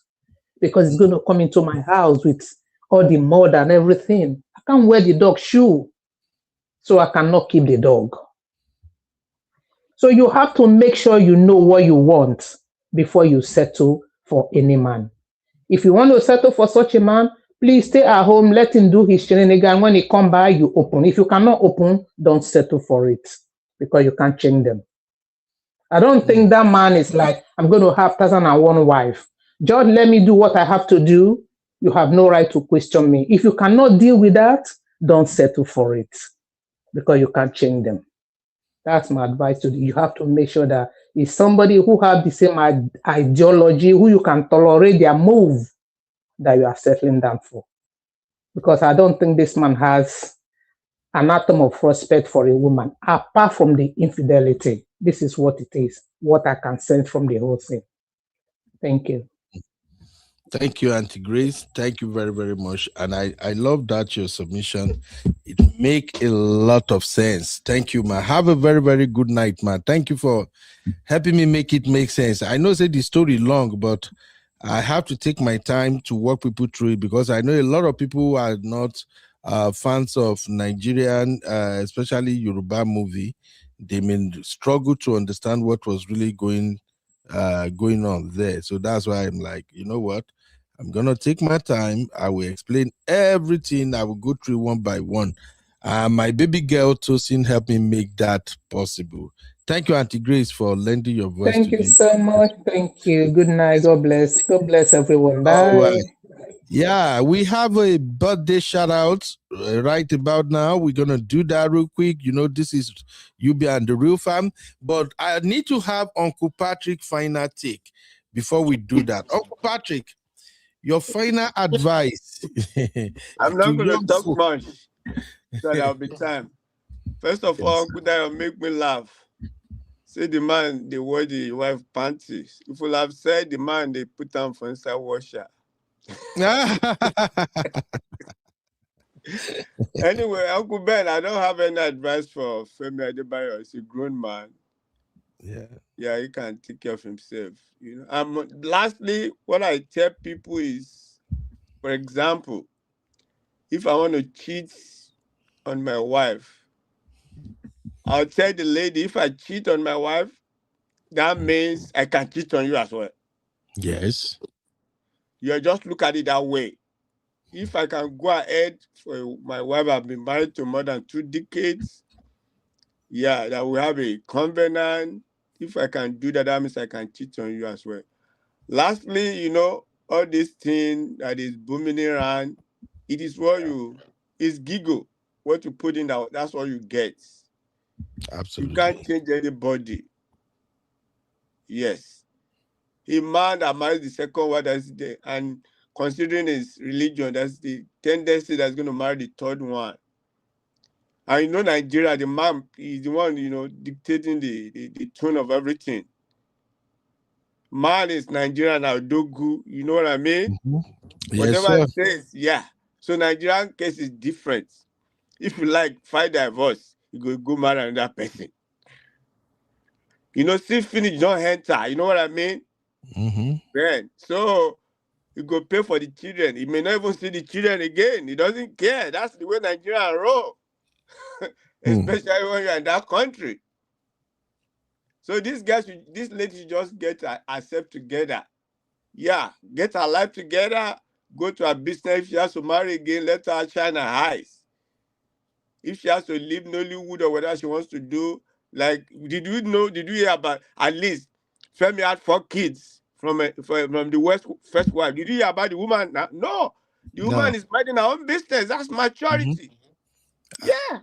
And the woman is probably enjoying Femi now than when she was in marriage, because now Femi have to take care of the children wherever they are. No issue, no noise. So you are right, Uncle Patrick. The man is at rest, enjoying herself. It's something that women don't think. You think you are perfect, you can change somebody. Now lie, yo. Somebody had 4 children for this young man, and the woman quit. And you think you're going to give her the best, give him the best. No, I beg. That's what I'm going to say, Uncle Ben. I'm not going to say much. Thank you. Thank you, Uncle Patrick. Uncle Patrick, we want to do a special shout out to. So please, everybody, just 5 minutes celebration of my brother. All right, as we end this show, thank you everybody for hanging out with me. Thank you for your contribution. The Vows, I see you are watching the Vertical. My lovely sister, one of the oldest real fam. The Vow said it's too late. Any man who has a wandering prick, we find reasons to marry multiple women. Obiri. I really don't like how this story changed, because up until 2 days ago, Femi Adebayo was really getting the heat. People were fighting for Iyan Aladuke like mad. And I think Nigerian women are doing better these days. They are showing up for the sisterhood. So they were defending Iyan Aladuke. They call out Femi Adebayo. They were like, you can't do this to her. You have to take up your responsibility. But that audio just messed the whole thing up. And in case you don't know, there is another audio where she also admitted that she was lying on Funke Akindele. I hope you guys heard that one. Even I know, I get the audio here. I will share it in the backstage. Because of time, I can't play it again. It's in Yoruba anyway. And that's the same audio where she said the Instagram, she want to bring it down. She will destroy everything. Yeah. So my own takeaway and final take on this issue is that, please, I want to appeal to our Nigerian sisters. Ejo, my beyin, please manage how you talk. I'm serious. Many sisters who don't find husband right now, it's not like maybe they are not good. It's not maybe they are not marriage material. It's not like maybe they are lazy or something. It's just because sometimes when men come closer and you people started talking, the way you run your mouth drives them away. I know it's harsh, yes. I'm sorry if I have any other word to say it, I would have opted for that word, but it is what it is. How you speak, how you talk, in under every circumstances matter. There are men who are okay with you talking, but there are some men that even when you are on your talking stage, as soon as they hear you go off and you are sometimes all over the place, they will just be like, I don't want to deal with this. And men are taking their time now. This is marriage. It's supposed to last forever.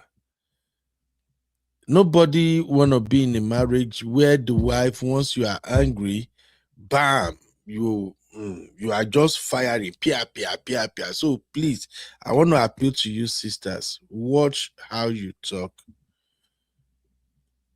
It's very, very important that you show class, you show decorum, you show discipline when you're talking. 2, I want to appeal to sisters. Pick your friends, especially when you are growing. You see, it's okay for you to have multiple friends in your early 20s, mid 20s, and maybe late 20s. You see, as soon as you hit 30, especially as a woman, watch the kind of friends you keep. Everybody is not your friend. And as a woman, if you know you are blessed, you look good, you dress good, you have courage, people admire you, always have it at the back of your mind that 1 out of every 5 friends that you have is a betrayer. 1 doesn't really like you deeply. I'm sorry, it is what it is. So as soon as you are over 30, please choose your friends. You are better off with 2, 3 solid friends, solid, than having 8, 10 friends. Also, please mind your words. When you have issue in your relationship, when you have issue with your colleagues, when you have issue with people, and you want to talk with them, especially in Nigeria, always know at the back of your mind that you may be recorded. In Nigeria, they can record you. Even abroad, they can do it, but there are laws here that even if they record you, they can't play it publicly. They can't even bring it to court because that is invasion of privacy. They can go to jail for that. And also in Western world, like here in America, most people only have 1 phone. Not that they can't afford 2, 3, 4 phones, but what for? It's unlike Nigeria, where one person have 2 or 3 phones at the same time. You may be talking, they put you on speaker, and the other phone is recording. So when you have issue with anybody and you want to discuss that matter, try as much as possible. If you can see that person one-on-one, face-to-face, so that when you want to rant, you can actually rant in their faces, it's okay. But if you are on the phone, please always remember you may be recorded. I've said something here on this platform before. You get how they communicate. You get this where they put for chat, for WhatsApp. You get what they discuss for WhatsApp. You get what be say, I no go put for WhatsApp, I go call whoever I want to talk to. You get the one where we say, I no go even tell you at all, or I go talk in parable. Because you can't tell. So, sisters, when you have issue with your husband, watch what you say. And I will borrow you one small trick now. Maybe it can work for you too. I learned this way back. I think I learned this when I was around 25, 26. As a Yoruba man, I learned it and it works like fire all the time.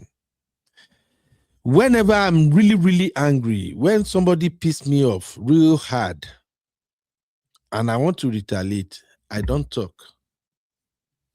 I don't talk, I don't show it, I don't whine, I don't complain. I allow the person to feel comfortable. I allow the person to think, oh, bygone is bygone. He doesn't even worry about it. Then I strike at the appropriate time.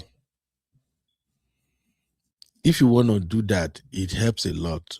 When somebody injure you, somebody do you bad, and you won't show the person shege, don't talk. Have you seen the movie The Good, the Bad, the Ugly? You know, there was a scene where Tuko was in the shower, and this enemy kind of caught him there. The enemy barged into the bathroom, and the enemy was going to kill him. But while the enemy barged into the bathroom, the enemy started talking, saying, "Oh yeah, Tuko, I got you. You remember me? I will show you now." But Tuko was naked. He's in the pool. It was in the bathtub. And the guy was talking. Before he can say Jack Robinson, Tuko empty his 45 on him. And Tuko said, if you have the chance to shoot, shoot. Don't talk. That's a big lesson I think people should take away from this. Anytime you are mad, anytime you are pissed, anytime somebody have done you bad and you want to get back at them, don't say it. Don't tell anybody.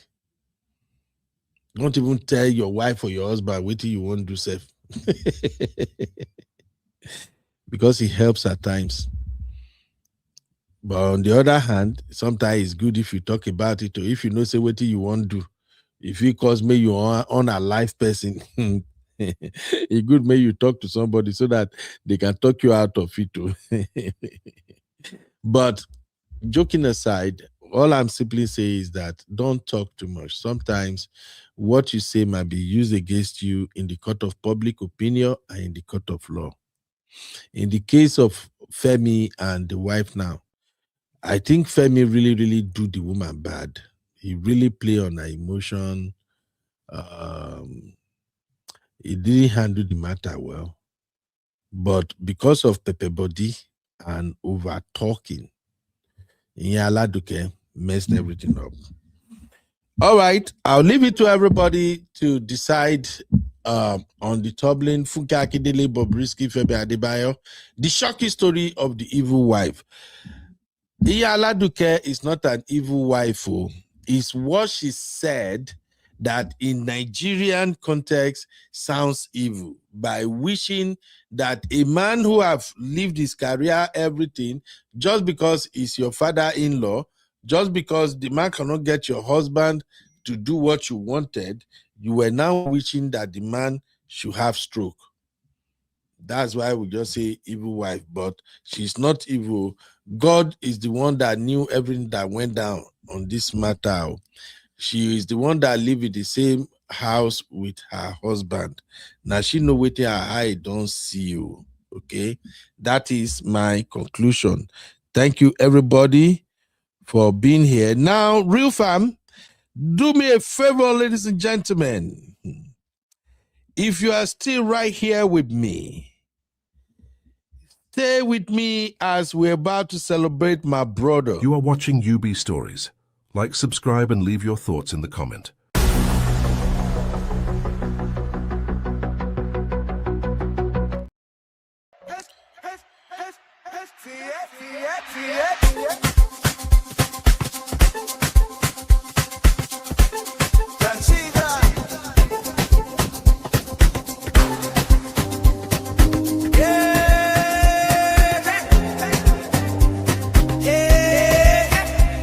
Where you at? UBMC, we rise. Learn the skills, yeah, we go online. Uncle Ben, don't show the way we shine. Create your dream, build your life. UBMC is our time. UBMC is our time. UBMC is our time.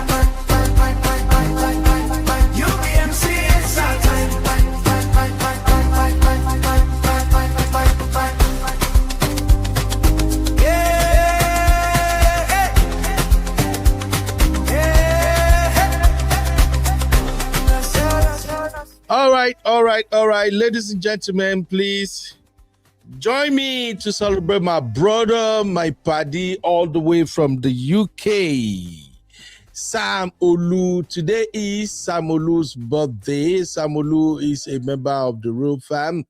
My brother is a very, very busy guy, but every now and then when Samulu have a little time off, he usually come to join us at the Real Farm, and he always contributes his own part.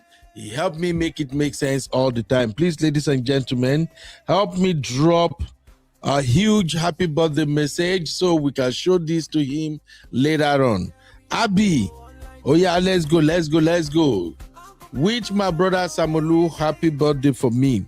Samulu, you know how I roll now as your paddy. I wish you all the blessings in this world. I wish you everything you wish yourself. I wish you success. I wish you God's protection, divine intervention, divine upliftment. Baba, I wish you everything that will make you become a huge Odogun that you already are. I wish you better health, more years to come. You are going to celebrate 70, 80, 90, 100, even more than 100 self. May the Almighty God watch over you, watch over your family, your wife, your children. May your table be filled with all the goodies that your heart desires in Jesus' name. Ladies and gentlemen, let us celebrate my brother. Our coordinator is in the building. The one and only Gen Z resident. Abby! What's up, mommy? I'm good, thank you. Good evening, sir. How you doing, mommy? I'm very well, thank you. Happy birthday to our very own Coconut Uncle 2.0. Mr. Samalu. Thank you for being amazing. Thank you for being part of Real Fam. Hope you had a fabulous birthday. So this is just a shout out from Real Fam to you. So yeah, I don't think he's here, but obviously. Yeah, he's probably celebrating right now. He go day somewhere for London. They enjoy it right now. But I just want us to celebrate him because we have to. I saw all the birthday wishes in the backstage, but today has been a very busy day for me. I will say, I'll drop it. I will don't forget. Before I know, I'm at the gym, then from gym to home, then home to this show. But Samulu, we love you, Baba. Continue to be who you are. Take it easy, because I always go to your Facebook and I see how you like to flex. Yeah, Sisi, thank you, Sisi. Happy birthday to you, my brother. Say me well to your wife and children. By this time next year, we're gonna be here celebrating you once more. Have fun, Baba. Abby, you wanna drop anything else for Samulu? Not really. Just have fun, sir. Continue being you. All right. God bless you. Grant you your heart desires, good health, long life. You would be here to celebrate your children, see your children get married and achieve everything that they set out to achieve in Jesus' name. Amen. Wow, Abby, prayer warrior. Prayer warrior, Abby. DJ, turn them up. We outside tonight. Oh yeah. Everybody move your body. From the moment that the beat drop low, see everybody start to move slow. Left leg, right leg, bend down small. On the bass and turn out there we fall. No stress, no wahala tonight. Only good vibes under city lights. If you come here with your people, them na enjoyment till the morning, yeah. Hands up high, feel this sound. Let the rhythm turn you around. When the DJ touch the control, now your body go lose control. Dance time, DJ turn 'em up. Body they move, we know they stop. Hands up high, make you wine and rough. Now dance time, DJ turn 'em up. Dance time, DJ turn 'em up. From the front to the back, everybody pop. Leg walk clean, make your shoulder drop. Now dance time, DJ turn 'em up.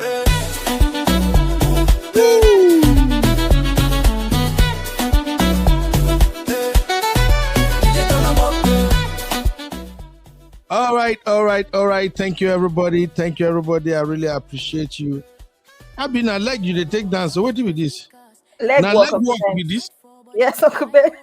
This leg will be like woman lap. His leg now. That's the only leg. Now woman hip and lap. I be waiting we call her name be that. That's the only leg emoji there. Happy. Anyway, happy birthday to my brother, Sister Yikos. Thank you. Now you can say happy birthday, Mr. Samulu. And Tosi, of course, is shouting happy birthday to you, my brother. Thank you, everybody. Thank you. All right, Abby, as usual, as I'm leaving this studio right now, I can't leave the studio without asking you a question, briefly. You are watching UB Stories. Like, subscribe, and leave your thoughts in the comment.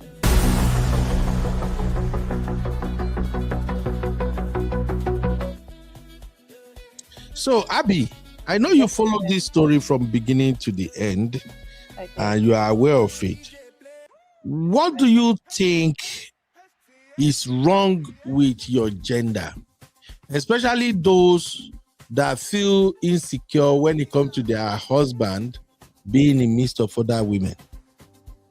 Do you know what, Uncle Ben? There's two parts to this. There's women who, I don't know, maybe they've gone through all sorts. Maybe they've even come from homes where their dads were constant shits and it's destroyed their family.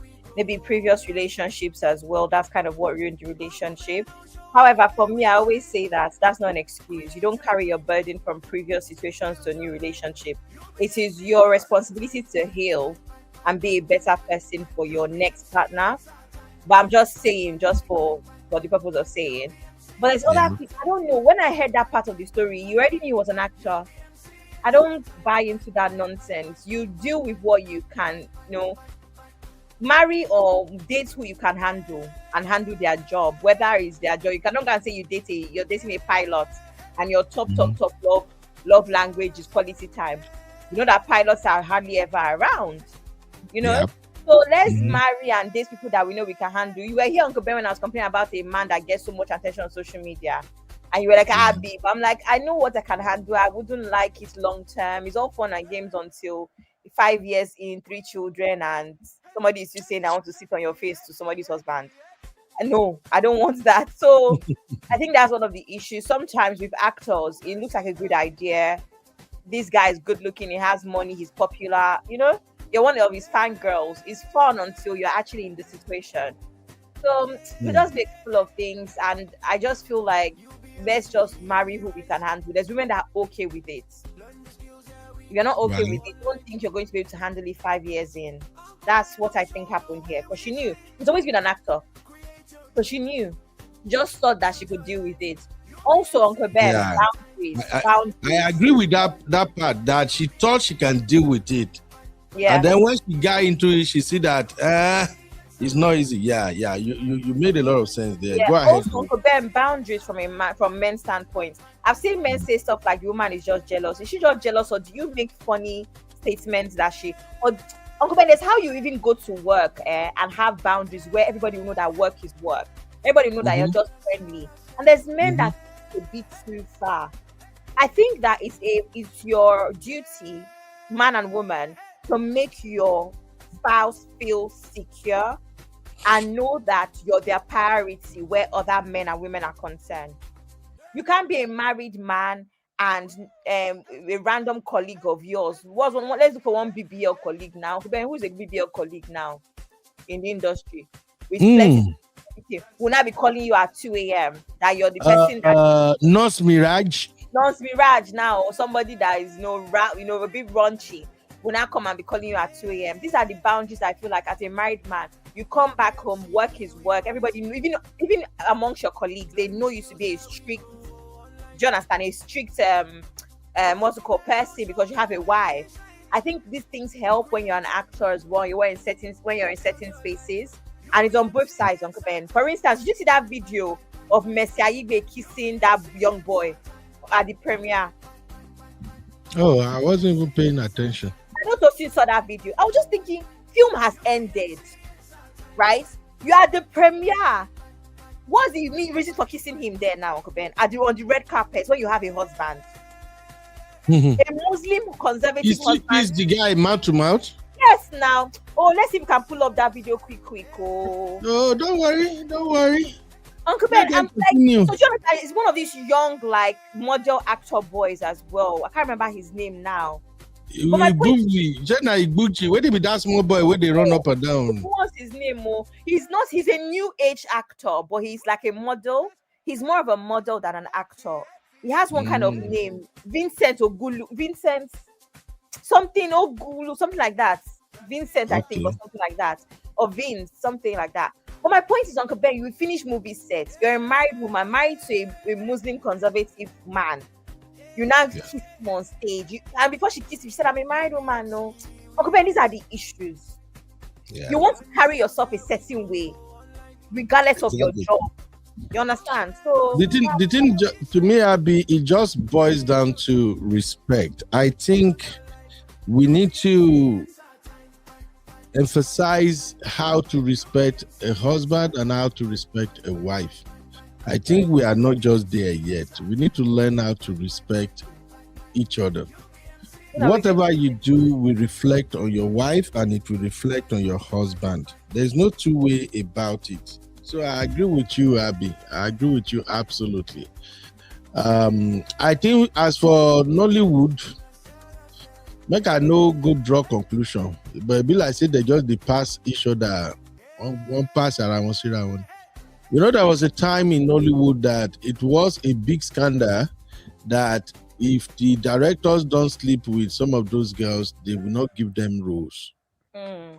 And the girls who went to school, studied theater arts and all of that, once they are coming into the industry, they just have to prepare their mind that if you want to get a leading role, you really want to put yourself out there, you're going to have to yield to whatever the directors say. So these are the issues. Now, as for the wife who goes all out and say all those things on audio and everything. In fact, let me ask you, Seb, make I ask you Gen Z opinion. The 3 weeks, the 3 months she spent on location with her husband, what are your thoughts around that? The 3 weeks that she said, sorry, say that again. The 3 months. She spent 3 months in location, supervising food. Oh, you missed the part where the wife actually went and spent 3 months at the location. Let me tell you something. You know that boundaries, same thing for on both ends as well. Yeah. Uncle Ben, don't start what you can finish. There could have been a moment where the man thought this is romantic, it's thoughtful, but work is work. Absolutely. Maybe there's one time she spent 2 days and everybody thought, oh, she's so cute. Do you understand? So maybe she now thought it's okay to go for 90 days. Thank you. There's occasional you go to your wife's office to take her out for lunch because she's having a rough day or whatever. But there's making it a routine as if you're controlling. I don't know if you want, there's a thin line between romance and being a thoughtful husband and just being weird. That's what I think here, where even him from his own point of view, he didn't even put his foot down as to the whole thing of this is my office. Yep. Do you understand? Yep. Pata, you want to see me because I'm on set. Let's go out for quick lunch because you cannot abandon your wife because you're on set for 3 months. Let's go out for quick lunch, but to come and to pack your come and pitch your tent. No, now, Uncle Ben. Him too, and I'm not blaming him. She's probably a bit like needy and all. But I'm just saying that generally, man or woman, let's be having our boundaries and setting our foot down from the start. And not think that things that are unnecessary are romantic. Come and take her out for lunch. One time here, 2 times here, whatever. But to be doing it every day, I must pick you up, I must drop you off, Uncle Ben, come on. Yeah. All right. Thank you very much, Abby. I've done almost 5 hours. I didn't know it was going to take this long, but I just want to cover the whole thing about it and get it done. And then the amount of work Tosin put into this, researching everything since yesterday and arranging them is just a lot. So I just feel like I have to do my own part. Thank you, Abby, for always being here. Thank you for doing a wonderful job. And happy birthday in advance, Abby. Don't think we forget. We have sister Shitinka first in Feb. Oh, Shitinka is like next week, right? Yes, it's next week. Oh my God. My God. We're gonna celebrate, y'all. Ooh, we're gonna pop online champagne. audio Don Pedro will be flying everywhere. Trust Thank God me. Snap finally admitted that it's audio. Finally. Where did you hear audio? You just said audio Don Pedro. That was AI. Oh, That was you have AI, finally Abby. admitted that you've been lying to us. That was AI, Abby. AI here. After this, I'm going to cut this part and send it to backstage for evidence. No, so that you don't go find out. We are already taking note of the time. All right, we'll catch you later. Bye, Yeah, Uncle see Ben. everybody. Bye. Love you all. Thank you, Abby. Thank you, everybody. Uncle Daya, Uncle Patrick, Uncle Kidola, Auntie Grace, Sister Natu. Thank you, everybody that helped me make it make sense. And everyone in the chat, Sister Yinka, everybody, Auntie LaBelle, Man of Prestige, Sister Yesterday, thank you for coming. My Sese, thank you very much, everybody. I'll see you guys in the next one. Remy, now you turn to Remy, so to your long. So Remy said, oh yeah, Milenu, she's not evil. When will she become evil? When will she become evil? Remy, we have to give people grace, okay? We have to give people grace. But thank you for turning up. A big shout out to Auntie Grace for people. Thank you, man. We appreciate you. Black Conservative, thank you. You say the caller was putting words in the wife's mouth. Absolutely. That's where you have to be careful. Once you call people and they are beginning to say things that sound strange, it's not sounding like their usual self. That is where you have to match break and be careful what you say. Shout out to Man of Prestige. Thank you very much. Man of Prestige, I'm going to need the full story. Man of Prestige, the story long ago, you have to pitch them together. You gather them new. All right. Thank you, everybody. Baby girl Tosin, thank you. You did a wonderful job, my dear. My tiny voice Tosin. All right, I'll see you guys in the next one. God bless you all. Please come around. We always have videos we share, we post every time.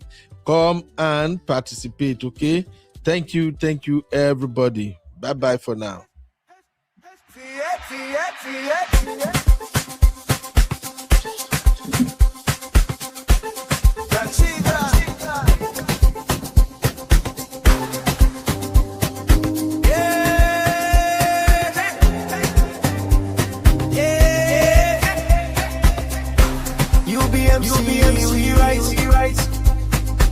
Learn the skills and we'll go online. Uncle Ben will show the way we shine. Create your dream. Build your...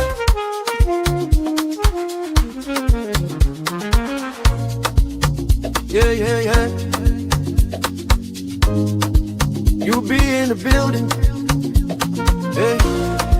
Vibe with Uncle Bino. Let's go. Now happy hour things, you know. Hang out with you, babe. It's a vibe tonight. Laugh and learn, we shining bright. Oh yeah, you be stories, life lessons time. On the Uncle Ben show, everything feels right. From the streets to the world, we talk real talk. Vibes on the beat make the whole place rock. Happy hour flow with smiles non-stop. Sip and chill with you, be the energy on top. You be stories dropping them every day. Wisdom for life, the African way. From the grind to the glory, hear what we say. Tune in now, don't hang out with you, be. It's a vibe tonight. Laugh and learn, we shining bright. Oh yeah, you be stories, life lessons time. On the Uncle Ben show, everything feels right. Join the sister circle. Oh, what a scene. CC Inca, honey baby, and I'll be so clean. Talk love, talk life, talk dream supreme. Empowerment vibes, like a royal queen team. All our Sunday school when the beat gets low. A moment of reflection, let the spirit flow. Men of God speaking wisdom, you should know. Faith and vibes on the Uncle Ben show. Hang out with you, be. Come catch that light. Oh yeah, you be stories, keep your heart so bright. Join the sister circle, feel that fire. Oh yeah, Sunday school for your soul so right. You be nation, we rise together. Love and vibe forever. Uncle Ben no show. Yeah, we outside.